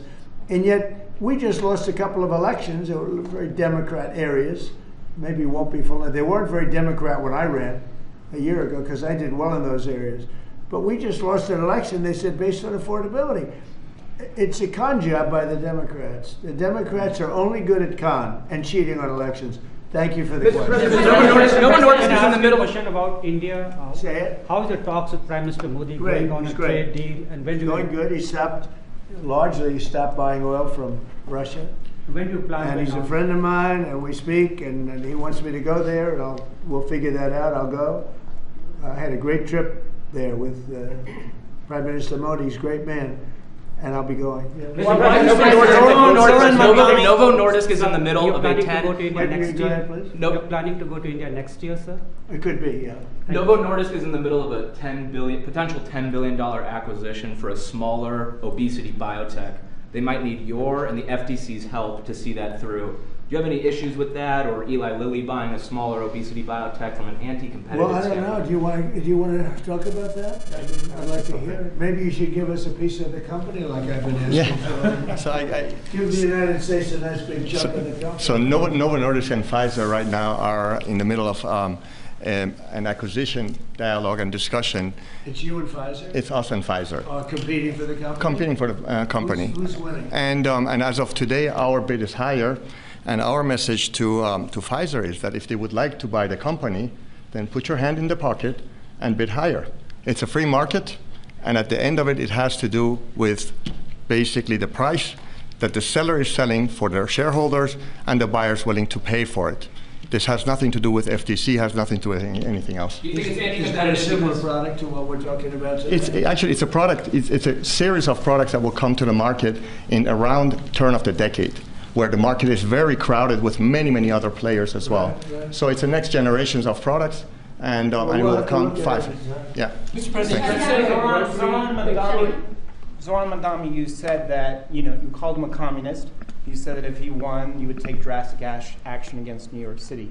What kind of actions are you looking at, and will the ICE deportations continue? Well, I think you have to look. If he is a communist, there's not going to be a lot of activity. So you wouldn't need bridges and tunnels and all the different things that were being planned for New York, I think. And look, I hope New York does well. That's all I can say. I love New York. I grew up in New York. I did well in New York, always did well. And I hope New York does well. That's all. And the ICE raids, will they continue? ICE raids? Well, you want to get criminals out. If they're criminals, we want to get them out. Ideally, we wouldn't have to do them because he'll send the criminals out himself. But that seems to be unlikely. No, we have to get criminals out. Millions of people were let into our country from prisons and from mental institutions and drug dealers, a lot of drug dealers and murderers, 11,888 murderers. 50% of them committed more than one murder. And we want to get them out. So whether they're in New York or anywhere else, we want to get them out. We've created a great place in Washington. All of you see the difference between what it was now and what it was a year ago under Biden. It was a death trap, and now it's people walk down the street, they have dinner, the restaurants are booming. Washington, D.C. is great. I will tell you, Memphis is doing really well too. You're hearing those reports. It's companies were going to move out, they're not going to move out anymore. We've done a great job, and we've only been there for 4 weeks. So we've done a great job with that. But they have killers in New York, we want to get them out. If they have murderers, if they have people from jails that they allowed out of their jails in order to save a lot of money, we want them out of here. We want to put them back in their jails, not our jails. Quick question in regards to TSA. Would you ever consider privatizing TSA? That question comes to us from our viewers all the time, and I told them I would ask you. I think of privatizing a lot of things, but generally speaking, you have government, and a lot of people don't like privatizing, but some things that they really do, they work out better privatized. But it is government, and sometimes government can be better. It's something a lot of people talk about. I've heard the government, as far as air traffic controllers, is 2 thumbs up on that. I've heard from dozens of pilots who have flown the last 90 days, particularly under all the stress of the government shutdown. Right. They tell me, Brian, that is the one thing the government does right is air traffic controls. Well, we're going to do it a lot better too, because we're going to buy a new system. It's under bid right now. Bid about 4 different companies, all top of the line, like these 2 great companies, except in a slightly different field. And the air traffic control equipment is 45 years old. Buttigieg spent billions of dollars trying to fix it and didn't even use the right wire. You're hooking up glass into copper, and you can't do that. If they went to a reasonably good school, they'd find out you can't hook glass into copper. And they spent billions of dollars, and it was actually made the system much worse. We're going to get rid of the entire system, put a brand new system in. It'll be expensive, but we'll have the best air control system, meaning the control towers. They'll be stripped down to the bone, and brand new equipment is being installed. And we'll give out that. It's a big contract. We'll give out that contract over the next 6 weeks. On drug pricing. Sir, that the FAA is going to have to cut about 10% of flights at the top 40 airports because of the government shutdown. Are you at all concerned that it might not be safe to fly right now? And what do you tell people who are gearing up for Thanksgiving? No, that's why they're cutting. Yeah, it's a fair question. Sean Duffy announced they're cutting in certain areas 10%, and they want to make sure it's 100% safe. That's why they're doing it. Mr. President, given these modifications that are being made to air travel, the other disruptions with the government shutdown, do you think it's time for Republicans in Congress to change their negotiating position at all? In what way? To start making concessions to Democrats? Well, I think it's time for them to end the filibuster and just put everybody back to work. Vote in voter ID, vote in no mail-in voting except for military, faraway military, and people that are very sick. I'd like to see one-day voting. I'd like to see not 65 days of voting from all over the place. No, I'd like to clean up the elections. The border, we've done a great job. We have a great, strong border now. But I'd like to see new rules on immigration that can be fair and good, you know, but Did rules that you'll Republicans never see- get, rules that they're never going to get. There's so many things we could put in, including tax cuts that we could get, and we could do it all ourselves. But to do that, you have to end the filibuster. The filibuster is, and they'll do it too. They'll immediately do it. You know, what they're going to do is, what the Democrats will do is they're going to make Puerto Rico a state. They're going to make D.C. a state. They're going to pack the court. They're going to end up with more electoral votes. They're going to end up with 4 senators because of the 2 states. And they're going to do this 100%. They would have done it, except Manchin and Sinema got in their way. They would have done it. So if they're going to do it, I would do it. I would do it before them. And you think It's a that little the like longer Israel. this, the It's a longer little this- like Israel. Israel attacked first. That attack was very, very powerful. I was very much in charge of that. When Israel attacked Iran first, that was a great day for Israel, because that attack did more damage than the rest of them put together. What I'd like to see is, I'd like to see voter ID. Who wouldn't approve voter ID? The Democrats. Why wouldn't they approve it? Because they cheat. There's only one reason not. We don't have voter identification, and we should have it. If we got rid of the filibuster, in one day you'd have voter identification. The only reason they don't want it is because they cheat. Mr. President, tax credits. There are some people Republicans who would also like to see the ACA tax credits extended for middle class folks who are buying insurance on their own. Right. Where do you weigh in on that? Well, I don't weigh in, but we're looking at all of that right now. We're looking at all of it. There are a lot of great ideas out there, including for health care, because Obamacare is a disaster. The Obamacare premium is going to go up 17 or 18%, and that's not my fault. I didn't want Obamacare. That's the fault of the people that put it in, the Democrats. And now they want it subsidized further. But you know, where you take it from them, you take it from a lot of other people.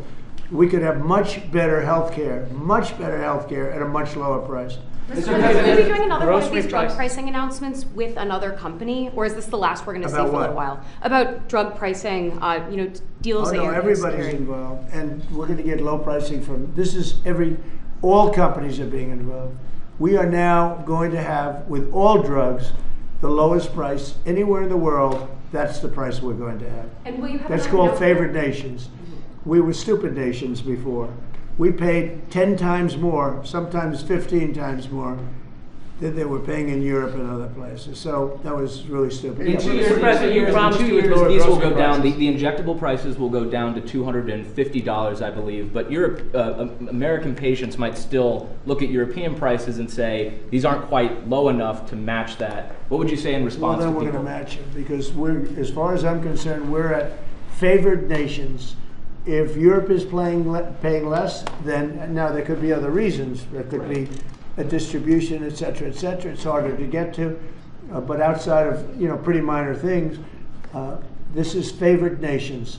We are going to be paying the lowest price in the world, outside of some nations that are stone cold bankrupt, have no money, and people make contributions of medicines to those nations, including us. We're going to have the lowest prices anywhere in the world, and your drug prices will go down 600, 700, 800%, and I'll be given no credit for it, because I never get credit for anything, but nobody else could have done this. So thank you very much, everybody. Thank you, guys. Thank you, guys. Thank you, guys. Thank you, guys. Any statement on Dick Cheney or Nancy Pelosi's retirement? Thank you, press. About Nancy Pelosi? Nancy Pelosi's retirement. I think she's an evil woman. I'm glad she's retiring. I think she did the country a great service by retiring. I think she was a tremendous liability for the country. And on Dick Cheney. I thought she was an evil woman who did a poor job, who cost the country a lot in damages and in reputation. I thought she was terrible. Thank you very much. Thank you, everybody. Thank you, press. Thank you, press. Thank you, press. Thank you. Thank you, President. Thank you, sir. Thank you, guys. Thank you. All right, so President Trump, we got to see him take some questions. He called Nancy Pelosi at the end an evil woman. She announced today that she is retiring from Congress. We'll take a few comments here. The stream has gone a bit longer than we thought it would. First of all, because I think the event started late, but then there was that incident where one of the people attending the event fainted, but that person is okay, but then it got delayed. So let me take a few just a few comments here. I do appreciate people being here for this stream. One of our viewers said Trump was cooking. Thor said Trump was cooking. The tariffs was mentioned just to keep in mind. The Supreme Court yesterday heard arguments in this case to determine whether President Trump's most of his tariffs are legal or not. The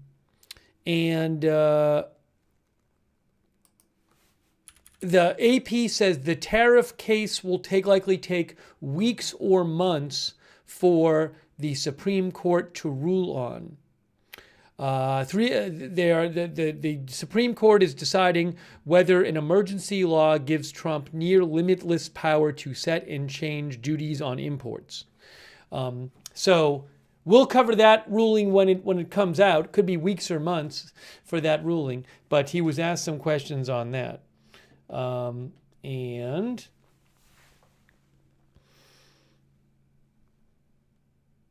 if you missed the announcement about the deal, hold on a second.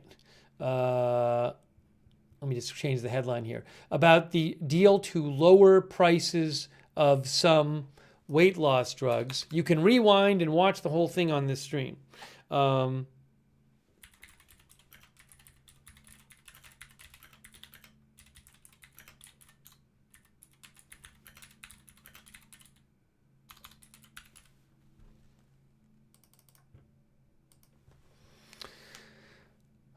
Let's see here. I'll read a few more comments here.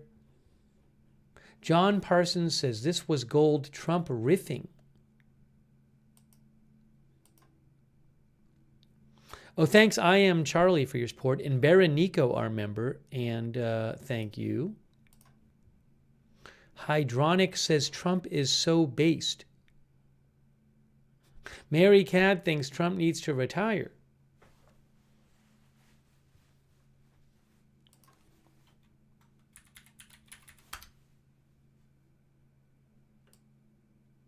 You can see here, a little summary here of what we just saw announced. Trump unveils deal to expand coverage and lower costs on obesity drugs. AP says President Trump unveiled a deal today with drug makers Eli Lilly and Novo Nordisk to expand coverage and reduce prices for their popular obesity treatments, Zepbound and Wegovy. Hey, nice picture, Wegovy. Nice picture there from the AP of the drugs. The drugs are part of a new generation of obesity medications known as GLP-1 receptor agonists that have soared in popularity in recent years, but access to the drugs has been a consistent problem for patients because of their cost, around $500 a month for higher doses, and insurance coverage has been spotty. Coverage of the drugs for obesity will expand to Medicare patients starting next year, according to the administration, which said some lower prices also will be phased in for patients without coverage. Starting doses of new pill versions of the treatments will also cost $149 a month if they are approved. This announcement is the latest attempt by the Trump administration to rein in soaring drug prices in its efforts to address cost of living concerns among voters. As with the other deals on drug prices Trump has made, it is not clear how much the price drop will be felt by consumers. Drug prices can vary based on the competition for treatments and insurance company coverage. Obesity drugs have become increasingly popular but are costly. The obesity drugs work by targeting hormones in the gut and brain that affect appetite and feelings of fullness. In clinical trials, they help people shed between 15 and 22% of their body weight, up to 50 pounds or more in many cases. The fast-growing treatments have proven especially lucrative for drug makers Eli Lilly and Novo Nordisk. Lilly recently said sales of Zepbound have tripled so far this year to more than $9 billion.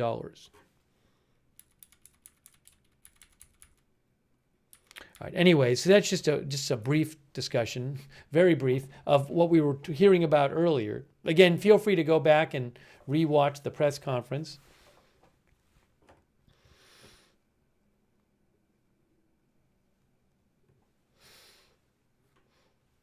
And, I am not an expert on medical policy. I will say, certainly it's in the all else being equal, certainly a good thing if people can get drugs that they need that are going to make them more healthy at a lower price. What the costs are in terms of, we talked about this earlier, but if Medicare is covering more of these drugs more than they used to, that could lead to more Medicare expenses. But as one of our viewers pointed out, maybe the drugs would make people more healthy, which would lower Medicare expenses. Then there's also a question of what these companies are getting otherwise in exchange in this deal. And we talked before about, if I can find it here, where is it?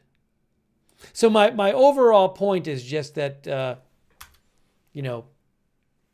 that these deals can be complex, and what their effects are can be complex. Let's see. Blah, blah, blah, blah. For example, in the Reuters article about this deal, it says that Lilly, where is it here? Administration officials said the companies will get relief from tariffs as part of the deal. Lilly said it would be exempted from tariffs for 3 years. The officials also said Novo and Lilly will receive fast-track regulatory vouchers for some of their future drugs. So I don't have all the details on the deal and what the long-range effects might be, but hey, if people certainly, if there are drugs that are going to help people be more healthy, if they can get it for a lower price, that in itself certainly seems like a good thing. But again, deals can be complex things. Let's see here. Our viewer, Additional Pylons, thinks this will lead to lower R&D and less new innovations down the road. So one argument against forcing companies or pressuring them to lower drug prices in the U.S. is what our viewer just said. There's an Economist article which they came out with in October, where the article in The Economist is called Donald Trump's cure for drug prices is worse than the disease.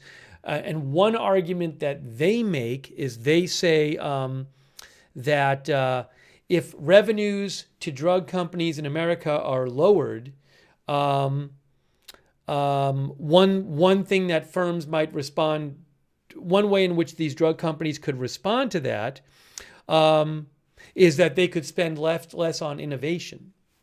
The Economist also says something that companies might do if they are forced to pay this, if they're forced to charge the same in the US as they do in other countries, they might delay launching products in other countries.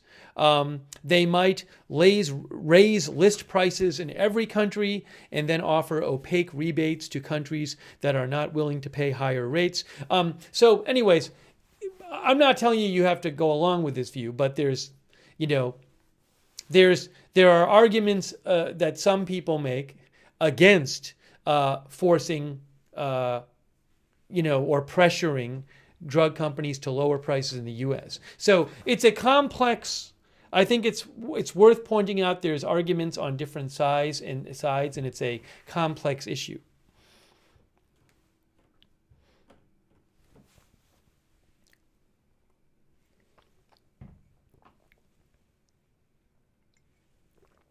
Emily Brooks says they have enough money. They are in the realm of greed, not innovation.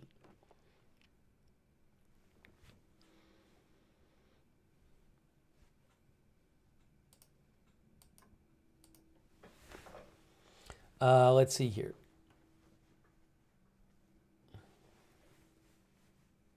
I'll post a link. I don't know, you might be able to access it even if you don't subscribe, because The Economist, I think maybe you can get some new articles. You can get some free articles there. I'll post a link to The Economist article just in case you want to see an argument against, making drug companies lower prices in the U.S. If you want to read an argument against it, you don't have to agree with the argument, but I posted the link in the chat in case you want to check that out. We did just see a long press conference with a bunch of arguments for doing it, so it doesn't seem like the worst thing to have to mention arguments against it, at least briefly. Let's see here. Thomas Darwin thinks the companies will get their money one way or the other. Oh, thanks. I miss ZZGGYY. CZYGYY for the gift membership on X. On Twitch. I'm sorry, on Twitch. All right. I think I got to eat something now. I have to eat something. We've been on for a while, but I'm glad the person who fainted was okay. When in about halfway through the original event, and then they stopped it, and then they started the event again. So I'm glad that person is okay. According to the White House, they're okay. And I really appreciate you guys tuning in for our live coverage of this announcement by President Trump. And if there's big news later today, we will jump on the air and cover it. So if you'd like, subscribe and follow the channel Agenda Free TV. We cover all kinds of live breaking news without an agenda, Agenda Free TV. And I will post updates, news updates on my X account, which is @Lookner on X. You can follow me over there if you'd like, @Lookner. I'll post there if I see things happen. And if there's big news, we'll come on the air. I would suggest you turn on the channel notifications. We have our own notification system. It works really well. It's free. You sign up once. You get sent a message whenever we go live so you don't miss a live stream. The mods will post a link to sign up for those free notifications in the chat. You can also find the link to the free notifications on YouTube and Facebook in the description of this video. So make sure you sign up for the notifications if you don't want to miss a live stream. And also, I really appreciate people. A lot of interesting comments today and questions. So thanks for writing in, and thanks for letting me read your comments on the air. Big thanks to all of our moderators. Thank you so much, moderators. You are amazing. You are the reason that we can have chat rooms with people with different views, sharing their opinions and talking to each other. Ruth Kafasi is there right now. Thanks, Ruth. We had Janet B. earlier and other moderators. So thanks so much to all of our YouTube moderators. Over there on Twitch, excuse me, we have right now Bash and Girl here say Idaho Star, Matthew Kohai 3, and all of our other Twitch moderators who've been here today. Thank you so much. On Facebook, Kay Lowry Body and Margaret Riley, Shannon Davis Hughes, and any of our other moderators I might have missed over there on Facebook. Thanks so much for moderating. And also Linda Belglary and Misha on X, thanks so much for moderating for us over there. I really appreciate all of our moderators. And big thanks to everybody who donated to the channel. That's so nice of you guys. That is what allows the channel to exist and allows me to buy news footage when I have to and stuff. And so thanks so much for allowing the channel to exist. If you ever want to donate, you can go to agendafree.tv, agendafree.tv. But huge thanks for all your support. And I owe an extra thanks to I Am Charlie. I missed that I Am Charlie. Thank you. I think. Either way, thanks, I Am Charlie. And hopefully I got everybody else. I think I did. But thank you for your support. And we do have a chat where you can chat with other viewers when we're not on the air, our Discord chat. The Discord chat is free. Check it out. It's the same link as the free notifications link. And speaking of Discord, thanks so much to our Discord mods for all you do. Thank you, Discord mods. One other good way to find out when we're live, if you're on X, follow us on X @AgendaFreeTV. I always post when we're going live on the X account. I post updates about the channel there @AgendaFreeTV. And for those of you, Ruth says it's fun on Discord. Come join us. For those of you who watch on YouTube, I would recommend turning on the YouTube notifications. Make sure you have those turned on. Another good way to find out when we're live. To turn on the YouTube notifications, well, you need to be subscribed to the channel, and then you click the bell here, and you choose all notifications. If you're already subscribed, make sure you have the bell checked and you've chosen all notifications so you get all the YouTube notifications. Big shout out to our Facebook subscribers like Chuck Mosca. Oh, Paul Anderson was modding too. Thanks, Paul. Chuck Mosca and Sharon Klassen Goslin, Michael Clayton, Robert Rial II. Thanks so much. Margaret Riley, Kay Lowry Body, Shannon Davis Hughes. thanks for subscribing. And all of our other Facebook subscribers, thanks so much for supporting the channel. Aaron Van S as well, thank you. On Twitch, thanks to our subscribers over there, like CC, thank you, Matthew Kohai 3, Bastion Girl, Wall Street, Shaggy, Macon Bacon, Meat Missile Gonzalez. Thanks, Anonymous Gifter, for the gift sub. The Sugaro, thanks for subscribing. Jazzy Renee, and all of our other subscribers over there on Twitch. Gina Pina, thank you. And our YouTube members, like Gary Baines, Jesse's Girl, Rich, the one and only, Edward Richard, UV Lightning, Jelly Plane, Thomas Darwin, Keen Eye A. Crows, Betsy's Tag, JD63, Jen's Crunchy Vex, the one and only Bunny, JK Cinar, Judas Maccabeus, Chantilly Cakes, William Cromer, Peeps, thanks for being YouTube members. Tubular Mindwave, Brenda Triplet, thank you. Jan Porter, Briar Hopper, Wendy Lance, JD63, Patricia Grace, Sean T, thank you. And everybody else watching, like Hench Adufo, Eric Johnson, our member, thank you. Fred Flintstone, Cogito Ergo Sum, thank you. Adam Campbell, Sally Girl, thanks for watching. Bring Back Britannia, thanks for watching. Sherry Susan, thanks for watching. Byron the Wise, thank you. They Call Me Taj, Comrade Cowboy, thanks for watching. Also, Stephanie Kimber Hooper, thanks for watching.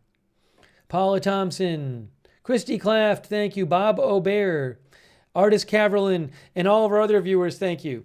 Okay, guys, that is it for now. You've been watching our live coverage of President Trump's announcement about a deal to lower the price of some obesity drugs. We will keep an eye on the news. I'll be keeping an eye on the news. If there's big developments later today in news stories, we may have another live stream. So keep an eye out for Agenda Free TV. That's it for now. Thanks so much for watching. We'll see you soon with more live breaking news coverage right here at Agenda Free TV.